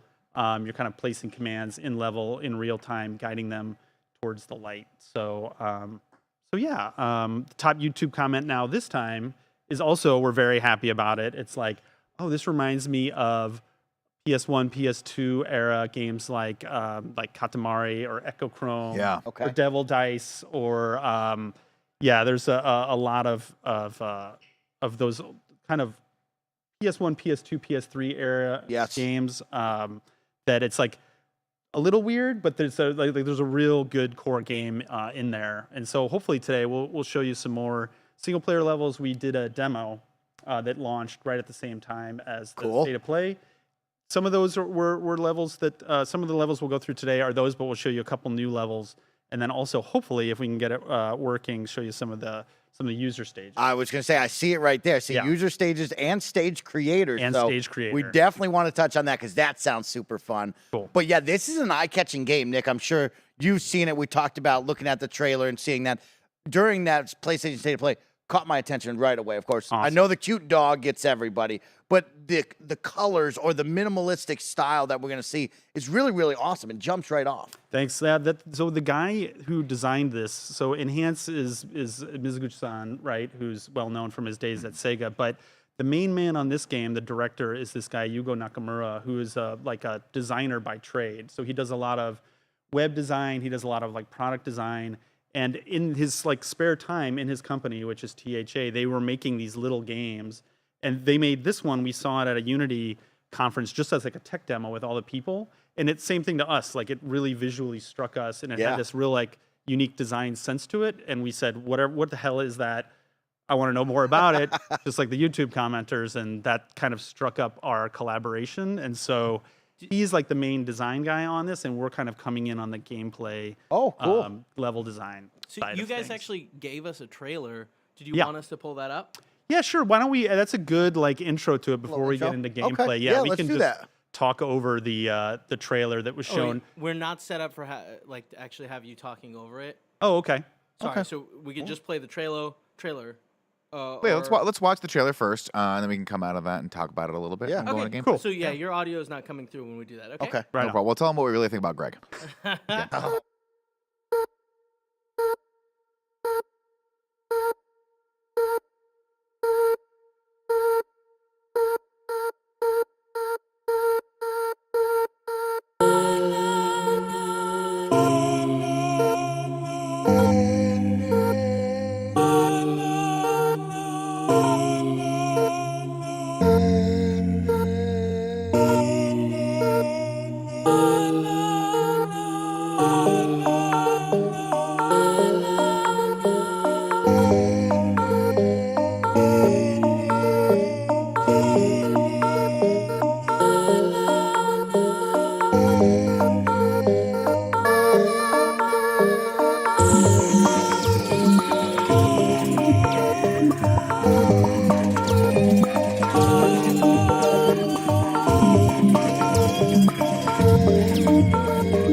right, everybody, welcome back after that trailer. The best comment right now is Sides loves you.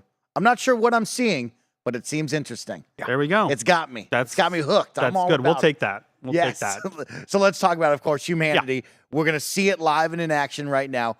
What the heck are we about to see? Okay, so this is very early on. This was not part of the demo, but this is one of the very early stages, like the second level in the game. You can see there's like a little bit of narrative dipped in here. Right now, it's mostly just teaching you what to do. And the main focus of this stage is called Goldie Retriever. That gold man, that kind of Oscar-looking statue, our little friend here on your desk, is kind of an optional bonus icon that you can get. So the idea here is to get the people to that shaft of light, to get them to the goal. Okay. So now to do that, CJ can drop these commands. Right now he only has this turn command, and drop it in the level, and you're basically going to now guide them to that goal. Those little hash marked blocks, people can climb up. If you didn't know that little question mark over there is a little tutorial. It's going to tell you, oh, hey, those are climbable walls. So again, this level, super easy, very basic meat and potatoes stuff. But what it's also going to show you here is that once the people touch this Goldie, he's going to fall down and walk with them. And the people can fall off the level, can get smashed, anything can happen to them. Doesn't really matter in the grand scheme of things. But that Goldie, they're kind of like the stars in Mario. So you need to get a certain number of them. You don't have to grab all of them. The stage only has one. They're optional usually, but there are kind of gates, there are thresholds at which time you need to have gotten X amount of Goldie in order to continue.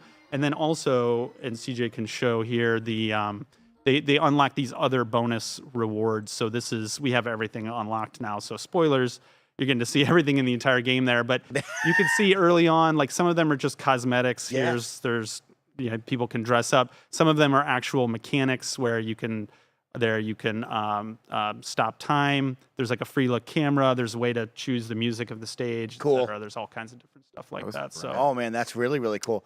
Yeah, there's a piece of me that was getting a little wild there because there's some people falling off the stage, and I didn't want them to fall off the stage. Yeah, but those 4 people. It's okay. That was something where we didn't realize, like, oh wait, we didn't put that in the demo. But very early on in the game, it tells you there's like a fiction reason for it too. It's like don't worry so much about the people. Like they fall off the stage, they're turning into light, and they're coming back through the door. And so it's not like they're dying. You have to break a couple eggs to make that omelet. That's right. Exactly. That's how it's got to go. Still haven't had an omelet, but we'll talk about that. Well, we'll make you one of these days. So yeah, it reminds me of like Roller Coaster Tycoon when you're building your own roller coaster and you're just sending the people right off the side. And you're like, yeah, I'll dial in the speeds. Don't worry about it. I'll figure it out. It's really funny because, and we saw this with the demo where people are really freaking out at first, where one person falls off, and they're like, oh my god, oh Chad, I feel so bad. Oh, what am I gonna do? And then like an hour later, they're like, just so to be able to focus, they'll like redirect the people to fall off the stage, and they're just like, I just don't want to look at these people, and there are millions of people now falling off to their death. They kind of get a little numb to it, I think, which actually is a part of the game. Like there is a reason why they are people and not just like animals or lemmings or whatever else, and that kind of gets into kind of the story. So this is another stage that was in the demo here. That's a switch that you need to have people walk on there with a little like men's room icon on it. And so you have to kind of trial and error, or if you think it through, okay, how am I going to get people to get there and be triggering that? And then you kind of figure out this, you start to figure out this loop. And then you want to show the free look camera also, CJ. So one thing you can do at any time also to take the pressure off is you can pause it, move around, and think about what's going on. And then something else you unlock is this ability to see, it's like a little hint, like, hey, what is that switch going to activate? It doesn't tell you how to finish the level, but it is giving you a hint as to, that's why I need to do that. See, Mike, this is the difference between you and I. I have no problem letting these people just run off that side. Yeah. For as long as I need. It's about me, not them.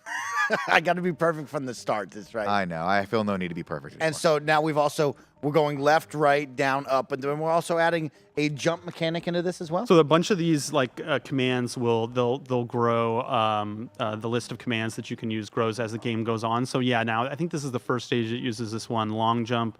There's like high jump, float. We showed follow, a few other commands. There's probably about And they're really getting into 7, the mix there. 8 in all, About or 8. something. Okay. And then one other thing. Do you want to show the solution? We talked about like pausing it to be a hint, but also every stage has this solution video. If you can use the PS5 game help for this as well, but on the other versions, PS4 and PC, it just has a video. The video will not show you how to get the Goldie, but it will show you how to just finish the stage. Oh, that's cool. The idea there is like everybody can just go to YouTube, right? If they want to, but like let's just take away that one step. And have nobody stop playing the game. The only discouragement from doing this is the game does keep track of how many hint videos you watch. Yeah, I don't like that. And then in your stats, there has to be some punishment. Come on, right? See, I don't want someone going into my track of stats viewers, and right. finding that and then lording that over me for the rest of They're the going to be like, when you clear the game, it's I like, don't okay, want that. show us your stats and let's see how many hint videos many you watched. times? But, and of course, people can go to YouTube to watch and how to get all the goldies and everything like that. But that's something where we want to have it be a little bit discouraged. And that was because in testing, some stages in any puzzle game like this, some stage that I immediately get and see, somebody else can be just completely stuck on. You can just have a mental gap. Yeah. And some people like that. Some people want to then put it down and pick it back up later. But some people are like, F this game. I'm never playing this again. And I'm going to go on to, 100 other games. I think it's brilliant. So. That's really smart. I think it's a great idea. That's really cool to see. Something that caught me, of course, was the music during that trailer. Yeah. We don't have any sound on here in the studio right now, but what can we expect music-wise, right? It kind of gave me like that sounds beep or sounds and beats vibes. There. So Enhanced were like really always like musically and sound focused. And even though this game is mostly our partner THA, they're working with an artist called Jennifer, who's you could just say it. You can call out from the. What's that? We can't actually hear her. We're hiding stuff. We're hiding that for a little Oh, we're keeping hiding that. secret for okay. You didn't hear that. That was chat be cool. I thought the person Chat be off cool. camera was the musical artist. Chat I thought we were gonna have everybody. a reveal right now. It was gonna be crazy for. Luckily, this isn't live, so we'll just edit that out later. They're not going to tell anyone. Well, Don't worry about we'll it. edit that out later. Everyone be cool. Don't spread that The out. music is going to be very cool, and there's a very special person that we're very excited about that's working on it. But yeah, a lot of people did notice the sound from the trailers. Yes. That's cool. That it Really, is really good. really unique, and it fits the game, I think, like pretty well. Okay. So this is a different kind of stage. There's constantly the game is constantly mixing it up and introducing new mechanics. This stage was in the demo. It's called Mental Block. This is like a more pure puzzle stage. So unlike most of the stages where you can walk around in the stage in real time and be changing your mind and changing commands, this stage, once you hit the start trigger button, everything and it goes. Yeah, that's cool. then it's like, okay, you had lay down the track, and then now let's see the way that the train goes. And so you have to think ahead and challenge yourself. And so this was the last stage in the demo, and we watched a lot of people would play it. Some people it took 10 minutes. hour. Some people it took like an hour. Okay. But it was good. The thing that we noticed was that in here, we'll spoil it. You can show the solution here, CJ. So the people are going to come. They're going to push that black block. It's going to fall down. It's not going to fall down. It's going to move. Then the people are going to fall down. They're going to redirect around that way. Then they're going to be on the block. Okay. So we have to have them fall off the block. Then they're going to push the block back, go right there. And then now we have to have them. It'll make sense now when you see it all happen, I promise, in the game. But one of the things that we realized only later in development, if you got, for example, one of these arrows wrong and you started this and you're like, oh, crap, I have to start this entire thing over. No, we have this new mechanic where when you pause and go to reset, so that's easy. So you can choose to reset and either keep your commands where they are, Sweet. and then just edit the ones you wanted to, or you can just wipe the entire slate clean. Oh, that's really smart. You're very forgiving. I would punish everyone. I'd be like, you have to redo this. It was funny though. We had a real debate about that because it was Yeah. like, well, you want to have there be some punishment, Sure. like some discouragement from just being like, oh, who cares or whatever. And we used to have this mechanic where you could basically stop time and still move around and move things around, and that turned out to be that's just too easy. That's too much discouragement. It seems like the sweet spot is okay. You have to reset and you have to start over, but we'll let you like leave your commands Edit there a little bit. Yeah. Yeah, that's nice. Okay. And we have this kind of fast forward as well to Yes, move it along. That's nice, exactly. too. So that you unlock with you unlock that with goldies as well. And these are my. There's a whole world that are these kind of stages, and then they're kind of sprinkled in throughout the rest of the game. But these are my favorite. I'm a huge fan of Baba Is You, and these stages remind me a lot of that kind of gameplay, except you're not able to stop and rewind stuff in real time. God, this breaks my brain.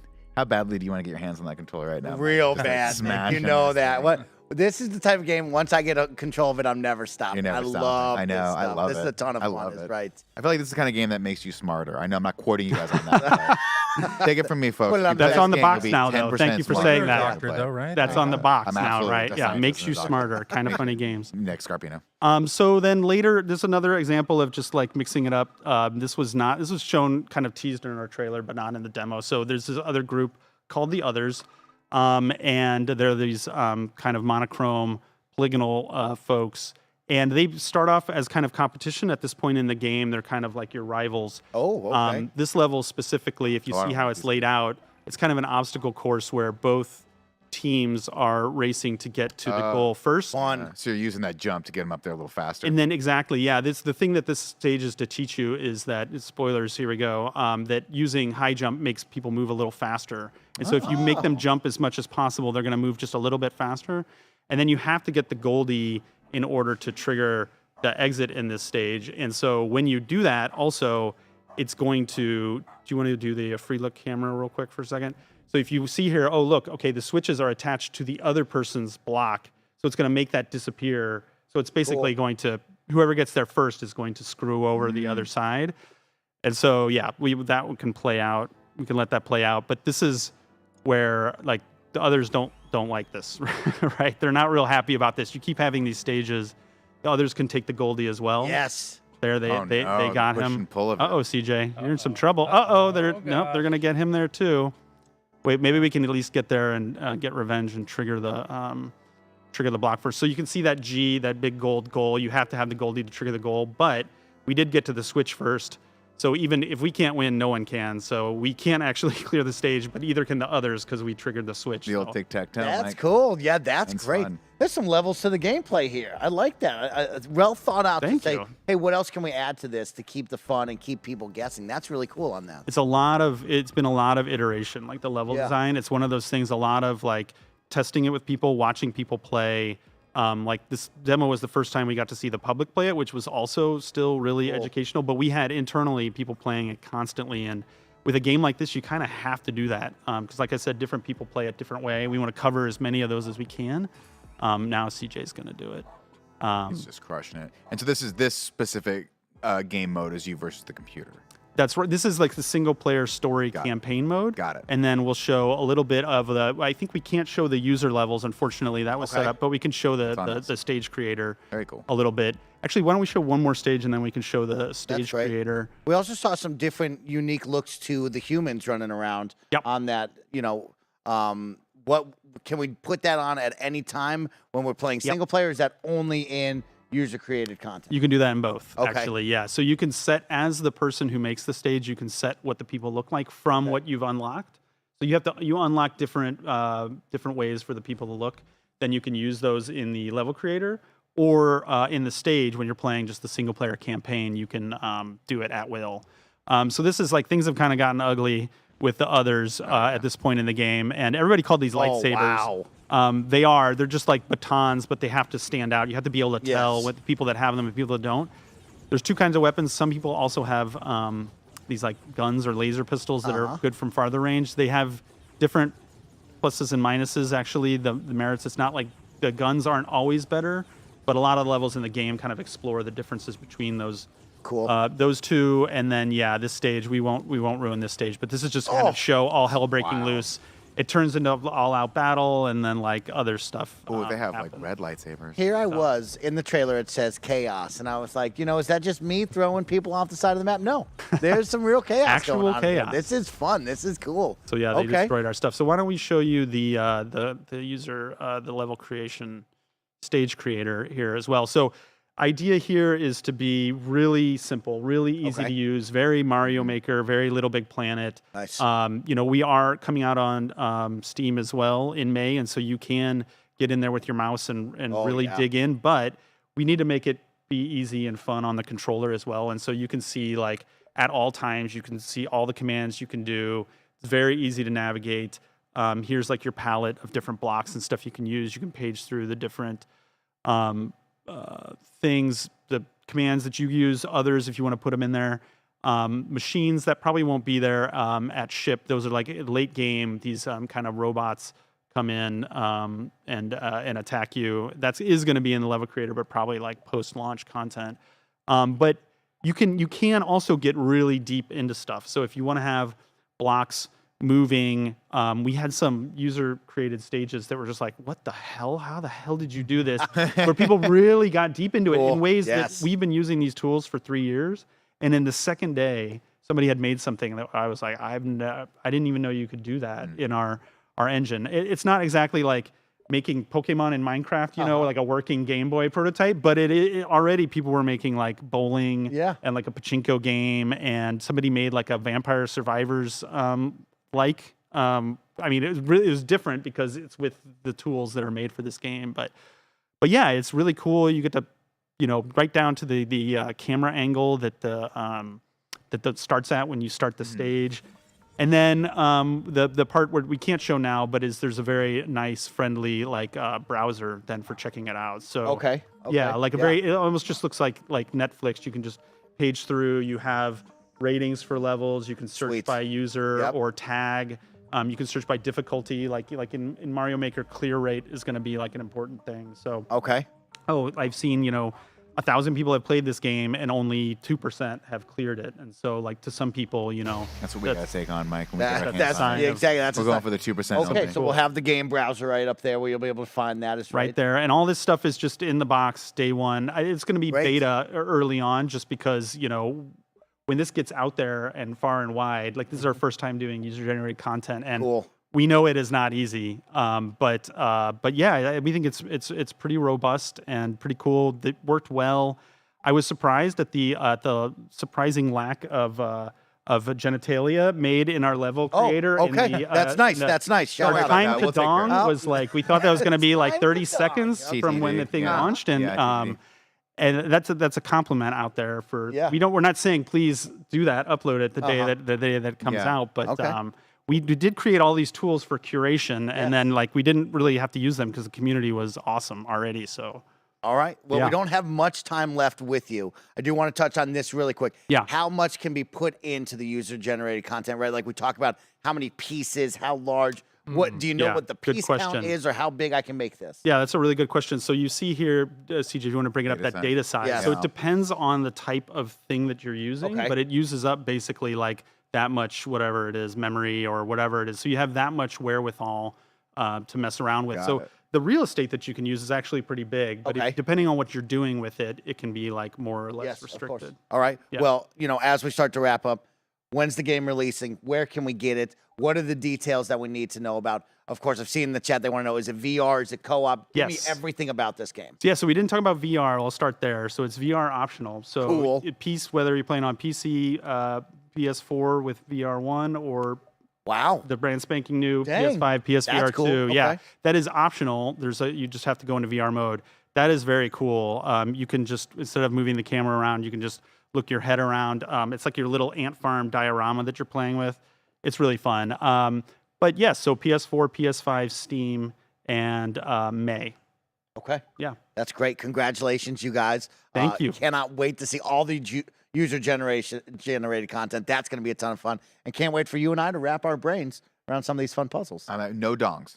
No dongs. No TTD. No TTD. No dongs until lunch day. TD. I will just say our lovely tote bag here, which I saw at the airport. I was like, well, I have to bring this to the Kind of Funny guys. I love it. You have to unwrap it to see the full glory. Hey, Mike, can we unwrap this right now? You want to read what the message is? Yeah, you have to read the lovely message there. Represents all that is best in man. Oh, that's great. Which is a little. So true. It has to do with our story somehow. I kind of feel like it.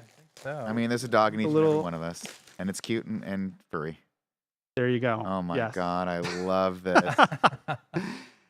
Thank you. Thank you guys so much. Yeah, thank you for having us. Have an We'll awesome see you out there. GDC. Have a great GDC as well. Thank you so much. Thank you. See you soon. That was great, you guys. All right, Nick, let's get out of their way because I don't think you and I are on. No, I think the next one is Blessing. Yeah, Blessing and Andy, so you get the two let's bring young up the B cool squad. cats, you know. Get out of here quick. Get out of here before they cause a riot. I'm older than you, Mike. What do you mean? I said the young guns. You know? A lot of young guns out there want to go to these parties. You get the young guns. Dropping everything. Young guns want to go to these parties. Do we not get a laptop also? Send that to me. I'll give you a laptop. Oh yeah, let me get my iPad. We'll be right back. We'll be right back. What's up, chat? How's it going? Hope you guys are enjoying the stream. I will talk to you, but I just realized that our screens don't have chat, and so I'm just talking to the ether. I'm just talking to the cloud right now. Talk about my feelings. I'm feeling scared. I'm a little afraid. What do we got up next? Can you tell me what's up next? I mean, let me see. I think we got mid autumn. Yeah, we got mid autumn up next.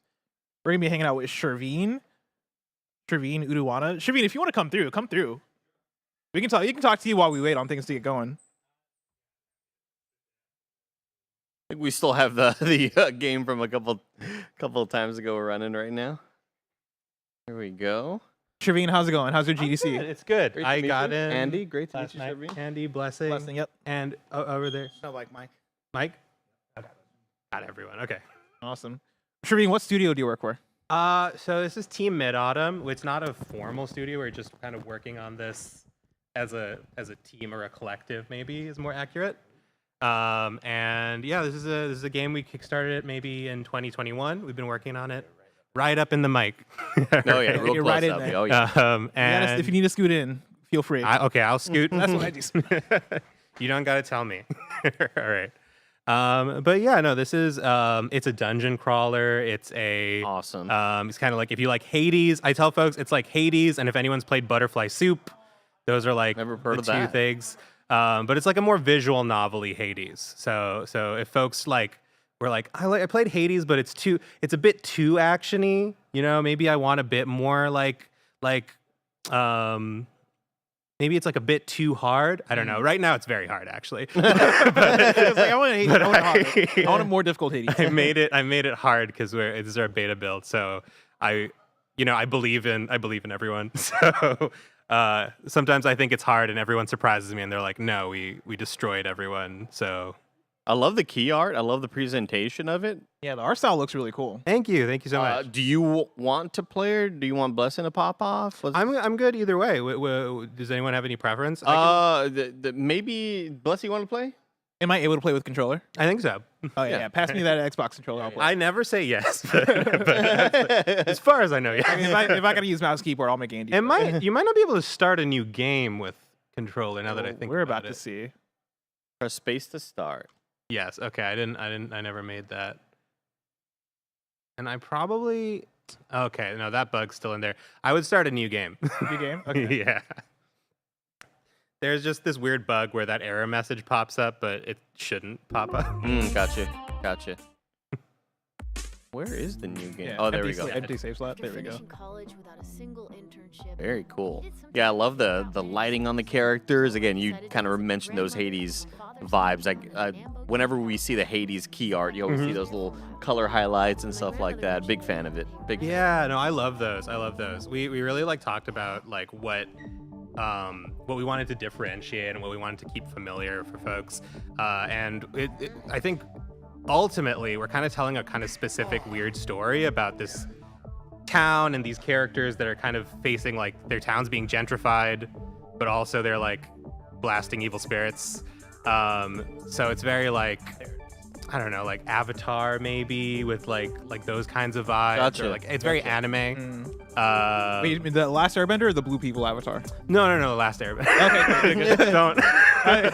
Thank you for asking. That would have been very. I don't want to disappoint any big James Cameron fan. But yeah, I think like Same budget. exact same budget. But like every pixel is like I don't know, $10,000. All right, I'm not good at mouse and keyboard, but I'm gonna try my best. I believe All you. Don't make for fun it. of me. If it's mouse and keyboard, it's kind of like you like click on the enemies to hit them. But yeah, I think because Look like at a lot of the that. story stuff we're doing is really weird, we really wanted to keep a lot of elements feeling kind of familiar to folks, so that they're not like being like a ton of new stuff being thrown at them. And I'm a huge fan of like roguelites in general, and Hades is a big inspiration, which I'm sure folks will notice. I'm not trying to like pull the wool over anyone's eyes with this. Well, I noticed you kind of really focusing on the visual novel part of it. What can we see from that angle of gameplay? If people are like, yeah, I don't mind the difficult style game, but I really want to get to know these characters and what their motivations are. Yeah, I'd say the difference is it's a bit more plot driven. So there's a lot more like chronologically happening. Okay. Despite the fact that it's a roguelike and it also has that kind of procedural narrative. And also this combat system. Ironically, the combat system is very visual novel driven. Because it's kind of like a non-intuitive combat. It's not a typical combat system. Because I really wanted folks to come into the game at like the same level, whether you've played like thousands of roguelikes or action games, or you were not really familiar with that genre. You're kind of having to start from the same like ground floor and build your skills. And I think that. Well, we'll see. We'll see if like anything happens. I'll go into it. But yeah, these are just all some like little tutorial chambers. I don't want to throw Blessing into like the boss right away. No, that's fair. You can handle it. I'm learning right now. And the main character, what sort of inspirations were you drawing from? Yeah, so our narrative lead Cece like has done a really good job with like setting all these up. I think so you're playing as Robin Lamb, who's like a 20-something kind of directionless college grad, which I relate to a lot. I'm sure lots of folks do. And you basically crash. You move in back with your grandmother, and you're crashing there. And she tells you that, sure, you can crash here. And this is, like, we're a team of Asian diaspora devs, so it's a lot of Asian diaspora culture in here. But she's like, sure, you can crash here, but in return, you have to run errands around town. And by errands, she means you have to protect the spirit world from, like, all sorts of supernatural, crazy stuff that's happening in town. Typical extracurricular activities. Yeah, so really, you're doing this for the rent money. Yeah. So that's... and I relate to that. Like, I find that much more... I empathize with that a lot more than folks who are like, I'm going to save the world because it's the right thing to do. I'm much more like, I got to make rent. I got to pay my bills. And yeah, this is great. This is also good. There you go. Now, this sort of color thing is really, really cool looking. This wave of kind of like it looks like the Predator vision when Predator sees in heat vision sort of thing. Well, what exactly is going on there? Is that some sort of is that the offensive ability Blessing is using? Yeah, so I think the kind of key aspect of the combat here is that enemies that like shoot those like gloopy projectiles at you, they don't actually do damage to you right away, at least. And instead, you actually take that energy, which is called lunar blood, right here in the good timing. That's what I'm here for. Nailed it. And you use it to power your own attacks. And it's like under the hood a bit. It's very gloopy and like kind of procedurally done in a way, so that lunar blood sounds badass. Thank you. Yeah, I'm also a big like Dark Souls fan. So like anything with like cool blood themes, I'm really into it. But yeah, I think like because it's so gloopy, it's very hard to actually be like, I gotta aim very precisely, and that's kind of what we're trying to like tell folks. It's like, don't worry about aiming too much. Just kind of like pick up some of these little glowing orbs, shoot them off, and then pick up some more. Like, gotcha. This is not a game where you're supposed to be like Twitch. Yeah, it's not a Twitch reflex kind of game. It's like a positioning and timing kind of difficulty more than anything. What are these portals like? How are those sort of involved in the lore? So the way that it works is this is very like technical lore stuff. Yeah. Oh yeah. We're here for it. So the entrance to the spirit world is basically underneath the town, and the way it works is folks who are like magic practitioners, essentially. I know, okay, Blessing's gotten to a boss, but folks who are magic practitioners can kind of turn into these kind of dream avatars, kind of Persona-like. Okay. And enter this kind of liminal spirit space. So it's very like, you're very dreamscapey. So when you are able to move forward, when there's nothing like barring your progress, you get like the ability to progress through the different rooms of the spirit world. I love the name of this boss. Oh yes, that's very like Dark Souls. Unstable spirit, moon astrologer. I like change the name every. That's awesome. I was like, oh yeah, I did name. What is it this time? I forgot. This is not a bad one. This makes sense to me narratively. But this is also, like I said, the narrative progresses. So this is a character that you will like learn their name eventually, and you'll learn more narrative relating to them as you keep defeating them. But for now, they're just kind of like a dude that's like zipping around trying to get you. But yeah, I would say, Blessing, you just want to be real aggressive with this. Real aggressive. Yeah, there are some abilities that you don't get in the first run that makes this more manageable. But yeah, I think a lot of folks who start playing, they play kind of conservatively, which is like a very roguelike thing to do. Yeah. But this is kind of the opposite. You kind of want to be very aggressive. You want to get in there, and there is a moment when you probably don't want to be aggressive, and I'll just let you know if that happens. Now I'm a massive fan of Hyperlight Drifter, so this looks like totally up my alley. What sort of abilities and upgrades can we see? Like, we're seeing this main sort of attack, and we know with roguelites, you always are kind of going for the next sort of upgrade. What can we kind of expect to see in future runs?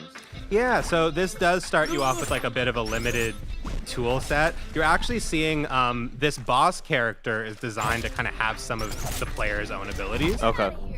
So all the stuff that it's doing, I mean, I'm taking some creative license, but all the stuff that the boss is doing, you're kind of able to do as well. And you have this ranged attack. You have different types of ranged attacks that you can do. You just haven't been taught how to do it yet. With different like amounts of lunar blood. You also have a kind of melee attack that you can use. So we're kind of flipping it. Like with Hyperlight Drifter, I think you learn the melee attack and then you get the ranged attack later.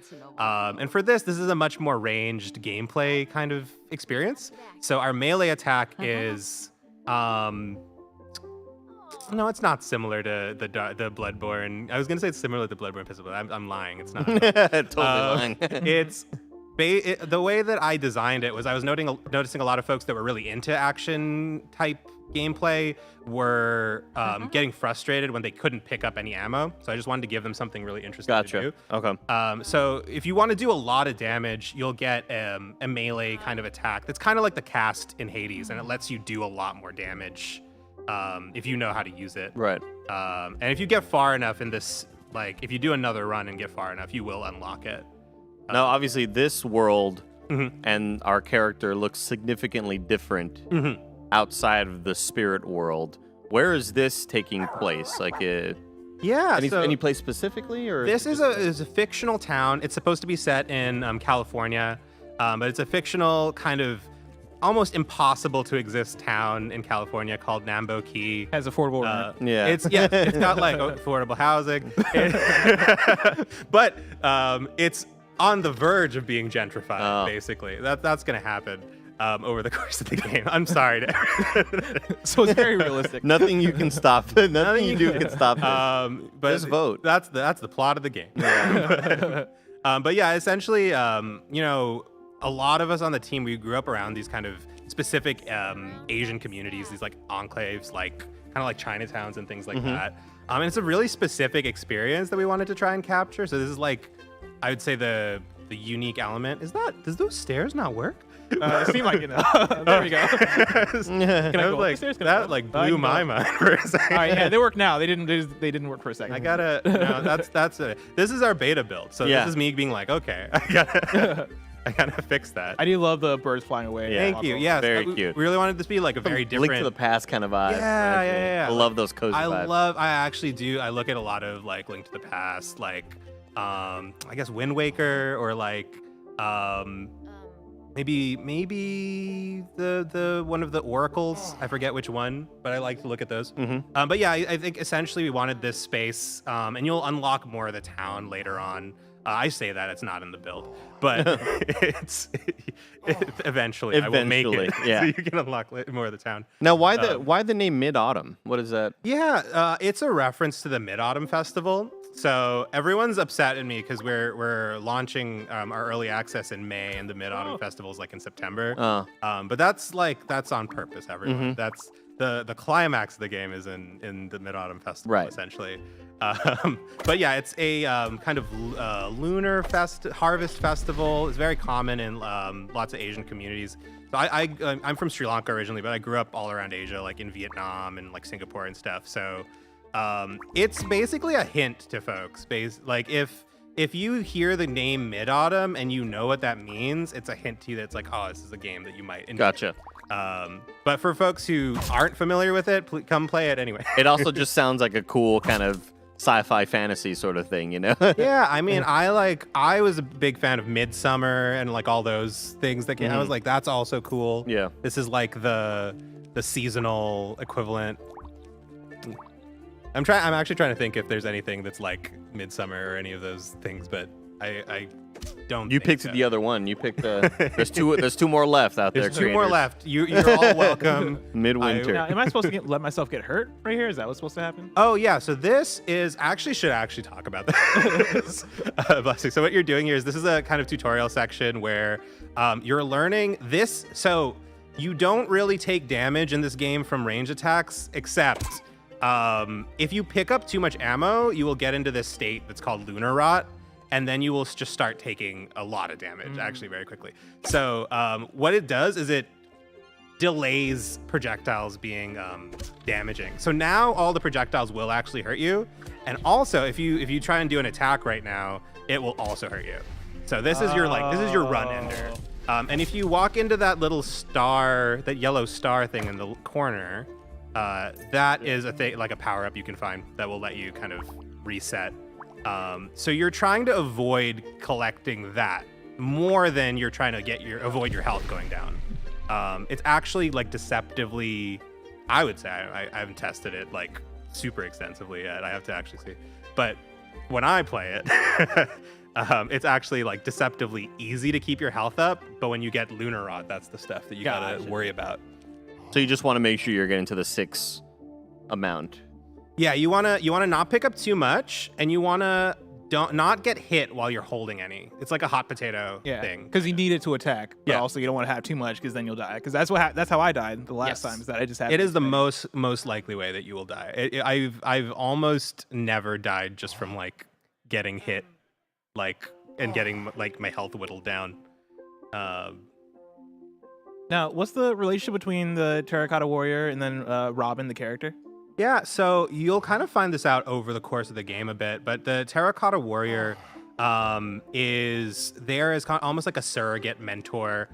There's like some reasons that your grandmother, who was the previous kind of guardian of the spirit world, can't really teach you the ropes with some of this stuff. So you're kind of having to pick up a lot on your own. But the Terracotta Warrior is just a magic statue. He was... if I remember correctly, he was like in a bunch of museums, just like traveling around for like a couple years, and picked up a lot of stuff. That's his backstory. And now he's like under the town, and he's there to like train you in the ways of being like the guardian of the spirit world here. Now, you mentioned Avatar, The Last Airbender before, and I'll say right now this character gives me big Azula vibes. Oh, I love that. I haven't thought Azula, but you're absolutely right. She reminds me of the female character in the Disney animated Hercules. Oh, Meg? Meg, yeah. I didn't see that. But yeah, these two, they're siblings. They're very like, they bicker. And they're if you've played Hades, these are the equivalent of like gods and boons and things like that. There are spirits in the spirit world that will give you. We're calling them ancestral gifts. Because boons is taken, basically. Yeah, no. And that's way cooler of a word. I like ancestral gifts. Oh, thank you. I appreciate it. Call them AGs. You know what I mean, Bless? I love a good ag. And what kind of powers would you be getting from either one of these? Yeah, so Wenye on the left, the blue character, is a more kind of defensive playstyle, maybe a more precision-based playstyle. And Sichoi on the right, the red guy, is like very, very aggressive. Like, don't worry as much about aiming.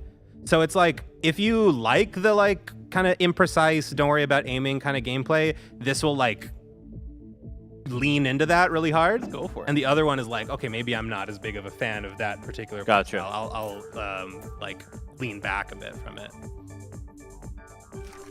Don't die, Bless, all right?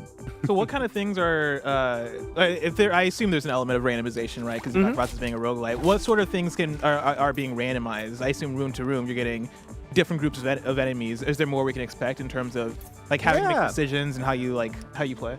So we've got different room layouts, and some of the rooms will have different enemy like layout variants or different like types of enemies that will show up. But they're kind of authored, so like we go in and make sure that the enemy combinations work for the room. And like right now they're all like kind of squares, but you'll see some different room types in this run. And like here, like it's slightly different. There you go. But I think other things you'll see some kind of more narrative-based rooms, like some characters you can encounter. There's a shop that you can find later on. There are some mini bosses. Some of the rooms will like kind of progress over time as you visit them. You also got to worry about environmental hazards. There are some environmental hazards. Yeah. This is very like we're gearing up for an early access launch. So like how many environmental hazards? That's like a question. I'm like, okay, are folks clamoring for like more spike pits? Sure. Put them in. Will I fall if I? Okay. No, that's more of a you can dash over it. Gotcha. Oh, perfect. I wish you would have fallen and gotten like the link. That'd be amazing. I'd feel real mean though if it was like an insta kill.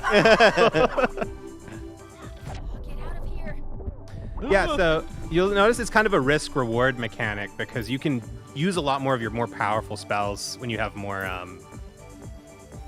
lunar blood. Yeah. But I'm so close to death right now. That's normal. That's normal for this. If you want, I could do a run next if you want to like go far, because I think there's like a lot of like I wouldn't expect folks to get super far in the second run. Some folks have. I've actually like what Don't are the ever cool doubt things? Blessing. You not see me play Returnal. Don't ever doubt Blessing. Actually, he's about to eat shit right now. Listen, I'm about to start speed running. All right, look at me go. Yeah, I'm sure.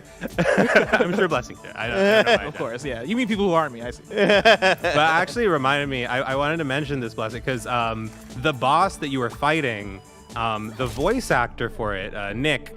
He actually does the voice of Lubu in Wolong. Oh, God. Oh my God! That guy was Don't a get me pain in the started ass. on Lubu. Don't get me started on Lubu. Fire him. Yeah. That guy was tough. Tell him I got beef with him. I watched that clip and I was like, that's very funny.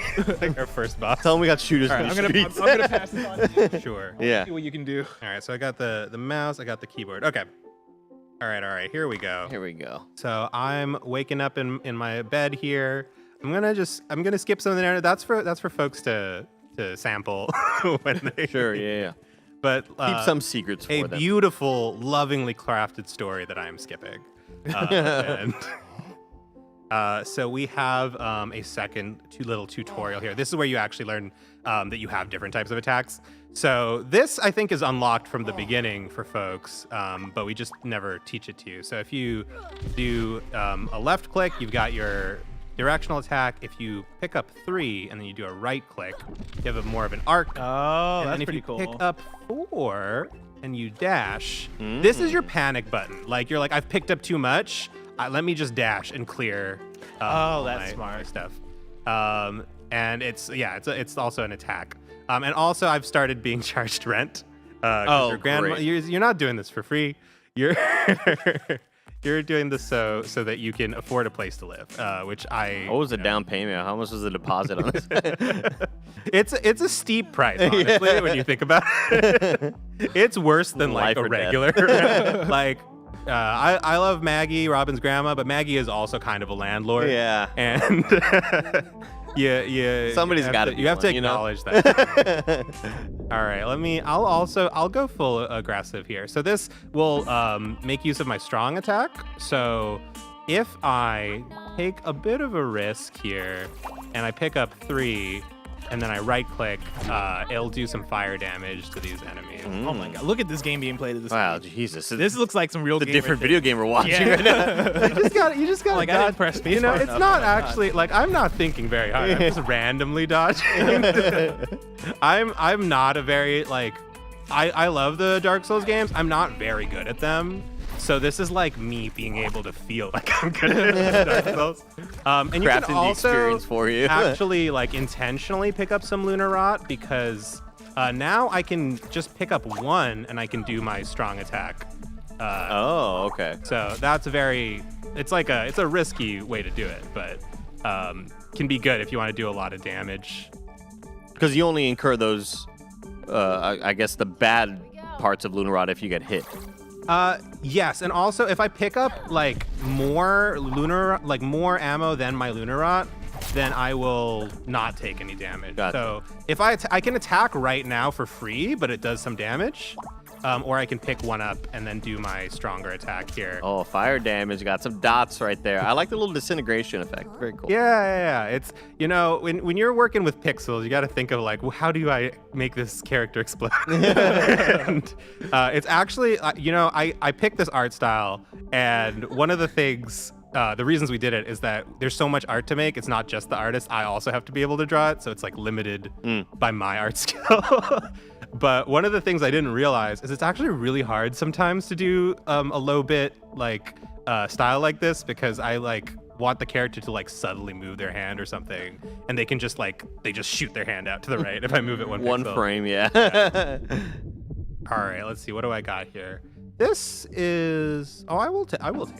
Are you able to talk about how many characters we're going to see that are giving out the agents? Yeah, I know that there's going to be at least 5 for early access. I don't know. I'm not going to commit to. Don't commit. Don't worry. I'm not a fool. But I have 5 that I know about, and we'll do as many as makes sense to like have a good like number of builds and things like that. Of course, you mentioned early access. This game is coming to PC. Yes. Early access May 9th. May 9th, I messed up everyone, and I did it like right before Breath of the Wild 2 comes out. So please. What are you gonna do? Go buy.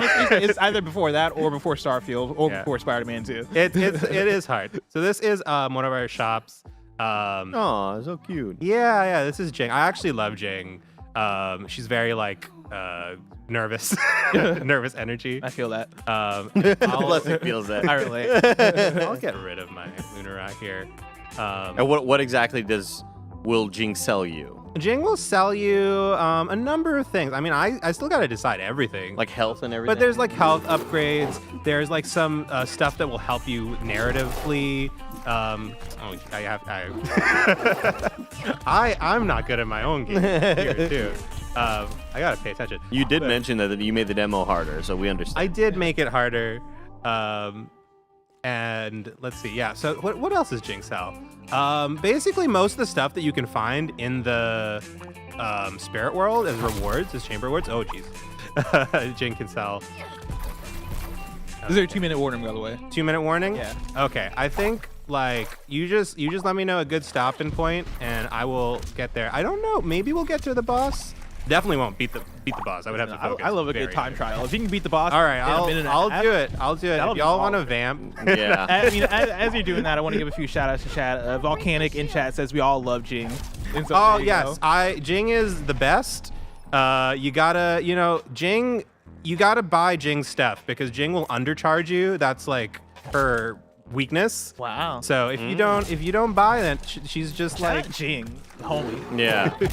And then, Consumer friendly. Jack Caraba in chat says great art, and that's the thing that I echo as well. Is I love the mix of pixel art, and then when you're talking to characters, you get the non-pixelated art, the 2D art, Yeah, you know, and it looks really good. I love that thing with like older games where you have like this more abstract art style, and then you have this really hyper real key art stuff.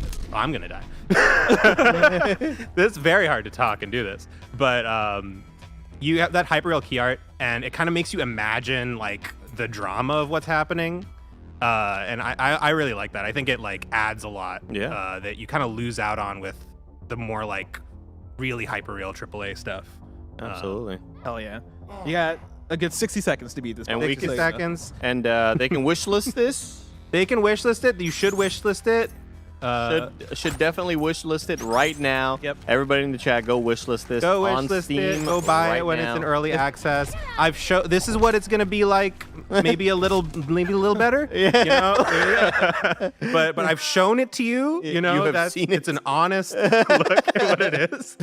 So, but I'm very proud of it. You know, it's very fun to make your own stuff as well and work with lots of cool people. So big shout out to the whole Mid-Autumn team as well. Hell yeah. Shout out to the Mid-Autumn team. And a shout out to you, Shireen. Thank you so Thank much you. for joining us. Thanks and for showing off having your me. It's game. great. Hell yeah. Of course, once again, you can go wish list right now in the Twitch chat. There is the link up there to go to Steam and then wish list the game so you can check it out during the early access period. Shireen, thank you so much, man. Thank you so Shireen. much. Appreciate you All very, right. very much. I'll have a lovely rest of your stream. Likewise. And do wish list it. I have to pay rent. I'm also trying to. Everyone's trying to pay rent Wish too. list it. The game is autobiographical. And we're able to show off these small games with your support as well. So if you got those free Twitch Primes, toss them our way. Toss them our way. We're able to do all this stuff and show off these really awesome games by these developers with your support. So go ahead and use that Twitch Prime, Tier 1 subs, YouTube, all that fun stuff. And Andy, they filled up that bar Shut the freak up. at least once already. Oh Shut my the goodness. front door. Oh my for goodness. reals, guys, that for thing's on fire. Get the Can you hell guys, outta here. I feel we got enough time to fill that thing up one more time. Yeah. Yeah, we're going until 5 p.m. Pacific Standard Time. I think We so. got plenty of time. We have plenty of unless cool they're cowards out there. They might be some cowards that hate indie games. We So- can't. We have got plenty of cool shit to show off too for the rest of the day as well. Oh, yeah. Bless. Oh yeah. You think anyone got everyone else to start moving? I don't think so. Okay. Because I'm I gonna have go to. grab Yeah, I have to go record something right now with I Mike. see that. Yeah. Bless, why don't you exit out of the game? Andy, if you could chat with Bless for a little bit longer, that'd be great. I mean, I can also talk to chat if Andy needs to go. Yeah, I need a. Mike is waiting on me. Yeah. So I will be gone, everybody. I'll be back in a couple hours, everybody. So we'll see you then. But until then, enjoy the next game, which apparently here is called the Gecko Gods. The Gecko Have fun, y'all. Gods. Heck yeah. And I'm here with Tim, fucking Gettys. Oh, what's up, everybody? My first time on the stream today.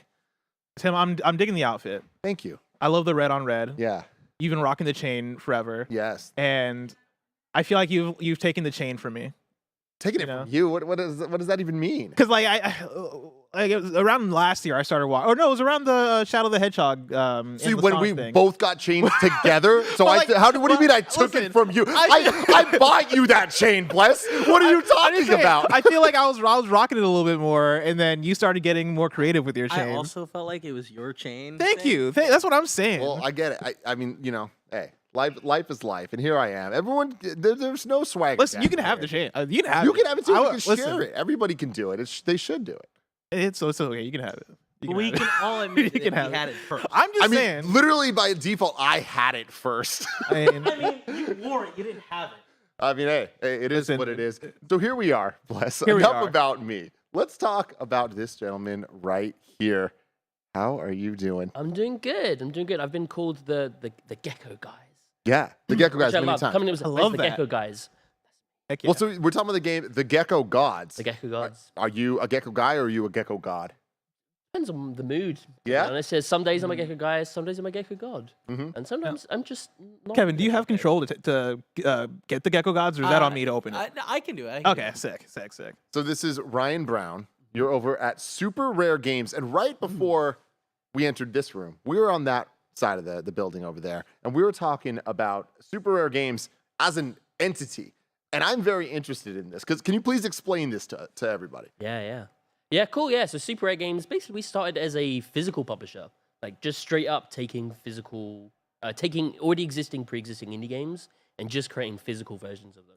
So games like A Short Hike, we did a really cool collector's edition, really cool box for the Switch. We've Sorry, done. can you get on the mic a little bit more? Oh yeah, we've done the mouth to that. There we go. There you go. There you go. If you got to scoot in, you can scoot in. Yeah. You're going to want to talk about right here. There we go. This makes a lot of sense, by the way, because I saw Super Rare and I'm like, I'm pretty sure I know Super Rare. I'm pretty sure like I've seen their physical. Yeah, stuff, so yeah. This makes a lot of sense. We've done like 90 physical games now, so it's quite a Good lot. lord. Like there's one every 2 to 3 weeks.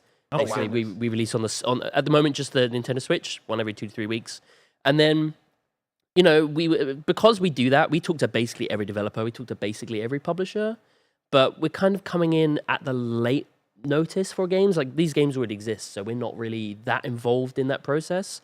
And that's kind of a bit sad for us. One more thing for Bless. The remote should work for this, the Xbox controller. Oh, should it? Yeah, I was using it yesterday. I mean, it's not working on the screen. Maybe once I get into it, it'll work. Cool. Yeah, but we so what happened is we basically decided we want to start doing original games. Like we want to become like a digital publisher as well. Wow. And the topics that mean a lot to us, like preservation, like collectability, physical preservation, all that good stuff, that's still really important to us. But now we're starting to do digital games, and one of which is the Gecko Gods. We're very lucky in that we basically announced our publishing label and had already signed this. So when we announced our label, this is one of the games we'd already signed. And to be honest, like it's quite an honor to like have that under our badge from like day one, like a game like this. Whenever we show this off to people, people are like attached to it. Every time there's a TikTok about this game, it gets like 4 million views. Hell yeah. It's on Twitter all the time. Absolutely blows up every time the developer, Louis, from InResin tweets or posts anything. It just blows up. Like people have a real affinity for this game. I mean, dude, there's something about geckos, and this is weird, but like my entire life, I've always been fascinated by these little guys. Like there's something about them that it's just cool. You throw some sunglasses on them, yeah, and we're gonna have a party. You know? Yeah. It's probably the coolest of all the animals. How do you get out of Yeah, this? are there other tips to get out of the screen? So if you, I think if, on the controller, I think it's like double tap on Y, I think. On Y. There we go. Oh. There you Okay, go. L2. Cool. But the way they move, just their whole vibe. I'm a big gecko guy, and I like the idea I love how of this guy moves right being here. a little gecko. Seeing the trailer for this, the first time I saw it, it was during the Wholesome Direct. Yes, yeah. Very wholesome game overall here, but like I'm getting a lot of Journey vibes. I'm getting a lot of Zelda type puzzles in the dungeons. Like, what's up with that? Yeah, so one of its main inspirations is actually Zelda. And when people look at this, they think Breath of the Wild, which fantastic. But I actually compare it more to sort of Skyward Sword. Like, I don't want people to necessarily have this idea that it's this massive, gigantic 100-hour open world. It's just not that kind of game. But it does have open spaces. What you're seeing now, this is the a tutorial, basically. This is the opening part of the game. Obviously, it's not finished, so don't worry if you see bugs. The wrong kind of bugs, at least. This is the tutorial, just to teach you the basics of the game, some of the more puzzle-based elements, and just the movement mechanics. But what's going to be in this full game is these temple-based areas with these puzzles, all this great exploration, some very subtle storytelling elements told through the environment as well. But then there's going to be this nice open island areas, which if anyone has seen previous trailers, you'll see that in the trailers. You'll see this gecko being able to run around these islands, collecting bugs, doing all this stuff on this kind of overworld basis. And so the game's going to be kind of split between these kind of areas and those kind of areas. Yeah, and this is the first time we're showing this. Are these areas, do you mean more just linear, or are they more like dungeons? Like dungeons, yeah. So they're going to be lots of puzzles in them, lots of collectibles. I mean, really, the core thing of this game is its movement, right? Like the fact that you play as a gecko is the main cinch of the game, really. So we kind of want to play on that a lot. We want to have you be able to run around on walls and ceilings. You can also eat bugs, collect bugs. I was talking a lot of shit at the beginning of this, saying that the geckos that are my favorite. I love them. Having said that, I know very little about geckos. So what are some of the gecko abilities that we're going to see in this game? Nice. Yeah, so what's basically happened is the developer has kind of looked at lots of different lizards and kind of just tried to incorporate elements of that into this. See, that's what I appreciate. Yeah. So it's like, this sort of weird mix of lots of different lizardy creatures. So when you get injured, your tail will fall off. We were also looking for for a while at sort of color changes in the lizard and that sort of stuff. Chameleon. Yeah, like a chameleon.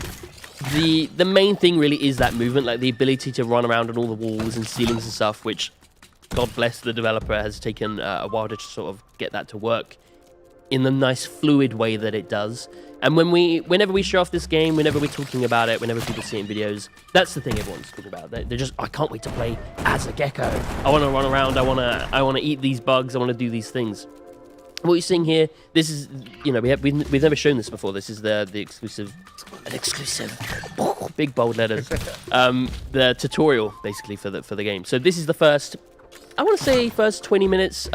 This isn't finished in any way whatsoever, but it just gives you an idea of some of those core mechanics. And what you're seeing right now is the game, yes, it does have combat, despite being in a wholesome games direct. Yeah. It will have some of those combat mechanics. Sometimes it's cozy to fight. Listen, nothing wholesome about being a gecko. There's nothing cozier than a nice battle with a robot in a dungeon. I need to know: is it a small lizard or is it a big? Or sorry, small crabs or a big lizard? Big gecko. Excuse me. Wow. They're small little crab people. Okay, small little crab people. There we go. Yeah. Although I did like the idea of, you've just made me realize, what if the lizard is gigantic and no one knows? I could just have that in my pocket, no one would know.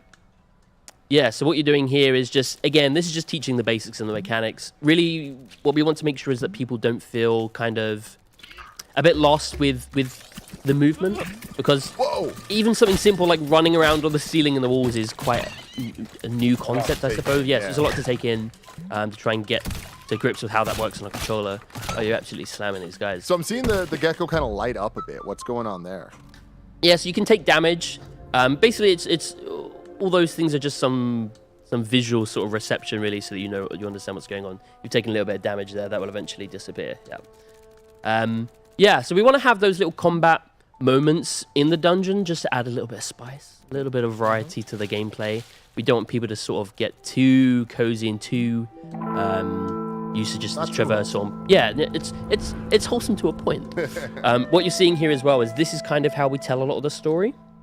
So top level stuff is your gecko lover has got lost and you're looking for them, and obviously the game's called the Gecko Gods, which isn't you. You're not the gecko god. You're just a gecko. You're just a gecko in a world full of gods. And this is how we'll tell a lot of the stories, through this really awesome environmental storytelling.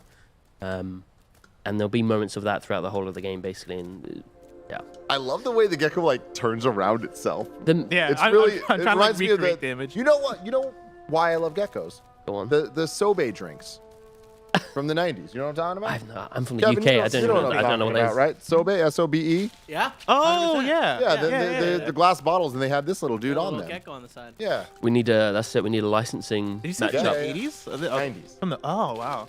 I think the first time I saw Sobe was when I was probably in high school, at like a department store in like 2008. Well, you know. But yeah, but like, I mean, it went on for a while. It just wasn't cool anymore. But it was like hot, and then everybody in the 90s was like, hot. oh yeah, we're Everyone gonna loved get geckos. Sobes. Remember the pink one? That tasted pretty good. The thing we get a lot is the Geico gecko. Like, Of course. Yeah. What about, have you seen a lot of Gex comparisons? Gex stuff. Yep. This is, who needs This Gex feels like now? the anti-Gex. It's It's really, anti-Gex. it feels like a spiritual successor. Like this is the gecko game We'll go with that. that geckos actually respect. That's like it. geckos play Gex and they're like, this ain't us. Like, That's it. This is our representation. Are you kidding me? then they play this and they're like, yes, this is the true representation. We'll be using that in our marketing material now. Kind of funny. This is the anti-Gex. Cool. Yeah. So in the final game, what will happen is you can smash some of these pots and stuff in the environment, and both the pots and also the enemies, when you smash them, you may get some sort of currency or health and that sort of stuff. So this does often serve a purpose. I love when games just let you fuck around with stuff. Me too. So like the idea of being able to just like push these things in the water, I love that stuff. When I first played this tutorial, I spent a bit longer than you're meant to playing it, just messing about, just screwing around. I like going on the walls and just spinning in little circles. Dude, that's my favorite part so far. Is the animation of the tail kind of wrapping around the little guy. And that's kind of what we want. Sorry? Can I swim? Find out. You can swim. And he's got a little swimming animation. Oh my god. Look at him go! Look at him go! This was the best possible result of me jumping in the water. This is awesome. Yeah, it's literally my favorite thing about the game. Is just when I'm talking about those more open areas, when I'm playing builds of that, I literally can spend an hour just running about doing nothing. Yeah. I'm not even doing what you're meant to be doing. I'm just messing about, jumping between mountains, finding lots of bugs, running about, and just doing. I just realized that. You press X to open your mouth. Yeah, buy Gecko Gods. Wish list it now. So yeah, what platforms is it coming to? Is there a release window, anything like that? Yeah, so at the moment we're looking at 2023. We haven't announced a specific release window yet. That's not because we're being secretive. We just don't know yet. It's finished when it's finished kind of deal. At the moment we've announced it for Steam, of course, which you can go wishlist it now. It helps a lot more than you think it would. Please go do that. Everybody right now. Do it for the Gecko. And also it's coming to Nintendo Switch. We announced it for the Switch in December as well, which I think is a really good platform for. And it may be on other platforms that we haven't announced yet. Who knows? We'll see. Who knows? But at least those two for now. So as Super Rare, deciding that you want to start getting into making and publishing games. Yeah. How does that transition happen, right? Like, how do you go from being a physical games company and then deciding you want to make games? Are you approaching developers? Are you having developers approach you? Like, how does that work? Yeah, the way I look at it is, I don't want to be one of those people who goes, we're not like other publishers, because I think every publisher probably says that. But I do feel that way a little bit. Most of the games that we've signed are not developers coming to us looking for a deal. It's kind of the other way around. Like, the pitching process for us, generally speaking, is completely turned on its head. Like, instead of them coming to us with a pitch deck and please sign my game, we're kind of doing this the opposite. Like, we've literally made pitch decks and stuff to show developers going, here's what we can do for you. So in what way? Were you pitching them like, hey, we want a game about geckos? Or was it more like... No, he was already working on it. Okay. So, but we just, he's looking for funding, he's looking for marketing, he was looking for a publisher so he can focus on just making an awesome game and not have to worry about all the businessy stuff. Yeah, and what we do, so it's, I guess for those that maybe don't know, how that usually works is, yeah, you can eat all the bugs. In the full game, there'll be like a bug display so you can know which ones you've collected. But yeah, how it usually works is developers are working on the game. They'll need funds, obviously, to make the game. They'll need this and that. And they'll go to publishers and ask for a deal, basically. But we kind of, and we do that, but we kind of flip it on its head. We will see these cool games. We found this on Twitter. Like, we saw a Twitter GIF, we saw a Twitter video, and was like, oh my god, I love this game. Please work with us. And it's, I kind of like that. I kind of like that the power dynamic is flipped a little bit there. Like, love that. Because they're the talent, you know what I mean? Like, the publishers, we do the business stuff, and hopefully we're kind of cool, but the star is them, the star is the developer, the star is their games. Yeah, and I think that's the right way to do it, I think. So, yeah, that's how this happened. And we hadn't even announced our publishing label at this point when we found Gecko Gods and when we signed with this. I really think it's quite simple, but I really think developers just appreciate people being passionate about this stuff. Oh, I mean, passion is the most important thing, and I feel like it's great. I love that we're doing the stream today. I love that so many like cool devs are coming through and showing off their games. And over on the other side of the building, it's just been everyone hanging out, like talking to each other. We had Neil from Never Yield pop up for.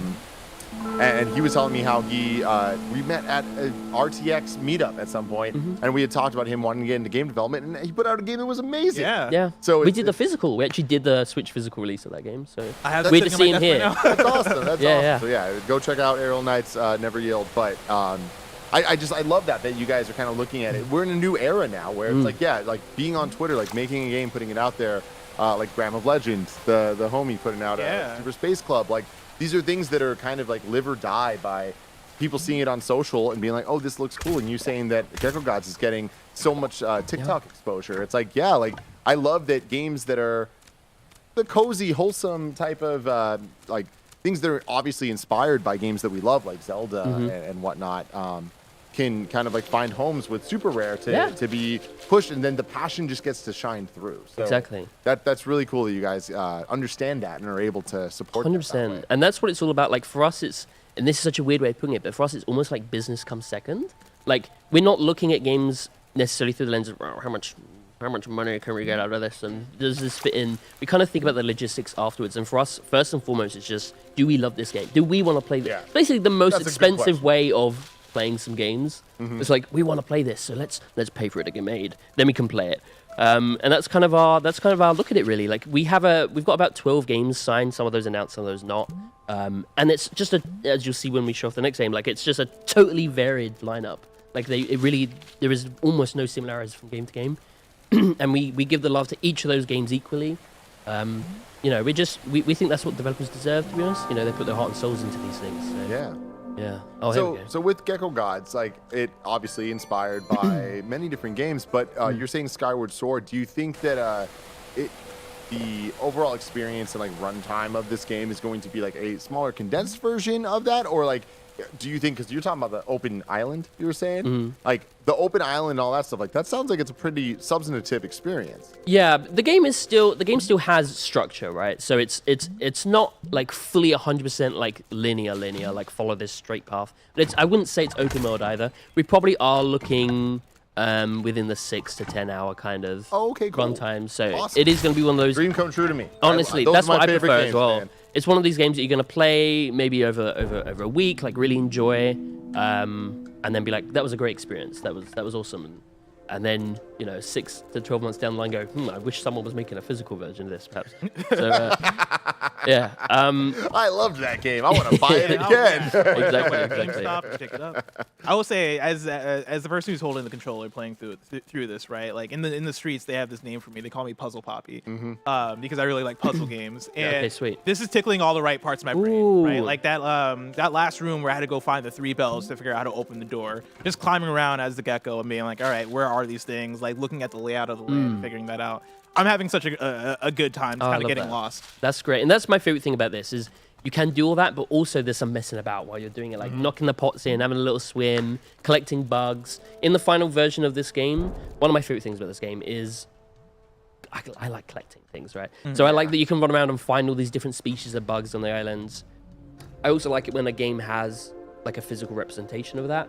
I mean, we're kind of looking at sort of different ideas with that. But the thing I compare that to is in Wind Waker, Zelda Wind Waker, when you can take pictures of all the characters and then they have like a physical display somewhere. Yeah. Like no game's doing that. And I like that kind of idea. So we were tinkering with some way of having some kind of physical representation of the bugs you collect. Maybe it would just be all based in a menu, but definitely some visual way for you to see which ones you've had. Yeah. Kirby in the Forgotten Land did that last year. And I was a big fan of that as well. Exactly. Yeah, I absolutely love that. Yeah, and I'm actually really enjoying watching you play this because no one else outside of our company has done this yet, like play this. So it's quite interesting watching you play it. Because internally, like our QA team who are running this are just running through it. They're just blasting through it. It feels very organic. Like, I love that. I've not gotten super stuck, right? I went into that big room and I was like, oh, how do I deal with this? And very organically. Oh, nice. Like crawling around, figuring out the space, and yeah, I'm making progress. My one big beef so far, like my one big complaint is that by default, it's inverted camera controls. Right. I don't know whose fault that is. Man. That's how Gecko's eyes work. Okay. You know, that makes sense. That makes sense. Yeah. It's scientifically as long as there's an option in the final version to take it off. I think stuff like that is definitely stuff that we can tinker with. Like that's actually quite an easy fix. Like changing I think in general you want to make sure that everything feels really fluid. Like running on the walls and making sure that the camera feels right when you're running on the walls, especially if you're doing what I'm doing and you're running about in circles or you're running around a tight pillar or something. That seems so easy and straightforward, but actually it's really complex in how that works and how the camera works. So that's definitely something we're looking at. If you see like puzzles, I'm really curious to see what you make of something in here. Love that. Ooh. I love the sound design. Even just hearing his little like the pitter patter of his footsteps. I love like the wave. Oh yeah, like breaking through the tall field. Yeah. It's all those little moments that for me make up a game. Here we go. Here it is. What's going on here? A slide puzzle. Oh, here we go. Oh, I love slide puzzles. All right. Fuck. This is what gods do. They play slide puzzles. Yeah. Oh yeah. Guys, I need to talk. All right. I don't need the world to see me. Oh, you got. I feel the pressure. Yeah, you know what's up. Bring it around town. Yeah. Because this is these two. Boom. Yeah. Oh. Nice. And. Yep. Oh. Over. Oh wait. No. Did I get that wrong? Yeah, that's. Oh. No, this is right. Yeah, that's right. Sorry, that's right. Okay. First one. Ooh, wait, that is right, right? Yeah, no, that's correct. Got another one right here. Oh. So that looks like it's top right. It does.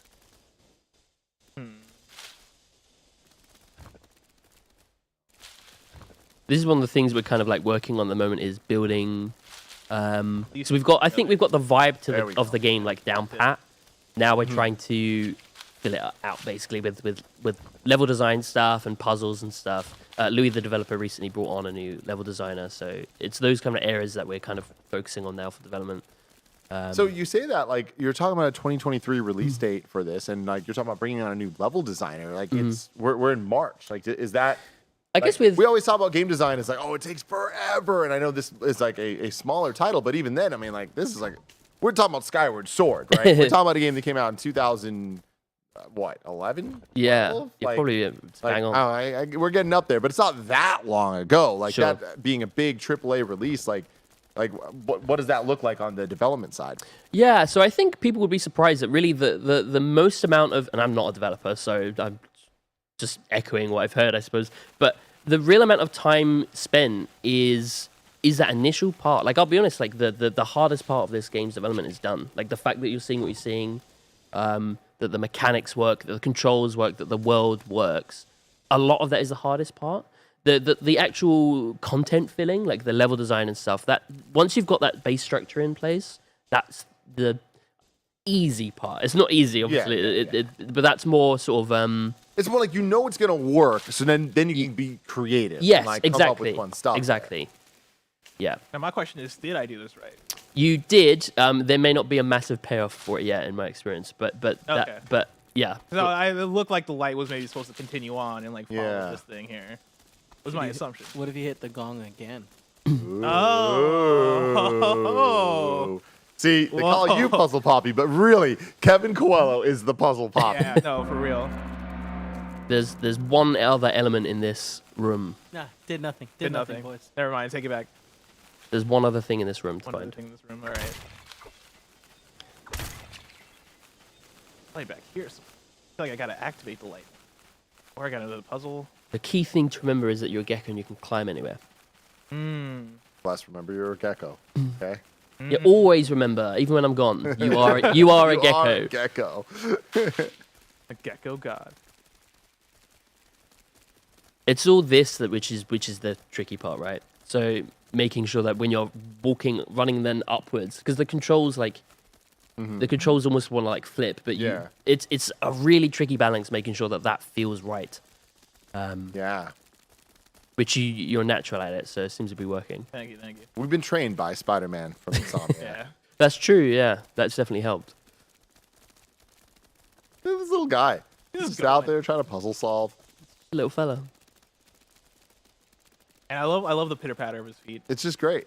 It's all those little moments in sound design that I usually really love about games. Like those, it just gives it so much character. Yeah. All those little elements.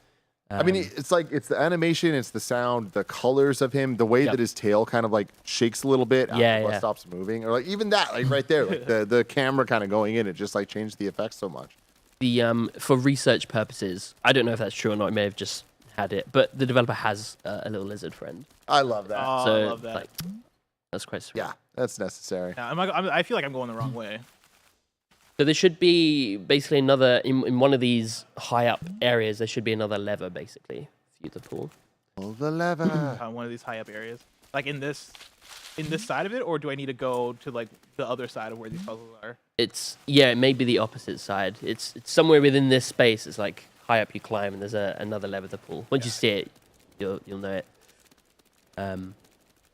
This looks rad, honestly. Like this is such a cool little thing. Awesome. Yeah, we wanted to show this part instead of that big open part, just because we haven't shown this before, and I think, you know, we don't only want to show off those big open island parts when we're showing off this game. We want people to understand the core mechanics and this part of the game, basically. I feel like people are really nostalgic for Zelda dungeons and that type of gameplay. So like even what I'm seeing here, it's like this gets me way more excited than just seeing another open world, open zone, open whatever you want to call it.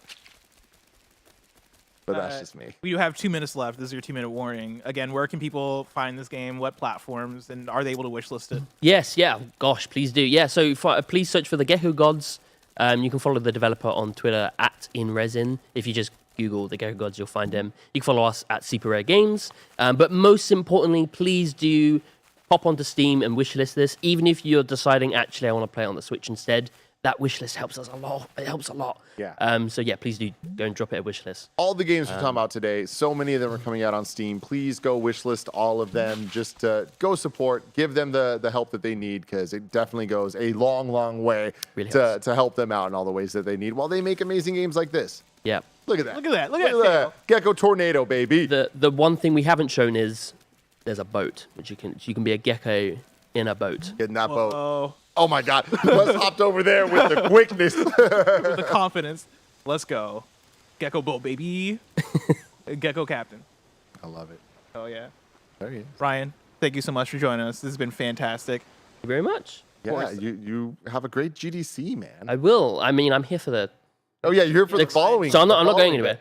I going can walk off and walk back on. But yeah. Yeah, what we got next? We got OTXO. OTXO. Oh, I can like literally command the boat. This is pretty cool. Oh, yeah. Captain. Oh, he's going. Captain Geck. He's a gecko on the move. I crashed, everybody. Turn off the stream. He's not Captain Poppy. Bless, can you close this game out and open the next one? Yeah, I got you. Yeah, we are going to OTXO. Remember, everybody out there watching right now, thank you so much for hanging out with us all day here for Kind of Funny Game Showcase GDC 2023. If you have Amazon Prime, you have Twitch Prime. So make sure that you use your Twitch Prime for Kind of Funny subscription over on Twitch. If you are on youtube.com/kindoffunnygames, the super chats help a lot, the memberships, all of that. We're trying to support all of the amazing indie devs out here making super cool games, super rare games, some would say. But yeah, we're going from the Gecko Gods over to OTXO. Greg Miller is going to be I try to taking over dismiss my Ryan. spot. Ryan's still here. Yeah, no, Tim he's needs still to here. get out. I'm the one that needs to bounce. But until Greg comes here, I'm going to hang out with you guys real Now, quick. right now on the screen, we do have the trailer for OTXO playing, and I am all about this. It is very film noir. It couldn't be any more Top-down, different black than and Gecko. white. Yeah, exactly. Bullet hell gives me vibes of Hotline Miami a little bit, but it's more black and white and more bloody. From wholesome to horrifying. Yeah. Hotline Miami. There we go. Greg Miller, everybody. Tim definitely doesn't know film noir. Why not? It's noir. It's noir. No, it's just black and white. It's black and white noir. film. Tim knows all about it. All right, don't worry. He watched Werewolf at Night. Now, Ryan, what can you tell us about Hello? OTXO? Excuse me, I'm saying oh, hi, sorry, Ryan. This is Greg Miller. No, he's met Kinda me. funny. I'm saying Okay, hi well to then why do you have to say hi to him? Hi, I'm Greg. It's weird that I'm I'm saying here hi and to you. someone else is leaving. Like that bit is Now you wrote the show. I'm the host now. That's it. Cool. So yeah, this game couldn't be any more different than the last one. Yeah, I was gonna say, the last one was a I've got cozy to- one. Your Now- peaceful gecko I've got to game. take my gecko hat on, put on my Ocho hat, and it's pronounced Ocho, by the way. Did you think about not smelling it this way? Because when you came in and said Ocho, I was like, Yeah, Ocho. Yeah, a lot of people just call it OTXO yeah. or Ocho.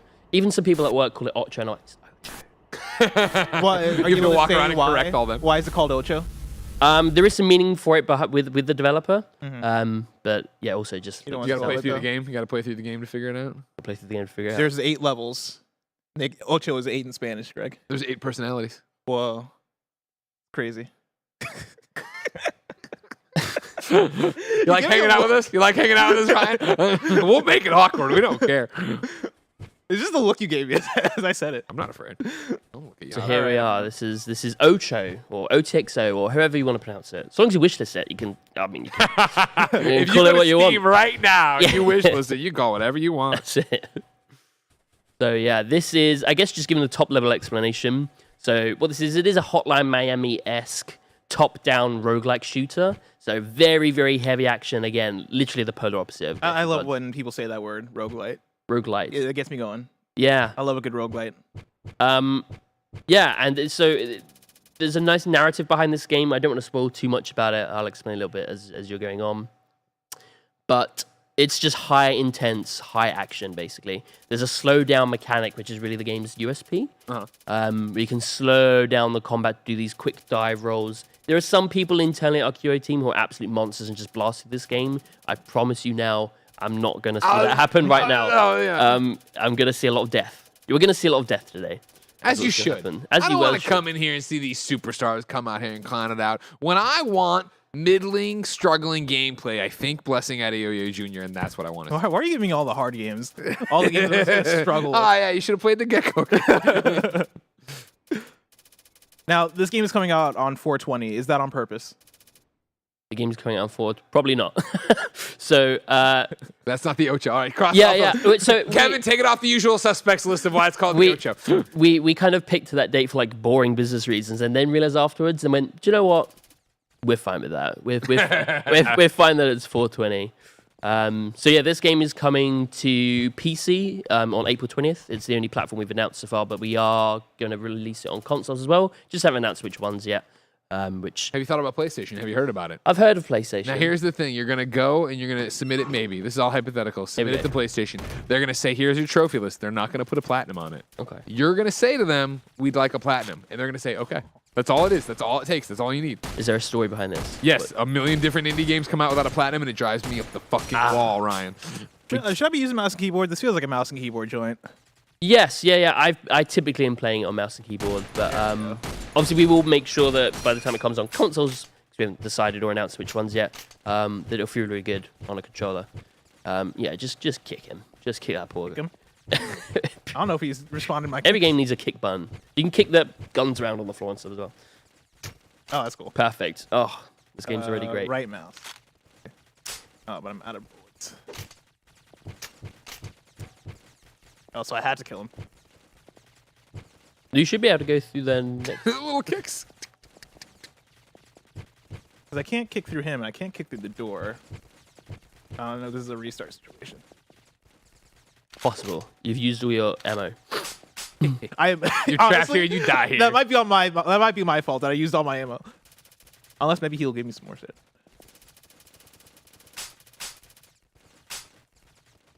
So the story behind this is that you're going through this huge mansion to find someone. Basically, oh, there you go. There we go. Just to talk to your fella. Now, typically you should be able to kick through doors, or you can open them normally. Yeah, just kick it. Yeah. Just destroy that door. In typical gameplay, kicking through that door is going to alert enemies. So you want to kind of be. There's definitely some strategy behind the way in which you're playing. As I said, some people internally are just blasting through the game. They're just kicking through the door, pow, pow, pow, pow, a bit of slow-mo mechanic, a roll. Come on! Right into it.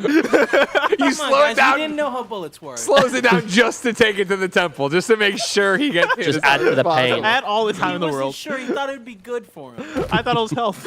That's not a good sign. Not a good sign for how you'll hold up in the gameplay, I don't think. Oh man, have I mentioned I'm not a mouse and keyboard person? Why don't you just go back to the controller then? I'm going back. Because then he's gonna blame it. Then he's gonna, you know what I mean? He's one of those types. Oh, he's gonna find it. This is a Goldilocks situation. This porridge is too hot. This porridge is too cold. Then he'd be like, "Why I don't have my back paddles? I don't have my DualSense Edge Pro." God, I don't have my DualSense Edge Pro. Not the name of it, right? No, it's the DualSense Edge. Oh right, yeah. Yeah, just warn them you're there. But like, I have to put it down to kick it, right? No, you should be able to kick. You can kick through the door with. Yeah.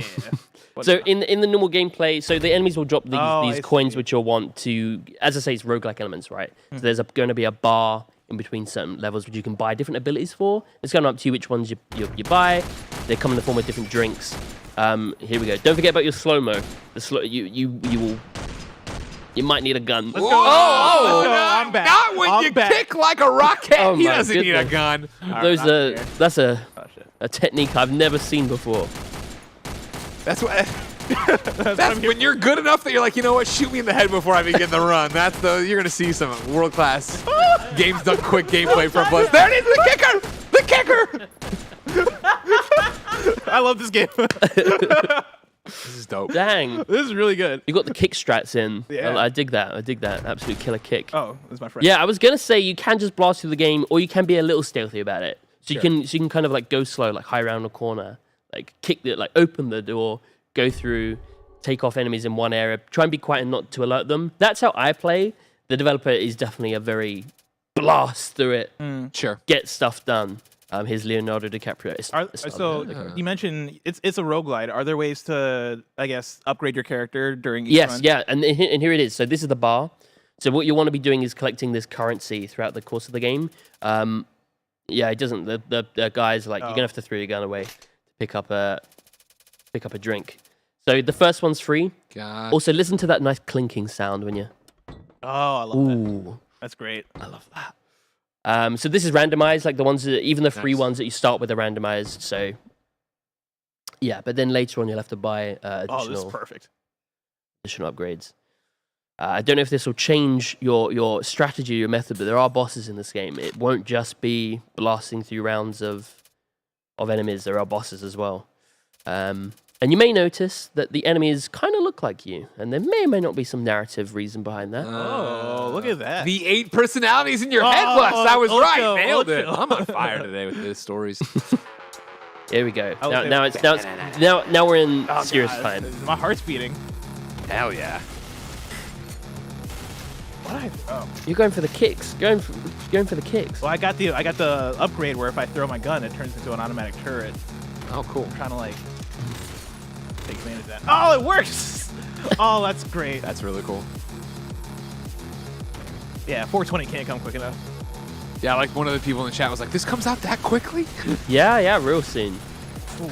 Comes out very soon. So the developer of this made a game called Dogworld beforehand, which again was a monochromatic game, but that's like a Metroidvania platformer. So this is a totally new world. Oh, bless! Oh, bless! Oh. I love the music. Yeah. It puts you in the mood, I think. Ooh. Oh man, I took a couple shots. Hell yeah.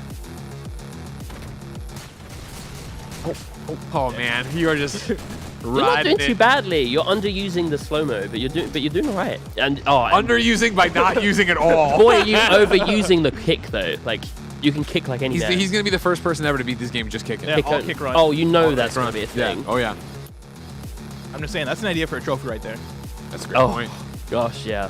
But I like that. I like that you can play in like a lot of different ways. Like everyone, even in our office, is playing the game in You know, kind of call that trophy. Bend it like Beckham.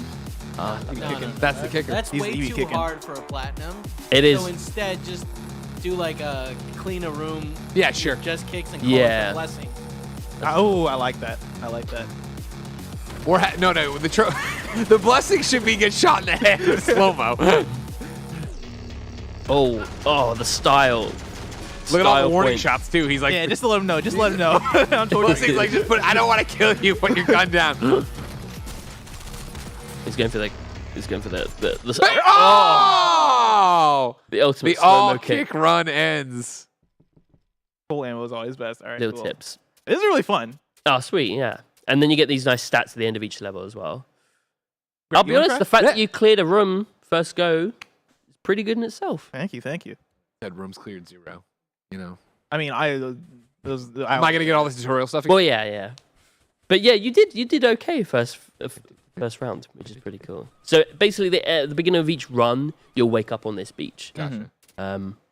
Are you able to talk about how you either approach the developer or the developer approached you? Because you told the story for Gecko Gods or something. Yeah. It's actually a bit of a different story. So we previously worked with the developer on this, Lateralis, hey buddy, on a game called Dogworld, which we did the physical version of. And as I was talking earlier about how we do those physical those games, it really is just a way for us to meet lots of different developers. Like we have our physical releases. We do a cool thing which I try and name drop every time I do anything, called the Super M Mixtape, which is my personal baby. It's like a little physical compilation of teeny games. And all of these are just really cool ways for us to just meet developers, right? And preserve their games that maybe sometimes didn't get enough love. And yeah, via that, it kind of helped fund this game. We also worked with him on another game called Heaven's Machine. And yeah, we've just been, as I said before when I was talking over the Gecko Gods, like, we just sign games and work on games that we personally love. Like, everyone in the office absolutely loves this game and loves every game that we work with. We wouldn't work on a game that we thought would do well, but none of us feel that strongly about. And yeah, Nate, the developer on this, is just an absolute sweetheart and amazing to work with. And yeah, we're just blessed to be able to work on this, and that's happened because of our physical stuff, basically. How do I pick it up? Usually, I think I kicked it there. Oh, okay, same button. Just make sure. Yeah. And then how do I slow down time? Like plus right stick? Yeah, I know keyboard controls the space, but Yeah. wait, right like stick, like R3. R3, yeah. Okay. And how do you kick in doors? What's melee? L3. L3. we're going for the stealth. We're going for the stealth. I like it. So eventually, I think players, once you get into the swing of it, like you'll find the weapon that suits you, perhaps. As the tip said, you don't want to be too precious about it. You don't want to become a master of only one weapon because you will just run out of ammo. Like if you're gonna rely on just the same weapon all the time, you're done. You'll run out of ammo. You're done, son. You're done. I love this idea so much because I'm a big ape out person. Fuck! Like ape out, I have so much fun with. Ah, it didn't go the way I wanted it to. It's not wait, easy. It's the opposite. It's the opposite too. Kick. I got it. So Ape Out came out a few years ago, right? And it was like similar type of top-down Hotline Miami kind of inspired, very fast and frenetic game. Mm-hmm. And I had such a blast with it. I got really hooked on it. This is the first one of these that I've seen that is roguelite, where it is, hey, you have different upgrades, progression, and then you lose, get kicked back to the beginning. I'm all about that because I think that's one of the things that I've missed a little bit from those games is the fact that, okay, cool, I beat Ape Out in 2 days, I put it down, and I'm done with it forever. I like the idea that I can pick up a game, whatever, do a run, and be like, cool, nice, I got another hit of Ocho, and then I go back the next day, do another run, and have fun with it that way.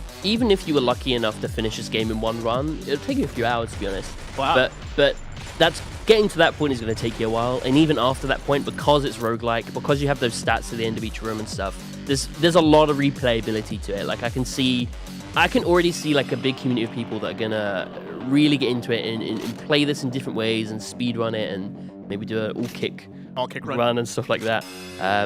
Yeah, that's what I love most about watching this is everyone is playing this game quite differently actually.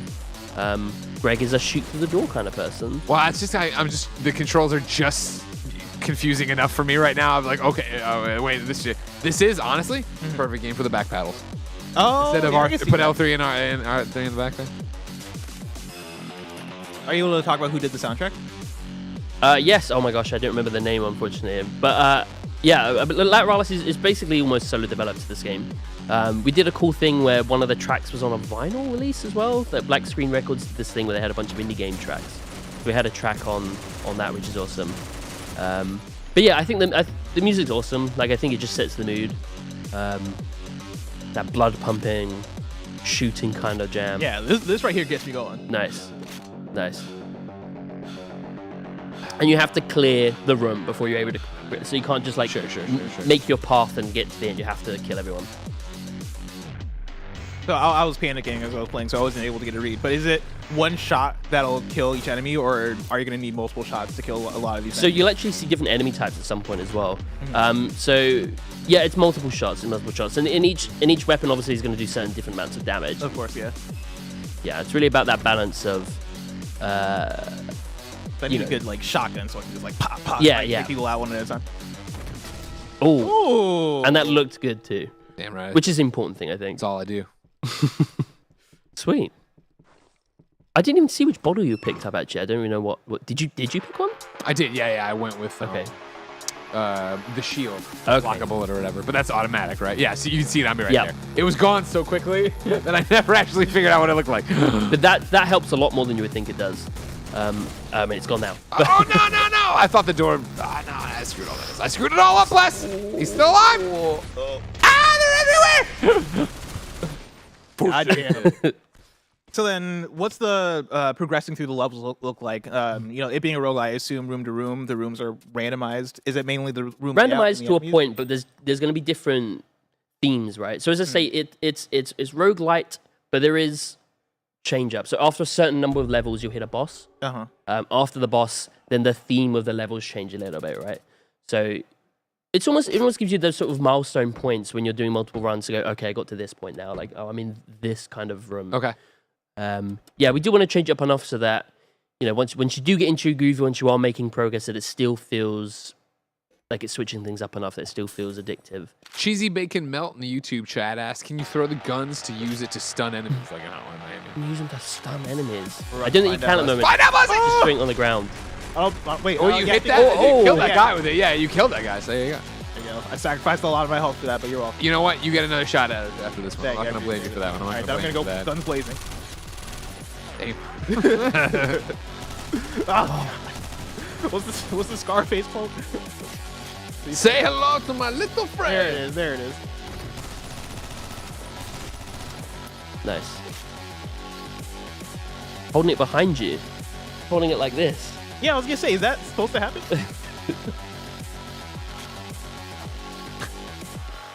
Oh, he's holding it because he's gonna throw it. Yeah. I see. God, this soundtrack. Oh. Nice. I just gotta work on my aim. I'm a little bit loose.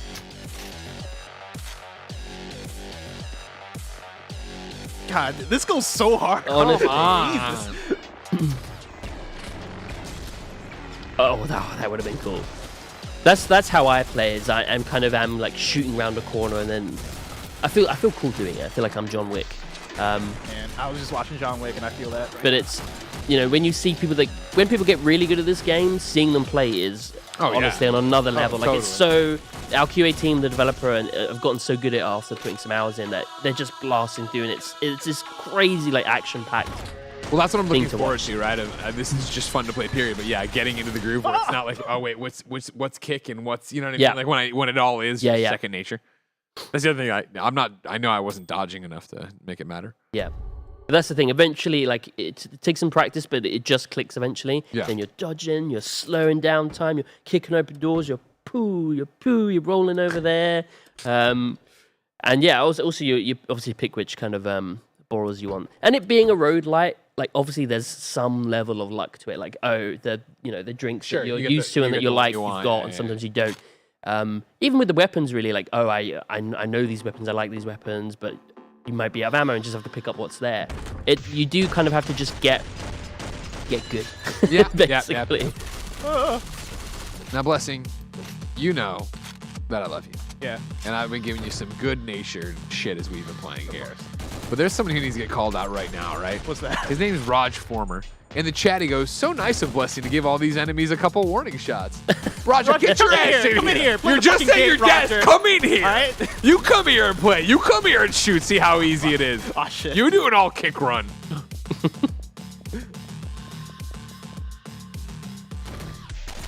Nice.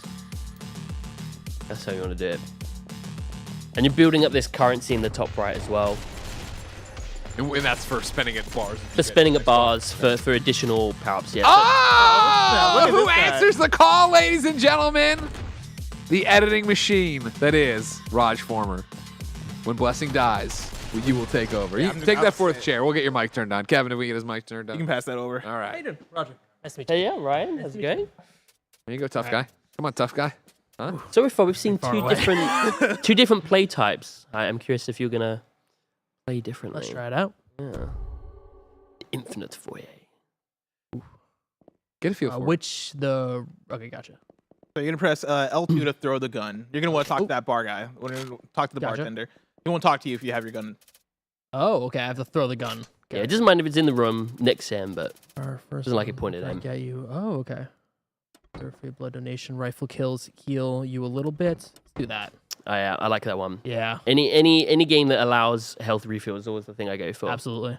Especially based on skill, and I got a lot of it. I'm gonna embarrass myself so hard right yeah, now. that's gonna fight you. to pick up. Gotcha. And then right trigger to shoot, I'm assuming? Yeah. Gotcha. And then I always get them mixed up, but like the sticks are gonna be slow down time and then kick in the door. I believe right stick will be slow down time, and then left stick is kick in the door. Gotcha. Wave in your 4-4. All that stuff is still the thing that we'll be implementing. Like those so those controls will probably not necessarily. Sorry, what button is to kick in the door? R3. R3. L3 slow down. Oh, slow down. oh my goodness. He did the same thing to me, Raj, trying to make me look like I was an idiot. Yeah. Let's try it out. Oh, Very nice of you to give some warning shots. Still. all right.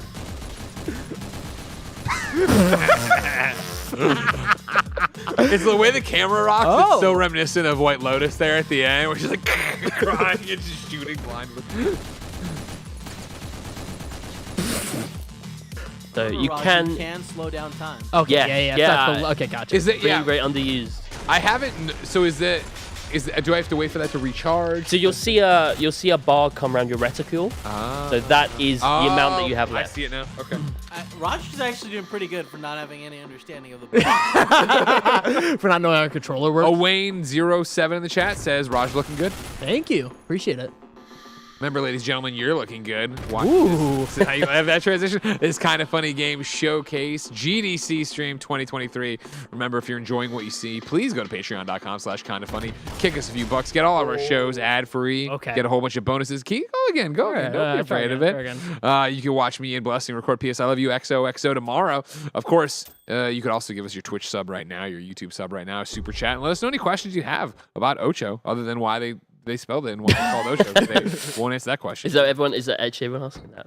We'll see what they come up. We'll see what they come up. Reload fast. So one thing which I think might help you as well is during gameplay is you'll see little red arrows as where the remaining enemies are. You can structure yourself out because enemies can hear action basically. So there is a little bit of strategy to it, and you are encouraged to do that sort of fast movement gameplay because you'll build up a combo as you're killing people. So that'll build up your currency. Obviously, the more things you can buy at the bar, the better. Woo. Shout out to the bearded Aquarian who just subscribed, and Little Drummer 85 who gifts 5 subs out right now. Oof. Throw that. The super rare. Do you guys do like game vinyls, like for specific games, like publishing soundtracks? We have in the past. So we did for some of the physicals that we did. We did one for Snake Pass, Human Fall Flat. It's not something we're doing at the moment. Maybe we'll partner with someone and do something like that. This game is one that I think would work so well. Yeah. Like, just the aesthetic of this game, the sort of visuals, the monochromatic visuals and stuff would look so good in any kind of physical format. A vinyl. Well, look at and the this. soundtrack kills. There we go. Now we're getting it. Strafing around the back. Oh, it's good to slow-mo kick Yeah. guns. It's cinematic. Yeah. Yeah, you're so right. The slow motion is really important here. Yeah. It's when you get into that flow of the combination of the slow-mo and the rolling. What I like is you slow-mo, you kick open a door, and then you roll and you pew, pew. Oh, look at this guy. It ends up looking so slick. No big deal. I don't think he was lying. He's doing a lot better than Black. That was actually good. Right, Thank you so much. Just say he's doing good. Don't want to compare him to me. I'm reading what the chat's saying. In the chat, Sphinx Jur says, I think Roger got the most into the game. And then Mike Townsrow over on YouTube says, what an utter delight it is to see Ryan on this table. Super rare is the truth, yo. Oh. Of course, Mike Townsrow doing his own indie showcase this week, everybody. Check out 6-1 Indie. Find out all about that. Did you guys do a physical release of Snake Pass? We did. Yeah, we did the Great physical. I'll be honest, we've done like 90 games at this point. No big deal.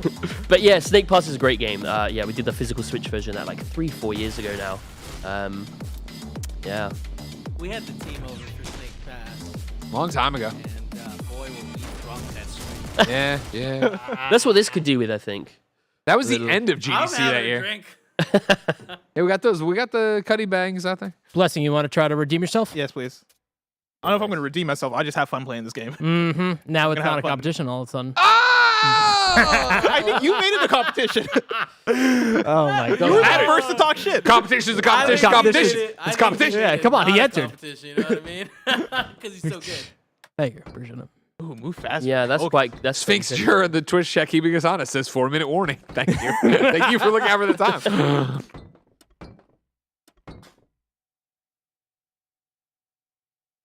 I like the Yeah. smash. I love that you just Throwing yeah, the drink right over over it. Dude, if someone threw me a drink like that, I would fucking completely bomb it. That The would be guy on doesn't the like it floor. when you bring a gun into the bar, but doesn't care if you just smash Glass. the glass. You're right. That way, Right. man.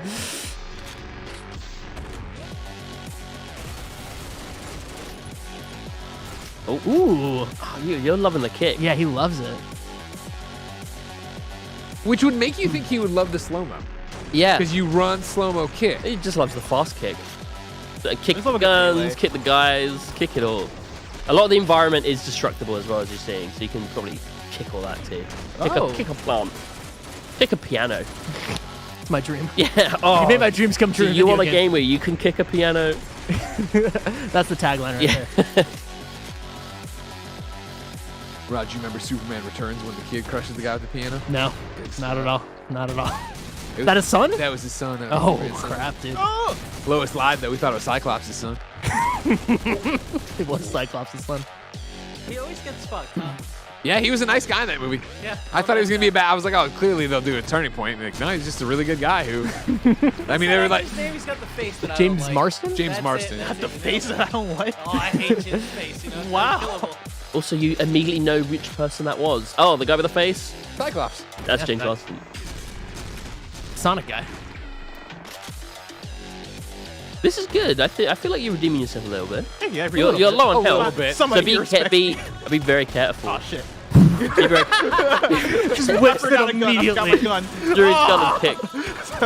Oh! Let's go. Oh, it was one shot. Too. With the least bit of health possible. What a heroic save. I'm definitely gonna survive through this next room.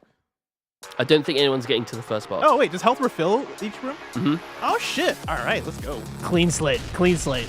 Maybe we did 5 minutes. Oh shit! That's because you're kicking open all the doors, so everyone in every room is gonna know where you are. I like this because it's hard, but it is not like brutal like Hotline Miami. Yeah. Right? Yeah. I don't feel like I'm, immediately dying and then, when I play a game like Hotline Miami, I get like really completionist about it. Right. And I like this because I feel like I can just play the game. And it's hard and it's challenging, but I'm having a good time. It's about, stringing together for the best combo and then Exactly. to finish it, you're like, oh man, that time I didn't take any damage, right? Mm-hmm. That's the way I look at it as well, because I'm not the absolute best at the game like the developer is yet, but you get to a point where you're just trying to survive at first, right? Like you're trying to survive. Yeah. You're trying to just get to the next level to just see as much as possible. But once you get into the groove, then you're looking at things like I need to build my combo. So then it's not about oh gosh, I gotta be really careful so I don't get killed. Then it's I need to get in there now because my combo is gonna run out and I want those bottles on the bar. And you want to see the next boss as well, of course. Which I promise do exist, and is not just a... We're not going to see him. We're out of time. So Yeah. that was it. Blessing gets to go out on a high note. He didn't. Two rooms. Do we have time? Are we done? God damn it. What do you mean? You look like you did good. You ended Yeah, but I want to get the boss. I feel it. I'm feeling it now. I'm into it. He wants to really rub it in that he beat me. sorry. I know, yeah. Now it's a competition. Can I take this build home? Can I take it home? They can't delete it off the Google Drive. We got it. Ryan, thank you so much for coming through today. Thank you so very much. One for final having time me. here. Ocho, Steam, April 20th. Mm-hmm. Coming to consoles later. Consoles later, yeah. We Okay. haven't announced when or which, but Okay. it will happen. Okay. But yeah, please wishlist the game. It helps a lot. Go even right if now. you decide that you're going to pick it up on consoles instead. But yeah, it helps an awful lot. And I want to see how people are going to play this game. I'm really, really excited to see in which method they could beat all these guys. Into seeing a boss, to be honest. But yeah, very excited to launch that and see what everyone makes of it. Well, fantastic, man. Thank you so much. Thank you so much for having me, everyone. Ladies and gentlemen, this is the Kind of Funny Games Showcase GDC stream. Of course, we are still going, an hour and a half left, 3 more fantastic games. And now I will turn over the floor to El Paso elsewhere. Timothy Geddes is on his way over here. Remember, if you want to support content like this, of course, patreon.com/kindoffunnygames. You can subscribe on twitch.tv/kindoffunnygames. You can subscribe on youtube.com/kindoffunnygames. No matter where you want to subscribe, it would help us and support us. You know what I mean, Tim? Mm-hmm. I know exactly what you mean, Greg. How you doing? I'm good. How are you? What a show. This It's has been been so much fun. fantastic, right? Reminds me of the old times. It does remind me. The old GDC days. does, the first time Jean-Vive Saint-Ange Miller was ever on Kind of Funny Content was the first GDC stream we did. Maybe the second GDC stream. That makes GDC sense. stream That we ever tracks. did. That tracks. Yeah, back Yeah. at Patreon's office when everything broke all the time, but nothing's broke so far here. Is that right? Hey, Killing it. We fixed some Hey, things. all right, cool. Here comes Andy Cortez. I'll clear out for you guys. Have a great show. Hell yeah, man. How y'all doing? Over on twitch.tv/kindoffunnygames, youtube.com/kindoffunnygames. Thank you for hanging out with us all day. It's been a blast. Andy Cortez, how are you doing? I'm good, man. I'm just running around everywhere just to record a little games cast. Can't talk about it yet, but Yeah, I'm fun excited stuff. for that to come out. Coming Now, out have eventually. Either of you had one of those fun little bags from across the way? From the No. bag? No, Yeah, the he's little talking about the little cocktail party mix. bag. Oh, I got a party bag. Tim's got a Yeah, little you party did. bag. Yeah, I don't yeah, have a baby. party bag. Do you want me to get you one? No, thank you. Are you sure? I'm I just had one. I'm feeling great. totally sure. I find I work better when I'm focused. Do you? Yeah. You're stumbling a little bit. no. Stumbling verbally That is, right that now. is the fun though of this GD. Andy, how's your GDC been so far? Very, very good. Yeah. Thank you for that. For the question you got to ask everybody at convention. Every single person. How's your Comic-Con, man? How's it going? How's your what do you PAX? see? What are you enjoying Yeah. so far? What have you seen? No, real talk though. Jokes aside, been seeing some incredible stuff today. Like, I feel like Awesome. every game we've had has been super, super fucking cool. Dude, and the audience has been great. Everybody in Twitch and YouTube chat have been loving it as well. Yeah, man, we've seen a lot of really cool shit here on stage. And I'm so glad I got to play a couple of them because I was worried I wasn't going to be able to play a couple of them, but just wasn't sure what the whole demo situation was. But looks like we're about to play another one now here in a bit. Now, here's the thing, Andy. I'm really excited about this one in particular because a couple months ago, I saw a trailer pop, and the first thing I did when I came into the studio was run up to you and be like, dude, did you see the trailer for El Paso Elsewhere? And you're like, no. And I'm like, stop what you're doing. And I pulled it up on my phone, and I showed you. And here we have Xavier Nelson Jr. How you doing, dude? I'm doing great. How are you? So good. So good. Thank you for coming here with the game El Paso Elsewhere. What do you want to tell us about this? What is the pitch of this game? The pitch of this game is that you are a black monster hunter going into a motel where reality is breaking down to kill the monster you loved before she ends the world. It's dark. So there you go. There you go. Dramatic. I saw this trailer a couple months ago, and it blew my mind because it was like the coolest thing ever. It feels like the pitch of this game is just, what's the coolest thing we could possibly make? The music, the tone, the slow-mo, just the momentum of it all. It's bullet time. Very Max Payne. Would you say that Max Payne is the inspiration for this? Big Max Payne vibes, Max Payne's spiritual successor, Dead to Rights. Also, Die Hard trilogy for the OGs out there. Okay. Yeah, I learned that Die Hard trilogy was a Robotron actually like throwback. They were remastering it, but they put John McClane in it. Wait, Die Hard trilogy. What console was this on? PS1. No way. It had 3 parts. So the first part you did like basically Robotron's successor. The second part had you do a like a Crazy Taxi style thing where Before Crazy Taxi even then. If it was PS1. Maybe, yeah. Then you were racing through the streets trying to get rid of a bomb, and the second, yeah, that was the third one, and the second one was a time crisis shooter.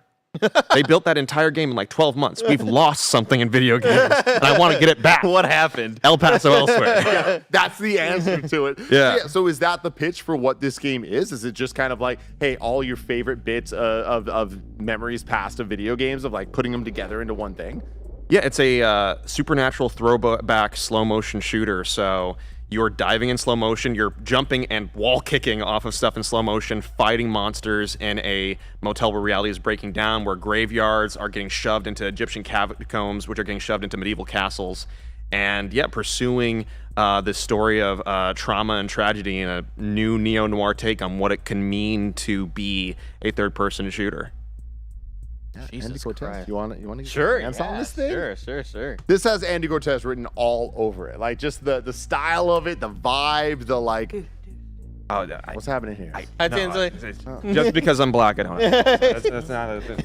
Take it. Oh my God. Oh my God. The pills relieve the pain. There's a drug deal going relieve down the pain. live here in the spare bedroom with the Gettys. This is officially endorsed by Tim Geddes. I want everyone to know this. I had nothing to do with this. I don't know what's going on. What was the pills about? There was a logo on the bottle, actually. The El Paso Elsewhere logo was on the bottle. I think you're fine, Tim. Yeah. Because the pills relieve the pain. There we go. Let's take it from the top. So I also just love the old. Like, I love the fact. I mean, I hate the fact, but I love the fact that retro can be this at this point. Like we're so far past the pixel-based 2D platformers, the retro games. This is now what a retro game looks like. Do you feel like you're ushering in the next generation of retro games? Yeah, we had 2D games, we had boomer shooters, now we're bringing it into third person, because as much as you can say, I love the progress that games has made as a whole, as a medium, but also we move so fast that we leave and abandon entire ideas of what a game can be in the process. And you don't see third person shooters like this much anymore, and I'm not arrogant enough to think I'm the only person exploring it. I'm laying down. Oh my god, I'm laying down. How do I get back up? Oh no! Stop holding the button. You die. Oh, was it right click? Was that right click? Yeah. So. Oh, okay. I right click something. Keep going. Good motivation there. You keep going. So right click, you do a slow motion dive. Shift, you can just dive without slow motion. Oh, you have a lot of mobility options. I think control, no, I think it's C. You can roll. You're gonna want to roll when you fight werewolves. Q, you can stake an enemy in front of you. Stakes are a consumable melee attack. Delicious. A one-hit kill, and if you want to get more stakes, you got to break something wooden. Clicking heads, ripping them to shreds. Maybe not. V, you can turn on slow motion by itself. Oh, I gotta reload. Stake him. Reloading. I'm reload. Oh, should I stake him, Kevin? Bitch. And finally, no more stakes. No more. You stakes. also have a shotgun at this point in the game, so if you mouse wheel, you hooked it up. Oh yeah. Oh my god. We call that the cavalry. Come on, come through the doorway. If you hit it, look cool for chat. I'm trying to look cool for chat. I kind of got a shot off. I got a shot off. There we go, baby. A little too far. The Yeah, a distance little too wasn't far. quite right. I love the trench coat. Was that like a... That trench coat has been a nightmare. Never make a video game with a trench coat. You can see immediately why Max Payne used a jacket, because you don't have to solve all the problems with having that few polys. We deleted his back, and then we had to delete his upper arms. Inside of him, we have to keep removing bits and pieces narratively. Been through shit, man. And gameplay-wise, because you have to make that work. So what was the commitment to the trench coat? Where you were just like, we have to do this? Dope. It looks dope. Yeah. It looks It dope. does, yeah. And in the next one, we aren't doing it. Yeah, get your fill with this one, everybody. So the game's called El Paso Elsewhere, coming to PC and Xbox later this year. Why El Paso? El Paso is... I was a military brat, and El Paso is the first place that ever felt like home. It feels holy to me in a way that I've never experienced anywhere I've been around the world. So coming to El Paso, I had this picture in my head pretty early arriving at in the city when my dad got stationed there, of this person, this black guy, bleeding, looking as he was passing underneath these surreal streetlights for a place to bury a body. And he gets out of his car, he opens up the trunk, he pulls this body out, he throws it into this gravy digs in the side of what we call Trans Mountain Road, and he pours this flask on it, and it burns with this blue fire. And I was like, I need to know who this guy is. I need to tell this story. And several years passed. Strange Scaffold, my studio, continues to tell different stories in different genres, and I finally figured out what the story and who this guy is supposed to be. And the honor of getting to bring that story to life with an incredible cast of collaborators and play this guy and rap in this game as we do this incredible trapeze jump without a safety net of building something this ambitious in a way that we can be proud of after the game launches. It's an honor and a privilege, and it's terrifying as hell. Oh yeah. Yeah, I love the Oh vibe god, of oh it. I got killed. Tip, I got killed. But keep going. But you keep going. But you keep So going. what is that about, the you keep going? Is that like the whole mantra of the game? The mantra of the game is one-way trip, because when you're taking a chemical cocktail that represented by the Tic Tacs I've put in pill bottles and have been nearly getting me arrested this entire GDC trip. It was the best option for merch. I want everyone to know that we had a lengthy discussion about these pills, and like they went through so much talking about the chalkiness of the mints to make sure that the mints in the little pill container are the right ones for everybody, Tic Tac wise. Okay. We have a producer named H.N. Hoffman. They did a detailed cost breakdown and analysis. We put thought into absurd things and then do it. Yeah. Is the Strange Scaffold way. Funny way. Good to see that we're aligned there. Yeah. And yeah, Oh no, I got killed again. God damn it. Oof. You can tap tab to refill your health by taking pills. Oh. When you're chugging something that powerful, Save the rest. it will kill you. And so when we start the game, we learn about this guy named James Savage. He is a sober drug addict who realizes his ex, the Lord of the Vampires, Dracula, is going to kill the world.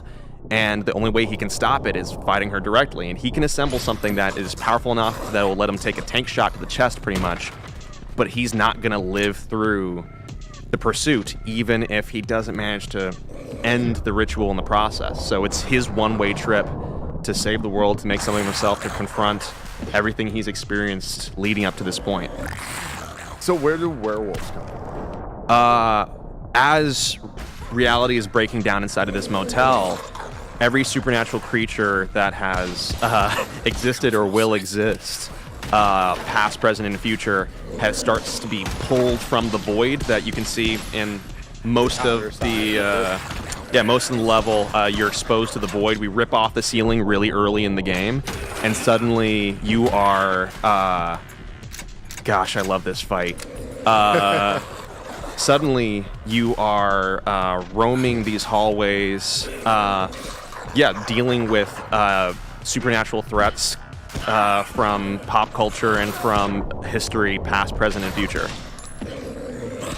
There's an Devil May Cry like stylish action to this. Like, was that an inspiration as well? One of my things is that at Strange Scaffold, I want to make games that I have to make before I die.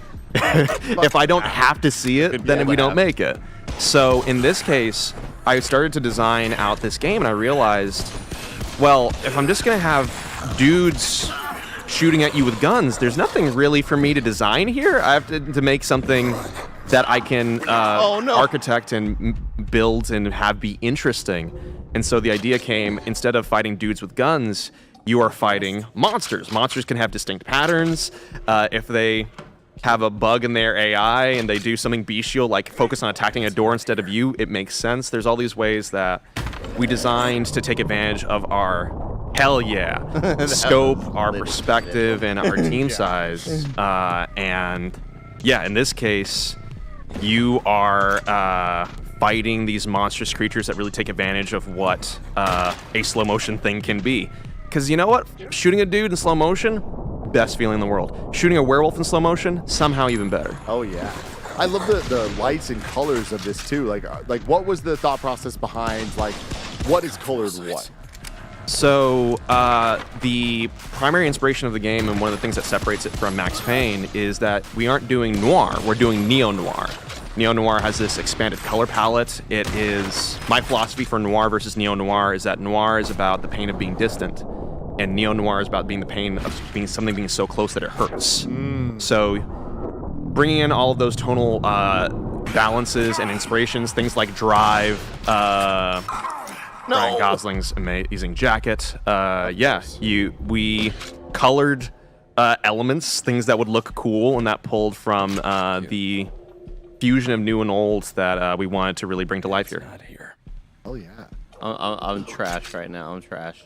But also, Tim, I was complaining about this earlier, Tim. Can we I'm an 800 DPI, 5.5 cents. Like, I'm moving my mouse a freaking centimeter. It's doing a 360. We got a pro. It's enough. Change the settings, Andy. Yeah, I don't know how, Kevin. That's the whole Kev thing. bought this at Best Buy yesterday. I was like, let's buy a bigger one, and he was like, no, let's get the smallest Mac one possible. No, he's complaining with the mouse. The keyboard's fine. They're connected. They're connected. No, earlier he was like, why does it have a Mac thing? It really hurt my feelings. It's the whole thing. So with the retro inspiration, like retro being Max Payne, the PS2, Xbox era classic. Yeah. Like, what does it mean to you to make sure you nail that vibe from a visual perspective, but then also from gameplay? Like, modernizing a classic to how we remember it feeling. Yeah. What's that like? What it's like is really hard. Because people, I don't know if you've played the original Max Payne games recently. Brilliant, still hold up, but also they've got a lot of clunky stuff in it.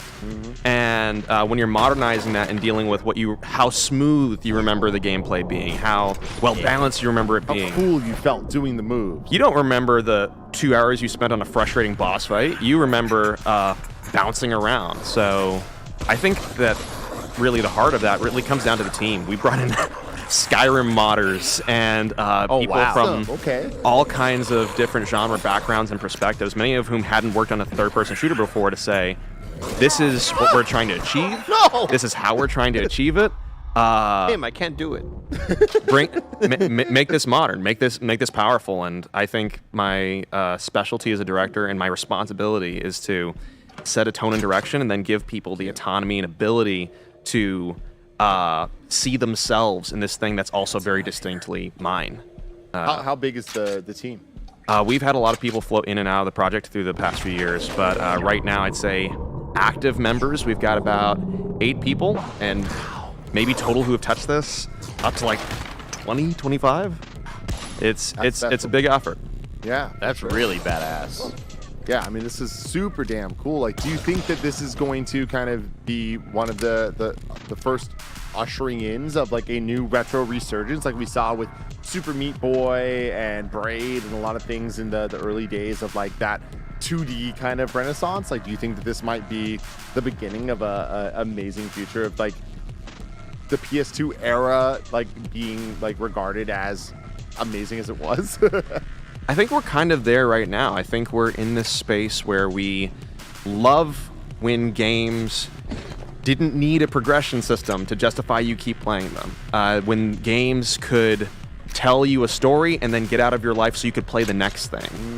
There's a pressure from a lot of sides to make these experiences that are endless. Instead of that, just deliver something and deliver it with punch and then get out. And I already see the desire there. I'm not going to pretend that we're inventing it. What I do hope is that more people do end up making things like this so that I don't have to build them. So what is your goal with this game? With this game being completely personal, I'd say it's just to show the scope of what we can do. At Strange Scaffold, we make games in a way that's a little bit weird. We call it the constellation model. The idea is it's really hard to make video games right now to exist. So what does it look like to... I think there's an enemy that's hidden around here that you need to kill. Oh, okay. Where? It's hard to make video games. So what we do is we say, hey, all of the people who work on the studio's stuff do it part-time. We will provide you the most fairly compensated, interesting work you can do at a given time. Help us make something that's focused and passionate and gives players something they haven't seen before. So we made Space Warlord Organ Trading Simulator and an airport for aliens currently run by dogs. And we have one that's coming out in like a month called Sunshine Shuffle. That's Poker Night at the Inventory meets Animal Crossing, where a group of adorable animals robbed a bank 12 years ago, and now they're telling you how and why they did it so they don't get executed by the mafia. Also, you get to decorate the boat that you play poker on. So building games that can only be made in this way, trying to find a more sustainable way to make games and to make it make sense to make games that end and that you can follow the journey of my directorial vision the same way you would your favorite musician or director, because we aren't releasing one game every 5 years. We're releasing 1, 2 games, 3 games every year. Wow. And the people who make it possible is the team. And it turns out it's really freeing to make a game that you know is high quality but doesn't have to be perfect, because if someone doesn't love this game, they're going to love the next one. Yeah. And the next one after that. So with that, with you guys, PC and Xbox, is Game Pass in the conversation? Can't say anything, but people seem to be excited about this thing. Yeah. Hey. I see a question from Jasek in chat who asks, are there enemies that fire projectiles? Yes. They start reaching you in the second level. Would you like to skip to the second level? Because that's also where you hit the rap soundtrack. Okay. Now, you convinced me. Because I was like, I want to power through this and do it, but I obviously can't. Also, I keep forgetting to heal Tim. It's like a major thing. So yes, let's skip ahead. Let's skip ahead. Eat. He All doesn't right. eat. Boy. So let me see if I can do this. So if we hit F1, we have 9 minutes left for this segment. I want to see. And they're watching the trailer right now, by the way, so it's totally fine. You can hit whatever. So we have an old school cheat menu. That's a throwback in itself. And if I hit level. Real talk though, this trailer is one of my favorite trailers I've seen in a very long time for any video game. Like, it just sold what this was. The experience looks dope as hell. Okay. And it looks just pure fun, which like I feel like every once in a while we get that from a game. I feel like Hi-Fi Rush is the most recent example of it, but this reminds me of that. Of just like, hey, the goal is fun. The goal is just making something that like a majority of people can pick up and play and have a good time with if they've ever had any experience with video games. And I just love that old school feel. I love the old school, like minimal polygons, but we're like trying to get that across with what textures can do. And I'm a big fan of the game Control, and this is kind of giving me all those weird control vibes that I love. For sure. Control really is kind of like a modern version of what these like third-person shooters from the PS2 era kind of evolved into, and we don't see much. This is the second cutscene of the game. What? Nothing. I love that tie. I just wasn't ready to say goodnight yet. That's M. Montgomery, Nega Oryx, voicing Dracula, Pharmaceutical our cocktail I put antagonist. together vibrates at the back of my skull, shifts my system into overdrive. I could take anything but a tank shot to the chest right now, but that comes with a cost. My body's going to give it out at some point, and it's going to hurt. One-way trip. I picture the pills in the bag with the pills and taking the pills in the bag with... It feels inevitable. Damn. A Nickelodeon on a loop. Courtesy of an addict's chemistry. A little gap gave me chills. I'm the addict. That was good. Thank you. Hi. Max is Dracula, Lord of the Vampires. Great. 15 miles from here in a tiny Classic motel in El conundrum. Paso, Texas. You ever She's just conducting a ritual that will end... dated a all this vampire? You know it happens, Lord of the man. That's what she Vampires. always wanted. Mom's got a date with Even the when she vampire. said she didn't. If I don't save the people she's taken or kill the things she's conjuring from the void as we speak, the world dies today. Our lead programmer slash design collaborator, Romero Bonacausen, came up with that match cut that pans down from the door. I lost my freaking mind the first time I saw this. Awesome, dude. Glad for an excuse to fall. I love this. Like, it's such The cool last stuff. tiny fraction. That's you. That's us. I need you to believe that I'm not going to open that trunk. That I'm going to get back into this car on the count of 3 and stop my ex before she destroys us all. So who's the voice actor for I this? need to know that Grappling you lad? believe. So I Wow, can't very do. good. We're sitting with him. No big deal. 1, 2, 3. So how cool is that? Like, are you stoked that you get to be this fucking name's James badass? Savage. Not that you aren't badass in real life, but like this is another level. Here's to believing. It was really cool until it was terrifying, and then I spent 17 hours in my friend's closet in Albuquerque, New Mexico, and at that point I was just blankets all on the walls, right? Trying to get that dead sound. blankets, soundproof panels, throat coat tea. Oh yeah. Oh yeah. Glad we're on the same page now. Yeah, because you got that. Hit me with everything you've got. So yeah, it was terrifying, and then once you've been in that booth that long, you just accept, I've always been this character. I've always been this man, and I'll never leave this booth. That's awesome. I love the title cards. I love the death title card. Yeah, even, like it's the new level stuff. so dope. Oh, a little Uzi now, Tim. A little Uzi. This song is called Human Sunday. It is about a ice cream driver who serves the community up to the community. Wow. Oh, behind me. Oh. There's so much style Stake 'em. here, man. I love this. Oh man, that's awesome. Tab to heal them. Pills relieve the pain. Who else? Who else? Who else wants it? I got plenty of steaks, and we're listening to a song about ice cream for dessert. Oh, Leather. So this level is by Jim Brown, Skyrim modder. One of his first times working on a commercial video game. We try to create space for people who have never had the chance to do a thing before or prove themselves to make something really special. And he built the level you were previously in and this. What's that like for these modders who are like, this is, I'm getting compensation for this. What's that like? I mean, you'd have to ask them, but we're really grateful to acknowledge their experience, even if it hasn't already been on a game on the exact same genre that they've made before. Like Skyrim is in first person or third person if you're just a distressing human being. But you appreciate that. You understand there's value there. I understand there's value there, but yeah, seeing those people and saying, no, even if you've never worked in this genre before, if you've got the fundamentals, if you have the perspective, and if you're willing to collaborate, then we have a space for you, and we're happy to give you your first shot. That's awesome. Oh, those are what we call There is nothing cooler than slow-mo shots, man, and the jump, like, damn. Those enemies we call the damned brides. They ended up finding someone that they loved. That person ended up being a demon, and the love that they had for that person drags them down to hell.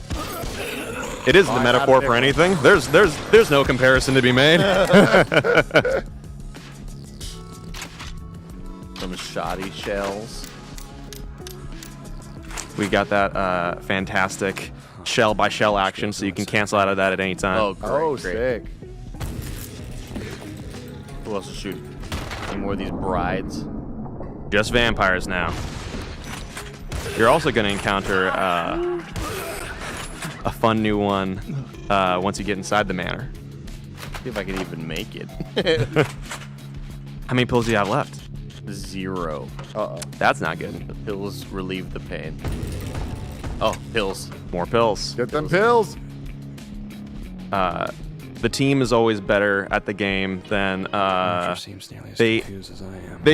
people always overestimate how good the players will be, and the players are really good. But also, this is their first time playing the game as opposed to you. There's the knights. So yeah, I was like, hey, we have to add more bullets. We have to add more pills. And they were like, we have too many pills. It's like, no, you need to add more for the humans among us because I'm dying in here. So we are in our final moment here. Where can people find you, and where should they wishlist the game? You can wishlist El Paso Elsewhere on Steam right now. You can find @Strange Scaffold on Instagram and on Twitter. And finally, I'm @RittNelson on Twitter, and I'm excited to keep making really special games with really special people. Go support this. Are you kidding me? Look how cool this freaking looks. Everybody go wishlist this right now. Get all the stuff. It's going to be great. The KindaFunny GDC showcase is going to roll on. We have 1 more hour left, 2 more games. Incredible stuff that we're about to see. I'm headed out of here. Thank you. Thank you for all of that, Barrett. We appreciate you so very, very much. Thank you all for hanging out with us today. Remember, if you have Amazon Prime, you have Twitch Prime, whatever it's called nowadays, go over and give us that subscription. What's it called now? Twitch Turbo? Twitch Prime. Twitch Prime. Come It's on. still Twitch Prime? Yeah, it's Prime Gaming. Prime Gaming, Yeah, Prime whatever the hell Gaming. it is. You know what's up. Yeah. Thank you, Zalavir. Appreciate Thank you very, you very so much. Thank you man. for having us. Appreciate the hell out of you. Bye, everybody. Next game, everybody. Use them Twitch Primes. Where you at? Mike, can you believe that you pay for everything in this studio with Twitch subscriptions? Tim doesn't even know what they're called. Tim, you know, you talk about Nick being so disconnected. Whoa. Then you got Tim Geddes over here, head in the clouds. Up in his tower, looking down upon us. Prime Gaming! Learn it! Love it! Hey, everybody. This is it. This the is final it? countdown. Oh, man, we're going to have a good one, too. And it's you and me closing it out. I can't You're wait, sorry about Greg. that. Let's have some fun, big dog. What do we I'm having got? A lot of fun. What do we have right now, ladies Tell and me what's gentlemen? up next. Well, of course, this is the KindaFunny Games GDC showcase. It is a stream we've been doing for 6 hours. The final hour, I'm going to have a beer. Not going to worry too much about it. All right, let's I like have some that. fun. Thank you, Mike. If you didn't know, Patreon.com/KindaFunny keeps the lights and mics on. Of course, today you're watching on Twitch and YouTube. We'd love it if you subscribed over there. Took care of us that way. This is, of course, something we wanted to do to support all the cool indie games that are coming out, all the cool games you can play and get excited for, and wish list, most importantly. And right now, we have a world premiere. Whoa! Welcome to the stage, the developers of Rararoom, Chris and Kim. Hello, Chris and Kim. Hello. Hello, how are you? Oh, I forgot. I've been off the thing, so I forgot we have to start the games. I keep forgetting about that. I'm sorry, Kevin. Yeah, I already did it. Oh, well. I got it. Uh-oh, he's controlling. It was on. Your Well, it was on a control. black screen. I'm sorry, I didn't know. Uh-oh. Okay, hold on. We're doing it. We're closing down the cat game. Still open, but it's fighting back. It won't close. It won't close. But, Okay. Hey, don't worry about the cat game. I'm not worried about the cat You game. let him I'm handle it. around Let's focus on the We're two we got here with the set the table. Don't push me around, right? You know what I mean? I Come on. haven't had a Come sip on. of the beer yet, huh? What the heck's going on? Hello, how are you? Great. Spectacular. How about you guys? Great. Excited to be here. Excited to learn more about Rararoom. Right on. Rararoom's 4-player co-op beat 'em up about ninja cheerleaders from outer space. Yes. Do you need a better pitch? Do you need a better pitch, ladies and gentlemen? This is a world premiere. This is me learning about it right now That here is live on stage. Heck yeah, that's a great pitch right there. Okay. Thanks. Pass it on down, or is it Pass it on you guys are down. playing, right? Yeah, Okay, yeah, okay. yeah. Do we have another one? Do you have a second? Mm-hmm. Okay. Right on. We got a lot of control. It's not connected though. Oh. Oh boy. It's, I okay. mean, we can connect. It should only take a moment. I don't know what he's saying. Come connect it, Kevin. Okay. I don't know for sure. You know what I mean? PCs. Yeah, Come on. right? Who wants? Who knows how they Nobody. work? It's a whole lot, Greg. It's a whole lot. I'll say the same thing we're all thinking. Yes. I appreciate all the PC gamers for beta testing the games. Okay. You know what I mean? They get out there, they test, and then I get to play it on my PlayStation Yes, or you Switch. do. I have a good time with it. My Yes, you Xbox? do. No, don't worry about that. Yeah. No, it's not Hey now. we got him, Kev. We're gonna pass back the dead controller. So Chris, where did the idea for Rararoom come from? Yeah, man. It was pretty interesting. I actually bought the URL in 2008. Oh, okay. Just as like a fun URL. I mean, I don't know if you guys collect URLs. I don't, it's but a I hobby. appreciate. Well, you have one. Yeah, we got a couple. Oh right, yeah. Well, I did get this year. I did give up Kevin the Booger Sucker. Oh, I okay. had- That was No, I think it was Sucker, wasn't it? Okay. Did you get some good cash for that one? No, sadly not. No. I am holding on to bonermonger.com. That goes to Andy Cortez's Twitch page. Okay. Yeah, every time. This is the show you're on. I'm sorry, everybody. If they didn't warn you, they I'm should here have. for it. That's amazing. Yeah.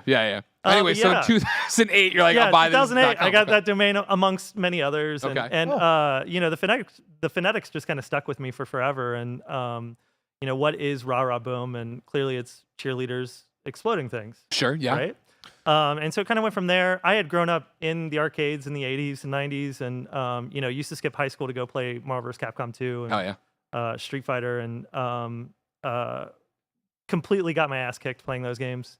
And then would go play X-Men or Ninja Turtles or you know, the beat 'em ups Sure. that were sitting around the arcades. And that's where I found my friends, found my community, right? Not in the competitive space, Of but course. definitely Yeah. in the co-op space. Pounding on things together. Yeah. So, sorry, what now? Yes. Correct. Two, Yes. both. Oh, that one's not turning on either. No, yours should be connected. Is it? I can't tell. That one's not on. No, I mean, yeah, but it, Yeah. it should have been connected. It was. We were using it earlier in the stream, so it should be fine. Yeah. So when We'll find out. 2008, you're actually you get this. You're percolating an idea. Lollipop Chainsaw comes out around then. Yeah. That Are you like, did- I yeah, missed, are you like, I did you think you completely- had your shot? You're like, they're gonna buy the URL.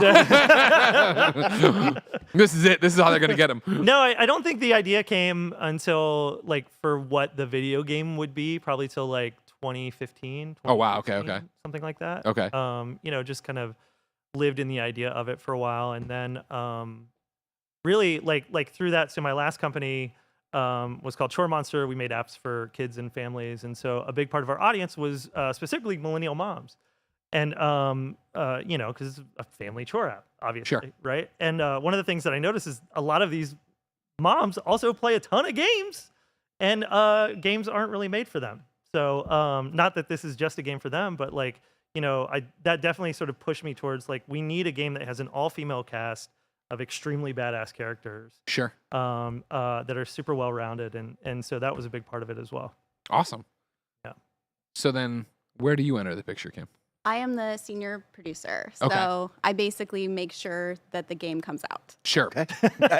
You're the one like, all right, guys, So if it doesn't- save it for the Yeah, sequel. it's Save it for the it's sequel, or on we're me. never Yeah. shipping this. Yeah. Yeah. How did you find it? How did you guys get connected then? Oh, so speaking of Chore Monster, I actually used to work on it with him. So I was Okay. the senior operations manager, but I have a background in project management, specifically in like the tech startup industry. So Okay. that's why I'm good at being a producer in a video game. She doesn't have any opinions about game design. No, I don't play video games. Okay. Oh wow. Yeah, Okay. so, okay. I mean, I play this one. Yeah, we have to now. Obviously, Job yeah. description, There we right? go. Yeah. Yeah. So then, you want to make a game. You want it to be appealing to the millennium moms. Oh, I love that. Yeah. You want to have this cast of all female badasses. Yes. How do you go in there and I assume shoot for a game that's going to be able to capture the casual, but then also play to a more hardcore audience? Which I Yeah. hate using, but you know what I mean. Yeah, approachable, right? Like, Yeah. you need to make a game that's approachable. I think what's interesting is we've sort of landed on this game that like beat 'em up fans love, like absolutely love, and then people that have never played a beat 'em up in their life. Oh wow, okay. Really enjoy it. Like one of the things that I loved playing Marvel in particular was just people that would come in and just mash buttons, right? Like those games like were built where you could mash buttons, get somewhere, enjoy yourself, and then walk away from the machine because Capcom got their money, right? They got their quarter. They were happy, right? And then there's just an insane amount of depth in that game. And so definitely try to replicate that both from a combo standpoint as well as a progression system, for sure. The other thing that I think that we do differently than most other beat 'em ups is we have a pretty strong narrative driven in the game. You guys will see a couple cutscenes from that, where, you know, we want people to fall in love with these characters and see themselves in these characters. So the girls have to deal with grief a lot in the game. They have to deal with sort of their own, you know, mental challenges of and lenses of losing one of their good friends, and so not only is it, you know, badass fighting and run and gun beat 'em up mashup, but also having characters that people can connect with. Hell yeah, that's awesome. Yeah. Thank you. We're up and running. We're Let's gonna do finally it. see it. World premiere. Oh, And it crashed. Kim just, Oh, no, I no. think Kim exited out. Kim, come on. You know what I mean? What's going on Slack? This is why the game's going to be delayed. You're the one holding it back. You were quick to push him around. I call it like I see it, Mike. Yeah, That's really her You job. do call it like you see it, Greg. Yeah. I'm loving everything we're hearing about this. And so now I'm looking forward to seeing some gameplay, seeing where we go. Because I think beat 'em up, I'm thinking hot soundtrack, right? We've got a fun, bumping soundtrack. Absolutely. Awesome art style, right? Like what's going to grab me, keep me locked in. I mean, you already have the dope pitch. I can't wait to see these badass ladies on screen. But also the gameplay, right? Like what fun combos and, of course, me smashing buttons is going to get me to the next level. So I want to see all of it. Oh, absolutely. Absolutely. Well, let's, all of it. I think we can fire it up now. Who's Now, driving? can we talk about the dope soundtrack? Do you have dope beats to accompany this? Yes. How's that sound? Yes, we do. We actually have some really great announcements around the soundtrack, Okay. But it won't be today. Oh, not during this world premiere. Not during. Oh, Hey, we great, just good get to gameplay. All right, fine. Fine. Have it your way. Have it your way. So of the different characters, just to go through them, we have Eris, we have Ren, we have V, and Saida. Ooh. They're to kind of back up a little bit. So you won't see this opening cutscene, but a little bit about this story and sort of how it begins. 20 years ago, everyone on Earth created an AI to defeat climate change, as we would do. As we might be doing right now, actually, I think, now that I think about it. Mm-hmm. And that AI decides the best way to do that is to destroy humanity. I thought that I was going to say, I think that's what would happen here, and there you go. Yeah. You nailed it. Yeah. Pulling from the headlines. Precisely. As one does. So they, all of humanity entered some space stations that orbit Earth. And so these girls have actually never visited Earth ever before. AI has been taken over, or Earth has been taken over by that AI named Zoe. And that's sort of where we start, is they're going into their regular training in their high school and then into VR. It's all a simulation of what they think they might get on Earth. Gotcha. Oh, okay. okay. Very cool. Ready? Yep, let's do it. Fall 2023, PC and consoles. Has anyone talked to you about your trophy list yet? Ooh. PlayStation's going to come to you. They're going to say, here's the trophies we need. You're going to give it to them. They're not going to give you a platinum. So when they come to you and you look at the list, you don't even open it. Just say, we want a platinum. And then they go, okay, take this document. And I just saved you a lot of time and trouble. Done. Thank you. Absolutely done. What I do love here, that. all right? There it is, I'm Greg. pushing one agenda. I'll make the trophies. You know what I mean? I'll do the Featuring thing Greg for you. Miller. Well, not. I have no technical know-how. I'll just tell you what they should be. Like, here's what they should be. I'll get it done. I'll get it done. Okay. We'll give you a call when we have that. I appreciate that. Have that Appreciate email. it. Don't let them stop you. All right. All right, here we go. World premiere. Rararoom. I just finished setting up the gear. Now, immediately, I like the art style a lot. Yes. We'll be good Thank to you. go. Why don't you do some warm-ups? We're just before you gonna get into VR? There's do nothing some worse melee than stuff in the building gym. muscle when you're on top of your game. Now, in this lightning bolt we're filling in is then for special attacks? Oh, yeah. Okay. There we go. You nailed it. Oh, you know. Got a little I combo played a counter game up once there. or twice. Yeah. You want to see what that looks like real Yeah. quick? You go. Oh, I did it the wrong way. Yes. But Still cool I'll looking. be. Oh, I did it the you wrong got way again. I'll do it. Yeah. Kim plays games better than me. Nice. I gotta test it like every day. Somebody's got to. Yeah, someone. It's a hard job, but someone's right. got to do it. It's such a hard job. So now they're entering their VR training. Gotcha. And what they believe Earth would look And like. so one of the things there's a couple different things that we do differently than some other beat 'em ups. One is you have run and gun. Also, you don't have shooting in the gym. That's Yeah. important. But mashing up sort of the run and gun genre with beat 'em ups, which that's super smart. Yeah, creates some really interesting gameplay loops, right? Yeah. Like being able to, come in on the character, get him there.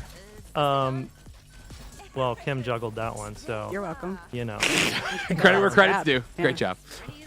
But that back and forth of being close to the enemy versus far away was a really interesting challenge for us. And one of the ways that we solved it is with the laned environments. I don't know if you guys noticed those. Yeah, I did. I mean, I don't know about you, but like as somebody that plays a bunch of beat 'em ups, I always get frustrated on, am I behind the enemy? Am I in front of? Why am I not hitting the enemy? With all due, I mean, like it's one of those things where that's what keeps me away from the genre. I think is those experiences I've had at Scott Pilgrim or TMNT, where it is like I'm perfectly lined up. No, I take a cheap shot, I go down. So for us, especially adding ranged attacks, like pretty significant amount of ranged attacks, being on the left side of the screen and having an enemy on the right side, right? Like how are you going to line that up? And so our solution was lane environments, which works really well as far as like having a line of sight on the enemies that you're fighting in real time. Question for you then, from me. Is it one of those things where your guns, your ranged attacks are actually doing like nothing damage and you want us to get in close? Or is it, could I play a ranged game and actually hang in there? So you can progress and upgrade your ranged attacks as well, right? So if you find out, hey, I really like being far away from the enemies as much as possible, I'm going to take that ranged tech tree and upgrade over time to make that my main play style. Okay.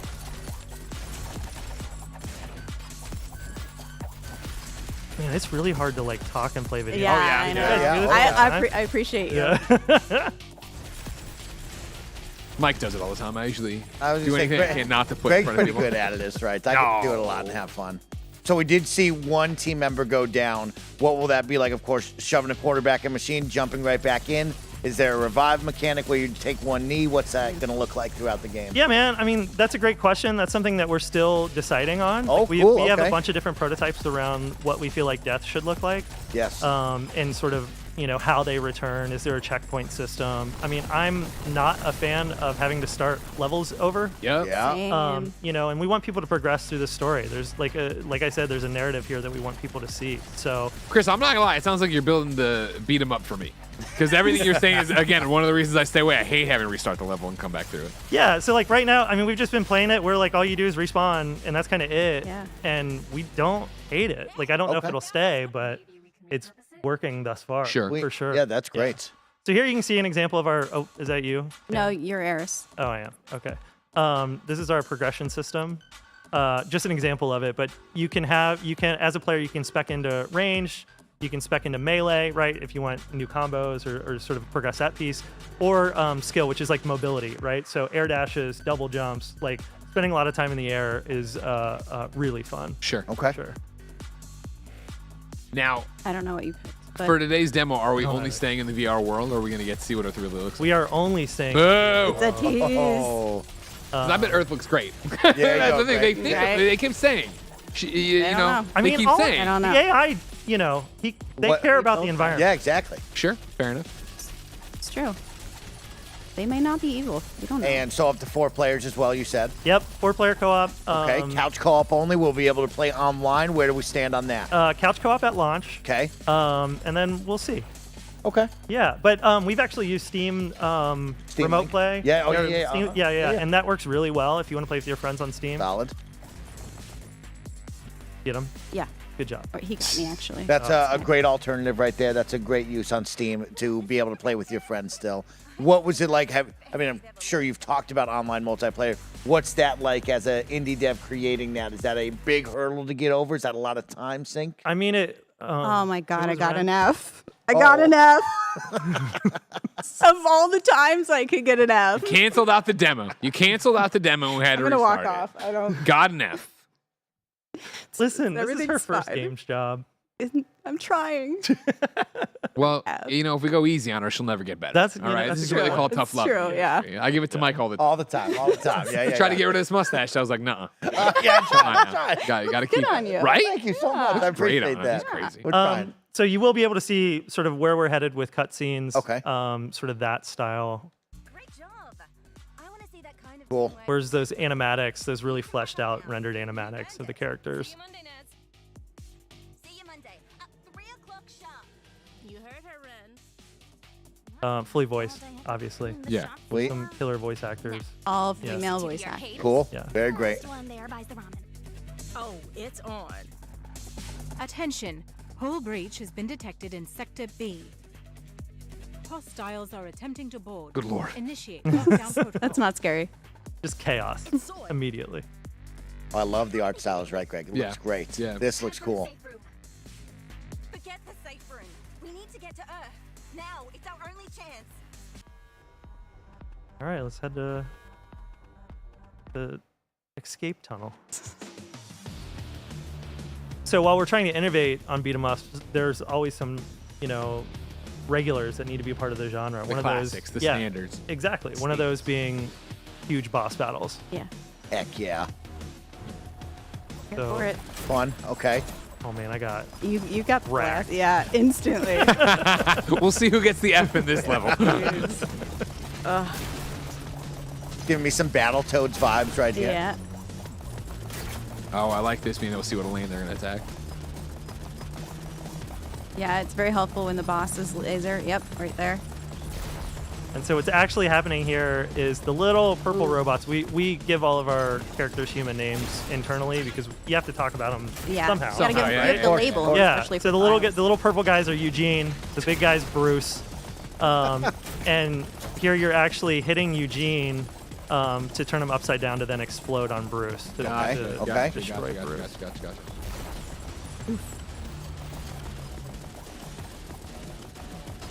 I think we'll actually get this one. I do too. Oops. I believe. Said so Little soon. countdown Yeah. clock on the bottom left yeah. as well. Pressure, Pretty cool. time pressure. Oh, There it we does go. make you nervous. I can't run much further. It's okay. The ship is up ahead. It's just a little more. You knew that was going to happen. Too easy. It can never be easy. Not on my watch.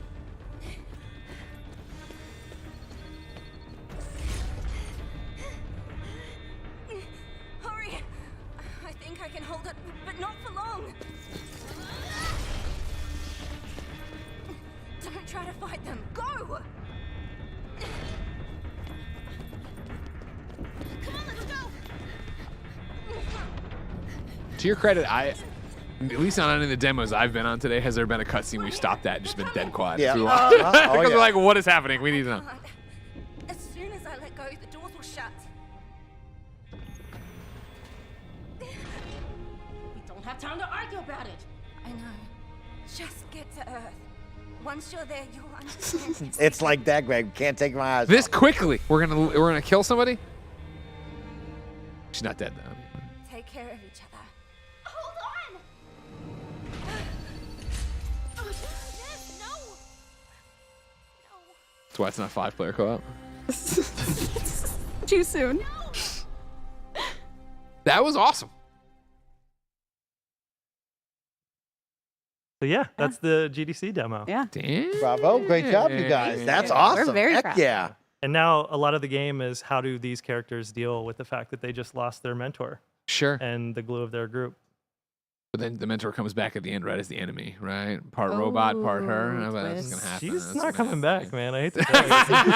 I appreciate We that. can't. That voice actor is Amy Smith. We can't afford her to come back. Right? That's not She's true. amazing. Yeah, I love Amy. So, how long have you been working on that? We ran through in the beginning a little bit of the journey of you guys getting Yeah. connected and all that stuff, but how long have you been working on Yeah, so we started production in 2020, right when the pandemic started. Awesome. Which was great. And then Streets of Rage 4 came out, and we looked at the art style. We had spent probably like a year and a half on art and animation. Yeah. And looked at Streets of Rage, and we're like, oh, we have to throw all of this out and start over. Because the standard had just been lifted so much higher. Yeah. It was really good. Yeah, it was incredibly good. Yeah. So been Is in there- production since then. Is there a moment when you see Streets of Rage that you worry about being able to rise to that challenge? Is there a moment of like, maybe we should do something else, go in a different direction? It's going to be saturated brawlers, blah, blah. Oh no, no, not at all, man. I mean, this is like a game that I sort of exist to make happen. You know Okay. what I mean? Sure, Where sure, it's that level of like this. Like it wouldn't have mattered if the brawler genre or the beat 'em up genre was like completely dead and nascent right now, like we still would be making this game. Hell yeah. Yeah. I love that passion. Yeah, for sure. And then I guess the other question, which is annoying, I know, but people always want to know, is what's the scope for you on this? Like, what are you aiming for in terms of length? Is this you meant? Like 4 to 6 hours of gameplay. Okay. Yeah. I mean, 10-ish levels. Yeah. Yeah. No, 10 levels. 10-ish Don't levels. stop outing. That's a 10. producer right there. That's a video game Right, producer yeah. right there, right? Yeah. Depends how you slice it. Yeah. And then 10 we have, levels. Yeah, we already have a bunch of post-launch plans as well, Oh, as that's far as rad. different gameplay modes and New Game Plus and those type of things. Question I would have for you then, I always love GDC because it's developers learning from each other and teaching lessons, but also the fact that for something like this, where you, a developer, or you both developers can come and sit here and talk to us and talk to an audience about it, right? How do you, as a creator, sit there and go, and this isn't going to be so much about core game versus add additional content, but how do you decide when you're done? Like, how do you sit there and go, this is what I want to work on. This can be the additional thing, but let's not delay the game to add that. Let's not make more of this additional stuff without it, right? Because I feel like right now, especially, you're still working on it. You don't even have a solid launch date, obviously, yet, in terms of like there being like this month and this date. How do you know when you want to cut off what the plans are for what the game is versus the additional content? Well, I mean, the easy answer to that is when the money runs out. Sure. Yeah. And you're like, this is the game that's going. But in reality, I mean, it's been an interesting process. Like we, very early on, we didn't have a game design doc. We just like started prototyping and really wanted to iterate on and figure out what kind of beat 'em up we wanted to make. Sure. Right. And kind of landed on these pillars of fast, frenetic, and fabulous. Right. Love that. Yeah. And like having, spoiler, this may or may not be Earth. I knew you'd show it to me eventually. Yeah. I knew you couldn't stop. You couldn't resist. Another world premiere for us right here. Eat your heart out, Jeff. But so we iterated kind of the whole way through about like how does combat feel, having the run and gun element being added sort of later through production. And I think now we're sort of at this place, especially like bringing it to GDC and showing it to people being like, okay, so if the rest of the game is more of this, we're in good shape. Gotcha. And I feel like it's done and the product's been made. As long as the story gets told right, like and told well with all the rendered cutscenes and VO and stuff. But yeah.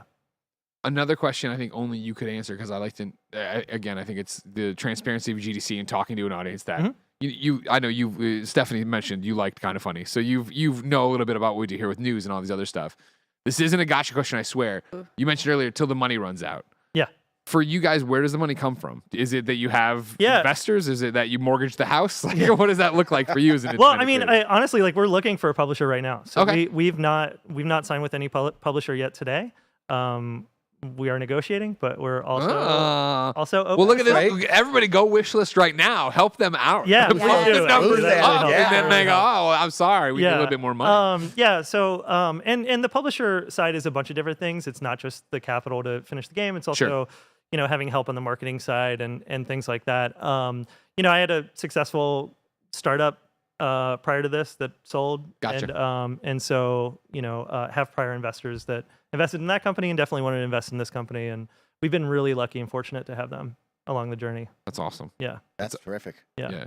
Mike, what questions do you got? Oh, man. I'll keep hogging. I'm sorry. No, you're doing great, Greg. It's right. I want to go back to this, of course, talking about the badass ladies that we have on this. What were some of the inspirations there for these characters? Where did the design for each one come from? They're so unique and different. Yeah, I mean, they all came from my mental illness, so we'll start there, probably.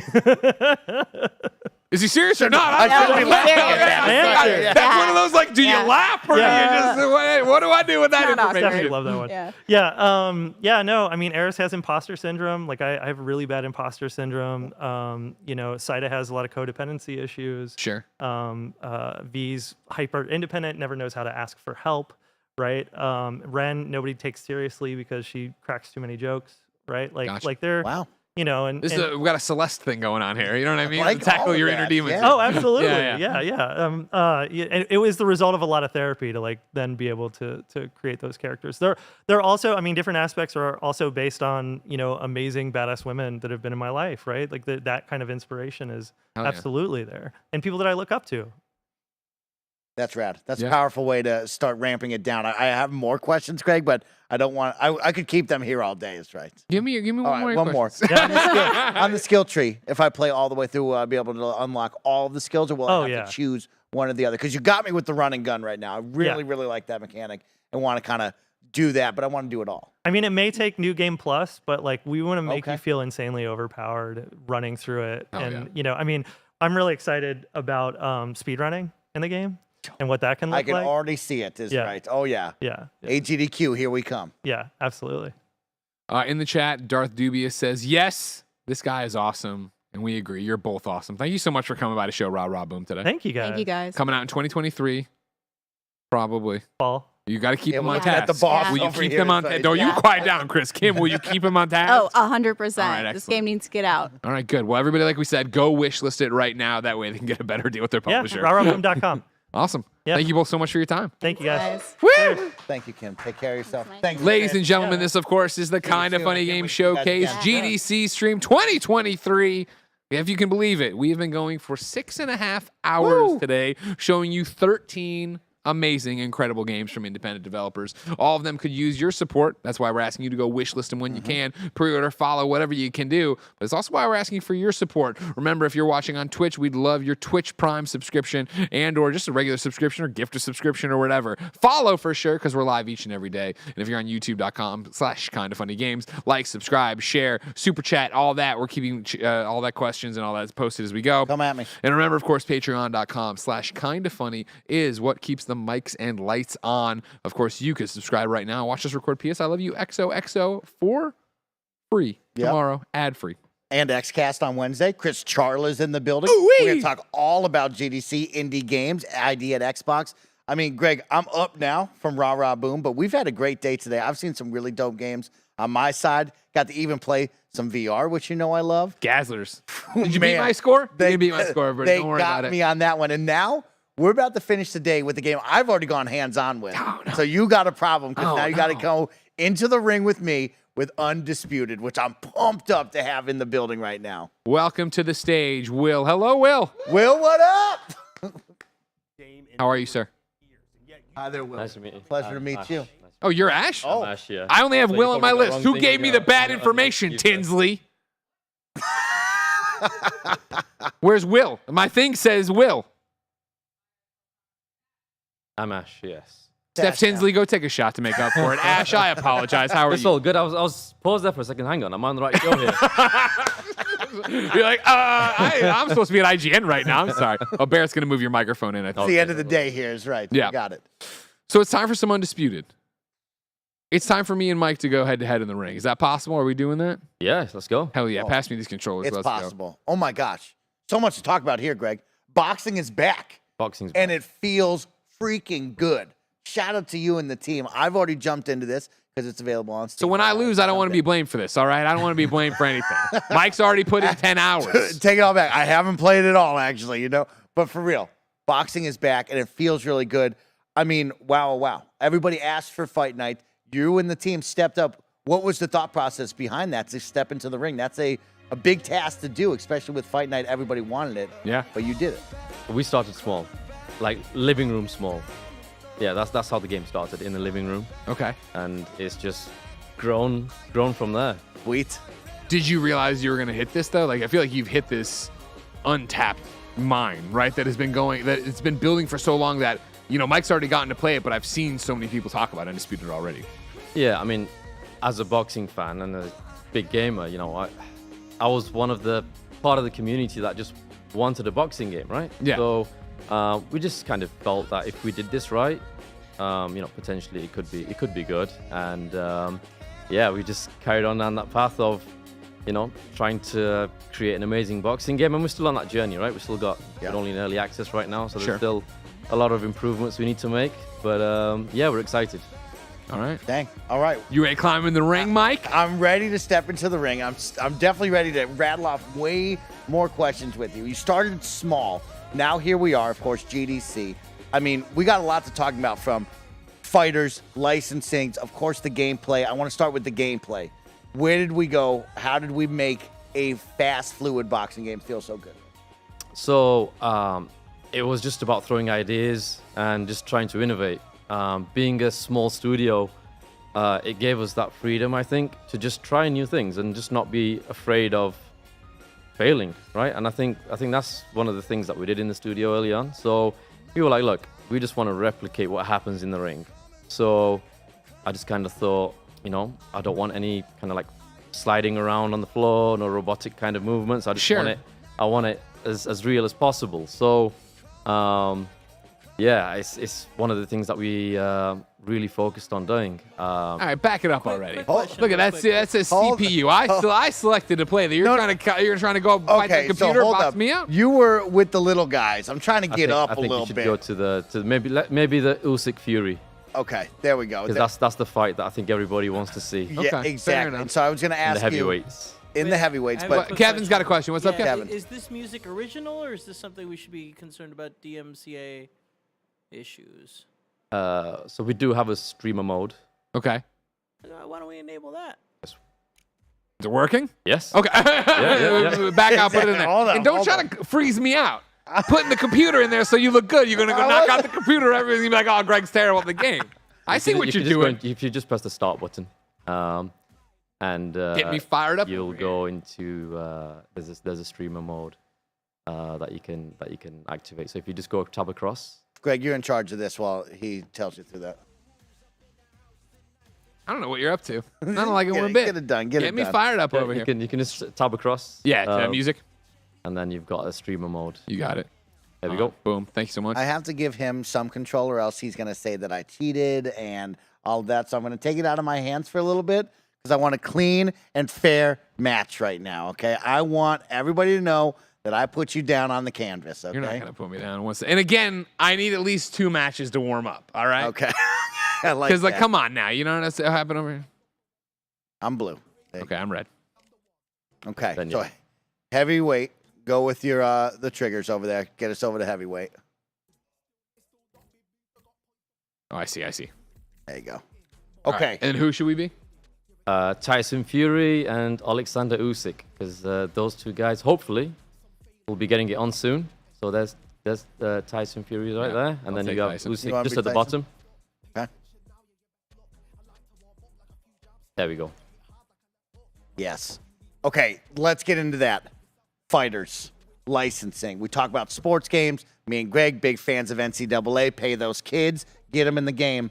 What was it like as a smaller studio? You're not EA with Fight Night to get these fighters to sign on and get on board, because you got a lot of big names in this. Very difficult to begin with. But you know, like the whole game in itself, it's been a journey, right? In terms of taking those smaller steps. But yeah, listen, it's been such a pleasure working with all the fighters, all the boxers. They're all excited. I mean, we have IBF champion Sonny Edwards. He's like playing the game and streaming the game as well. That's awesome. So we have boxers actually have that kind of support, playing the game. So yeah, it's been, and as a boxing fan, you know, just meeting like heroes of boxing growing That's got to up. be like one of the best parts of it. Like, cool, we're making a great game, but now I just have an excuse to go meet everybody and talk to everybody. That's how I thought things would pan out, but actually, when you're in like work mode, I don't get to enjoy it. Adderall? No, it's a tough one. It's a tough one. These two 34-year-old men in the prime of their Two existence. big dudes getting at it. Now, do you want to tell me some of the buttons, or you're just gonna like come out and hit me and be like, oh, I'm gonna go absolutely silent. Okay? So Ash will have to tell you the buttons because I know what I'm about to do. So left stick to move around. Okay. Let's start off with that. Well, block. How do I block? Because he's gonna come out swing. Block is your right trigger. Yeah. Okay. Left trigger is to weave around. So you can hold your left trigger. You got the bob and weave, which I love. Around. You got to weave. And you can either use the right stick to throw punches, or you can use buttons to throw punches. Okay. If you press the right bumper and throw a punch, it's like a big power shot, or you put some more effort into it. All right. Hey, my.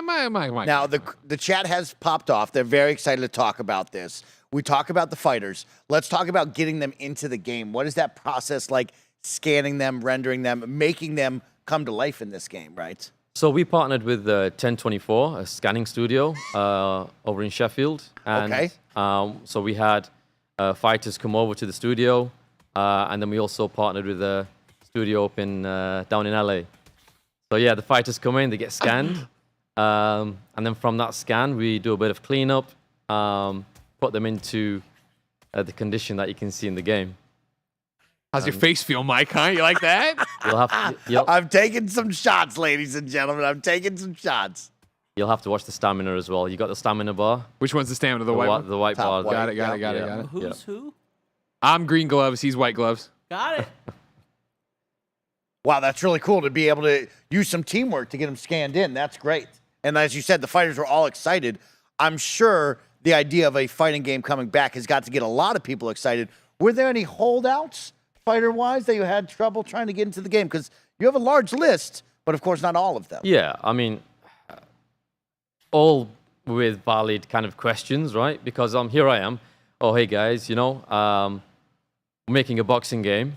Oh, by the way, we've never made a game before. By the way, we want amazing graphics, amazing gameplay. We don't have a huge budget. Do you want to put your license and your legacy on the line by joining my studio? Okay, yeah, that's it's a bit of a tough sell, to be fair. And if I was in their shoes, I'd be thinking this guy's nuts. But having said that, how did you sell them? How'd you do it? So I think a few of them visited the studio. Okay. And actually, I said to them, look, before you decide, come to the studio, see for yourself. Let me prove it to you. Yeah. And that's what we did. That's smart. So they came, and I think they saw the enthusiasm of the whole dev team. And look, everybody likes an underdog, right? So the fighters got behind us. Love that. That's great. And then let's talk about the rings as well. I mean, some inspired by yourself. Any real life locations that we can look forward to? What do we got going on here?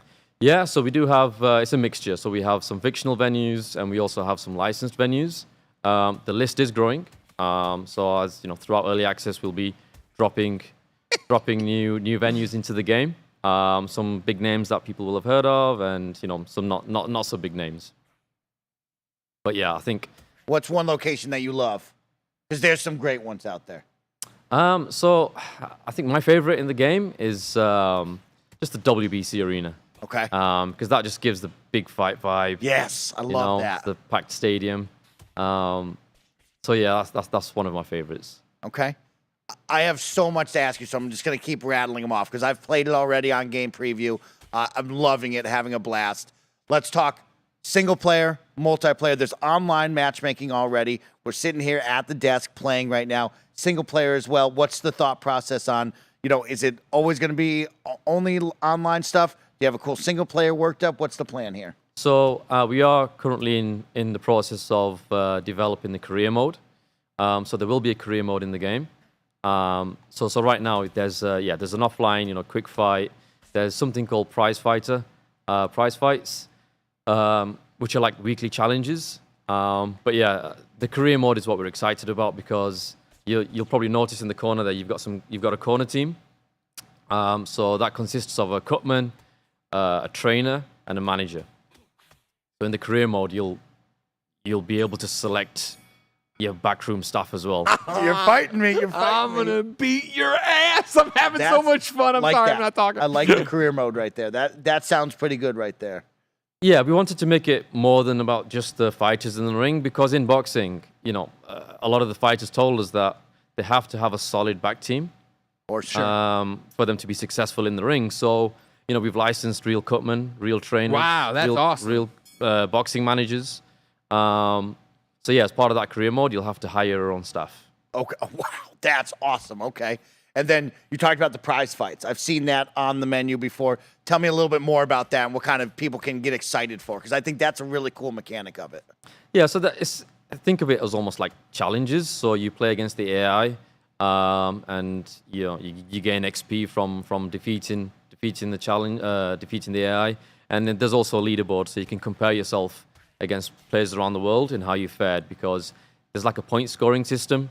So you get a point for a jab, you get points deducted for missing shots, getting knocked down. So it's just a different take on the traditional single player mode.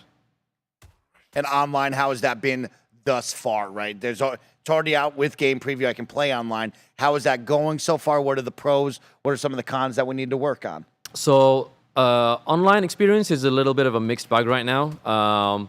For some people, it's absolutely fine, but we are having a few issues with regards to like desyncing problems. Okay. But during early access, these are some of the things that we were expecting in the online space.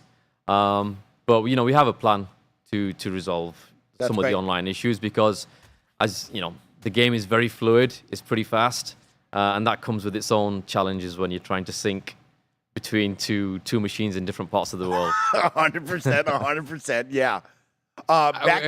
Before we jump, sorry. Just for you, small team making this game, how invaluable has early access or game preview been for you to actually get that data? It's been amazing, because having a small team and with the amount of testing and the different scenarios that we can accurately recreate is quite limited. But then to throw this out to the worldwide, right? Yeah. We're getting people in Australia where they might be having a connection issue over there, whereas we can't really, truly replicate that in a little studio in Sheffield. So getting that kind of data has been invaluable. And we're using that right now, actually, to improve the game with future patches and updates. That's rad. Okay. I wanted to touch on the career mode. Create a fighter. What are we doing here? We pick a fighter. We making our own. Is there a character creator? What are we going to do here? Yeah, you'll have the option to either select one of the licensed fighters in the game, or you'll be able to create your own boxer from scratch. Pretty rad. That's great. Yeah. Okay. And then you brought up the cutman and you brought up the corner, right?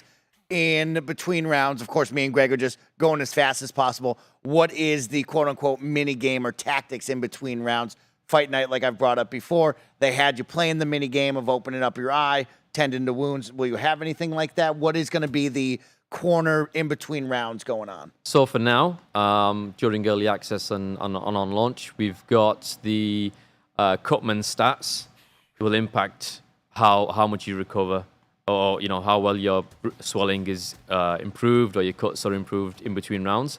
It will all be based on the stats of your corner team. Okay. So that's how it will work for now. Before we change anything with that system, that's what's getting implemented first. So you might have somebody in your corner that's really good at closing up cuts, but not so good at reducing your swelling. So as part of your career, you've got to make those kind of decisions, but they also cost money. So again, it's a case of you've got to earn enough to get some of the better talent in your corner. Oh, that's really rad. That's dope. See a lot of people in there. I mean, we can see the sweat flying off of each other when we're throwing punches. The body's rippling when I throw some body shots to Greg. I was going to say, when you were working my rib at the scene, it go through the back of me, you know what I mean? I mean, that's got to be a cool high five moment with the team when you nail something like that. Yeah, it is. But I mean, all of this didn't, for us, again, as a small team, we've taken it in steps. And actually what happened when we scanned fighters, it kind of opened a whole can of worms for us, right? Really? Because as soon as we had, almost hyper-realistic, character in there, all of a sudden it was like, well, actually, now the ring doesn't look as good. Now the venue doesn't look as good, right? It's because you've then got something that's like high quality, and the rest of it we've got to upgrade. So when it came to things like body ripples, face ripples, we were like, we want to recreate like authentic boxing, right? And the brief that I gave the team, and even from an audio standpoint, was, I want you to be able to be like, if you're 15, 20 feet away from this, I want you to have a double take. Sure. Is this a game or is it TV, right? So that's a pretty tall order, but it's kind of what we're aiming for. Mike, I'm going to say this is your friend too. This is your friend. Stop. I don't want to kill you. All right? I was going to say that to you. I think I'm killing you right now. I don't think so. That's always the true test of a sports game. Will my dad walk by and go, hey, I didn't know that was on right now? You know what I mean? Something like that. I love that moment. So that's really rad there for sure. Get back over there for a second while I reset my life with questions.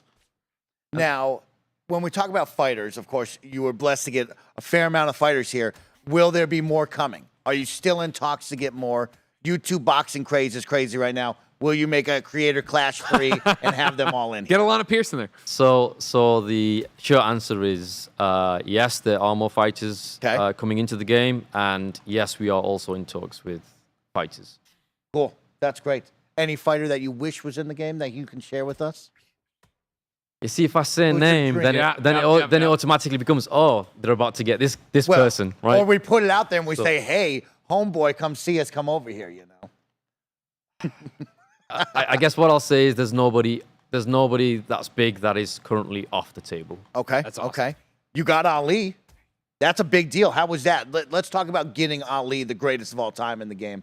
What was that like? That was that for me was a bit of a surreal moment. Okay. Because when we created the movement system in the game, I kind of had it in my mind that okay, now we've got the mechanics down for how fighters move. This is, Muhammad Ali territory now. This is what Muhammad Ali. This is, how he moved in the ring.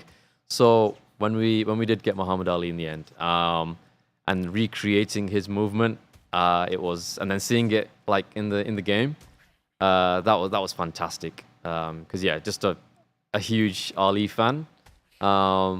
So yeah, that was really good. Yeah, that's really special. Right? And Greg, knock me out so we can show off the. I mean, I'm working up to that. Don't worry about it. Don't worry about me knocking you out. That's gonna happen. All right. I see that your little left head thing pop up. It's red, buddy. You're going down. Knock me all right? out, fool. I'm gonna knock your ass out so badly. Don't worry about it. He's just gonna let you do it because we're running out of time. Exactly. We have 12 minutes left. What are you? It's I want to round show it five. to the people. I want to show it to the people. Well, then I guess want to what? be Canelo as well. Canelo's my guy. When we get to the end, and I've already knocked you out. Okay. You're finishing this. I don't want any excuses. You're scared. I understand. Fine, we're gonna keep fighting. Mike comes in. I played all weekend. I've put 30 hours in. I've been practicing. I step in a natural. Yeah. All right. And I'm you know what I mean? You're just taking them right on the chin. It's already in game preview, and Greg talked about like the value that you get from the customers now of getting all that data. What's that like to have it out now in the wild and seeing people stream it, play it, respond back to you? Is that exciting and fun? Is that scary? What's that like right now? Probably all of those, what you've just said. But no, I think from the very early stages of development, we feel like we're building this game with the community. So whether it's taking feedback on mechanics we can improve. So yeah. Getting some of that. Night. So now you get to see the knockout mechanic. Oh, good Lord. What so your triggers, left and right trigger, left and right. Oh, trigger. I stop him. I gotta stop him? Yeah, There you we gotta go. juggle him in Oh, there. shit. Okay, Yeah. fuck. Oh. Sorry, I didn't understand the game. I understand the game. That's why on I me. tried to. That's on me. I thought it was going to be that I had it doesn't matter. You're right. Good job. Mike won, everybody. Got it easy. I wanted to show it like Mike was talking about it. Exactly. We just I wanted to show it. We just wanted to show it like really Mike quick. wanted to show Now it. we get down to the real fight. I like that. Of course, Rocky and Creed, hot on everybody's minds. Any work on trying to get those kind of characters into the game? So I can't really say too much Okay. about That's fine. any new characters, but I mean, here's the thing: we do have like Rematch right away? Character select. Well, hold on. I think some of them weren't available, or they're also worried about our PC not being strong enough for some things. you can select another fighter. You can roll the dice. Select another They're like, whatever. It crashes. No big. Not a very strong PC. We want to definitely say You can select the same venue, but I mean, we've got women fighters as well in the game. So we've got women's division. Awesome. And Katie Taylor, Chantel Cameron. That's another fight that we're excited about, May 20th. So yeah, I think all those matchups. It's What do great you to want, see. Mike? Where do you Right want there. Okay. I'm going to be my guy. Because he looks like you? He's the GOAT. He's one of the GOATs. That's exciting stuff. Of course, you bring up the real world boxing and stuff like that. Any way to advertise the game with them? Can we get you on the ring with a big old Undisputed logo on that? Any talks for that? So that's something that we're actually already doing. So Sweet. I think so. In Katie Taylor's last fight, for example, she had the Undisputed branding on her shorts. No way. So we're already kind of Awesome. collaborating with fighters in terms of getting Undisputed out there. Man, that's exciting. What does that feel like? This thing that started like at your coffee table, and like you're talking about earlier, and now it's on well, it's here being streamed. It's a game that people can play. It's but then it's like, it's in the sport that inspired you to make the game. I think once it's all finished, I think at that point I'll probably take a little sit down and enjoy it, because right now all that's on my mind is, okay, we need to make the game better. We need to finish it, and yeah, get everything sorted out. So yeah, that moment will come, but yeah, not just yet. Not just yet. What are some of the fun things behind the scenes where you talk about switching this style and moving this style and kind of dialing in the gameplay? What has that been like? What are some of the major changes you've seen and done, or what are some that you're like, hey, I just can't dial this quite in? So balancing is a big part of the game right now. Like, for example, like, you know, our fighters taking too many punches before they get knocked down, and our cuts appearing often enough. So, you know, things like that, we're constantly taking a look at the data that we're getting back from the community. And also, yeah, I guess you're talking about fun things. So Roy Jones Jr., absolute legend. So Roy Jones actually, you know, looked at his mocap, and he wasn't happy, right? So this is the relationship. This is the relationship we've got with the fighters, where they are invested in the game in terms of their wanting to prolong their legacy, right? And Roy Jones, being the legend that he is, he was like, there's only one person that can move like me, and that's me. So awesome. Break out the mocap suit. I'm going in. So, well, that's what happened. Yeah, that's awesome. awesome. So he flew in. He came to our studio in Sheffield, put on the suit, and he said, let's do this. Amazing. Yeah, so what you're seeing there is Roy Jones's you know, movement and punches, and yeah, it's been a great experience. And what are the things that you're looking forward to? Do we have a release date planned? I know we're in, you know, early access on Steam. We come into console where everybody wants this as well. Release date, what are we looking forward to in the future? So really the priority for me is getting early access to a level that I'm actually happy with in releasing it on, you know, our version 1 in console. I don't want us to be constrained by, okay, we are launching on this date by any means necessary. So for me, it's, you know, the game's got to be, in my eyes, as close to perfect as it can be before we hit that button. And, you know, we've got a way to go, because, yeah, there's certainly things in this game right now that I'm not overly pleased with. So, yeah, there's things that we've got to fix, but we're confident we'll be getting there. Okay, that's great. Now, you know, of course, Xbox offers game preview. Have you ever looked into something like that, or is it just going to exclusively stay on Steam for right now during this game preview program? So for now, it will be on Steam. Okay. But I'm leaving that or those kind of discussions to our publisher now, PlayOn. So, yeah, I guess it's a watch this space kind of time. How big is the team back home in the studio? So we, you know, I guess, you know, we have grown from single digits. Where you going? Come back. What are you doing? Why are you so afraid of me? I almost went down. I know you. I know that. Almost went down. So we have like almost 50 developers now in the studio. Incredible. So we've is grown. Quite large. That's awesome to hear. That's great. Yeah. Heck yeah. And what kind of music? You know, you have streamer mode, which is great. A lot of people streaming out there are afraid of getting hit with DMCA. But, like, what kind of music can we expect here? Is there a special soundtrack? Any songs that are near and dear to your heart? So the soundtrack is, I guess it's a bit of a gritty soundtrack, right? So we have some grime, we have some, you know, rap, hip hop. That's kind of the vibe of what we've gone for with this. And yeah, I mean, there's a couple of artists we're talking to right now because, again, nice slip. That was Thank nice. you. That was nice, Mikey. You can actually also slip in the game as well if you press L3, so the left stick in the direction you want to slip, you will slip in that direction. So you can also weave and slip it using both of those mechanics. You can also pivot punch actually. So pivot punching is directional punches. So we have like almost 70 punches in the game. Wow. Love the depth of it all. Is right. And you're teaching me things to hopefully beat up on Greg here in a second. How many fighters currently in the game right now if people jumped in on it on Steam like I have? So there's 56, I believe. I might be wrong there actually because we're constantly adding fighters to the game. But yeah, our roster is pretty huge, and It's large. and we're increasing that. We're increasing that size throughout early access.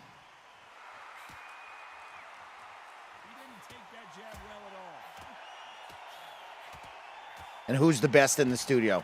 You have 50 now. Who's the best, though? Who's throwing the best hands? So the best guy in the studio is Rick Sanderson, I would say. Pains me a little bit to say that, but yeah, he's one of our QA guys, and he's good at the game. Okay. Any fun, when we talk about career mode, any fun ideas for like mini games, right? I think of Ready to Rumble way back in the day. Loved that. You had the speed bag. You were working on the big bag. Is there any fun ideas for like, hey, how do we elevate career mode outside of the ring? There will be. Okay. There will be. Okay, sweet. So we will have some plans to expand on career mode. So when career mode does drop, that won't be the finished article of career mode. So we are looking at other ways already in terms of what we'll be doing in that space.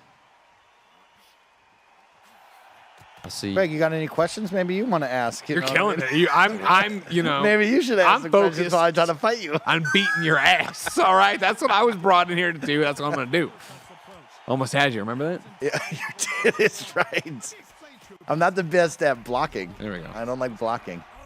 Oh, take a Stay nap. down, Mike. Stay Take down. a Look at nap. that. He's dead. Just stay down, Mike. Come back, Mike. Come back.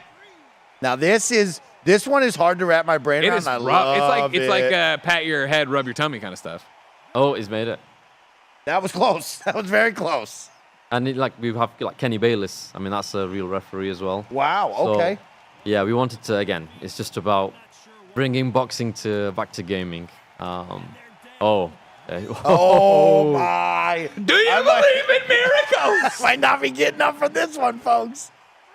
Presentation-wise, you talk about referees. What about announcers here? Will we see one of the buffer guys in here at all? So we have Jimmy Lennon Jr. Really? Yeah. So Okay. Jimmy's in the game, and commentary we've got Todd Grisham. Sweet. Dang. Todd Grisham and Johnny Nelson from Get Sky off me! Sports. I need to get to my corner in 20 seconds. Come here. What was it like getting those guys? Because that's a big deal as well. That's another giant piece of the pie here to make something so special. Again, look, I think the fact that you suck. there hasn't been a boxing game in a while, right?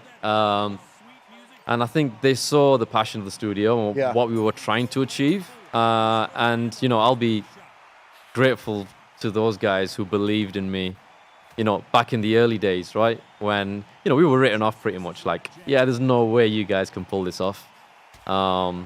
So yeah, Todd Grisham and those guys really got behind the game.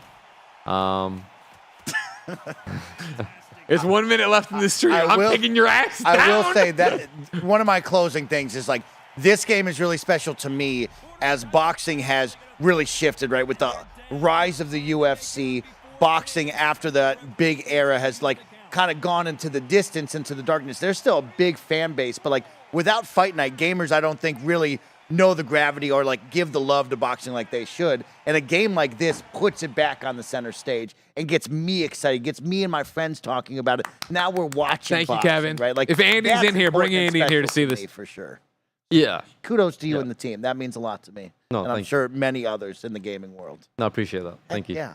Welcome back. Yeah, this is awesome. What a great. I mean, this feels so good, Ash. Congratulations. Sorry I was so quiet. Mike had all the questions. I was going to think. I was having a great time over here. He's whooping on you. We'll come back again. I already own the game, so I'm coming back after. It didn't look like it. You should admit that publicly. It doesn't look like you own the game. It looks like you never seen this. Like sight unseen just rolled in here. You played it. Let's close it out, Ash. Where can everybody find it? How can they support it? How can they support you and the team? What can we do to take this to the next level?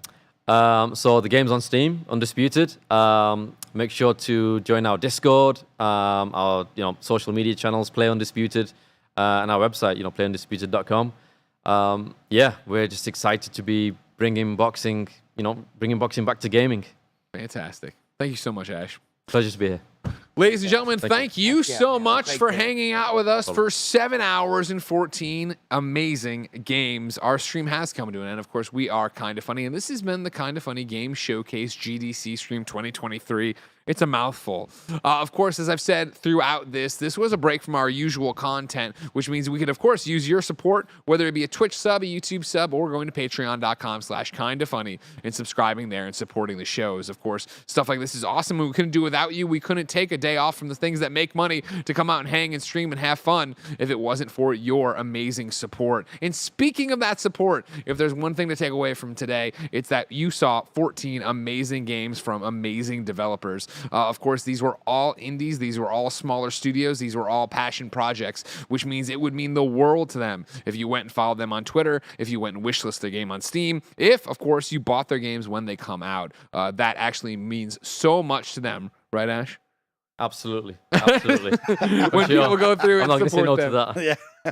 So, of course, it would be a great way to kick off their GDC, and that would be to go say thank you to each and every one of them for spending their day with us.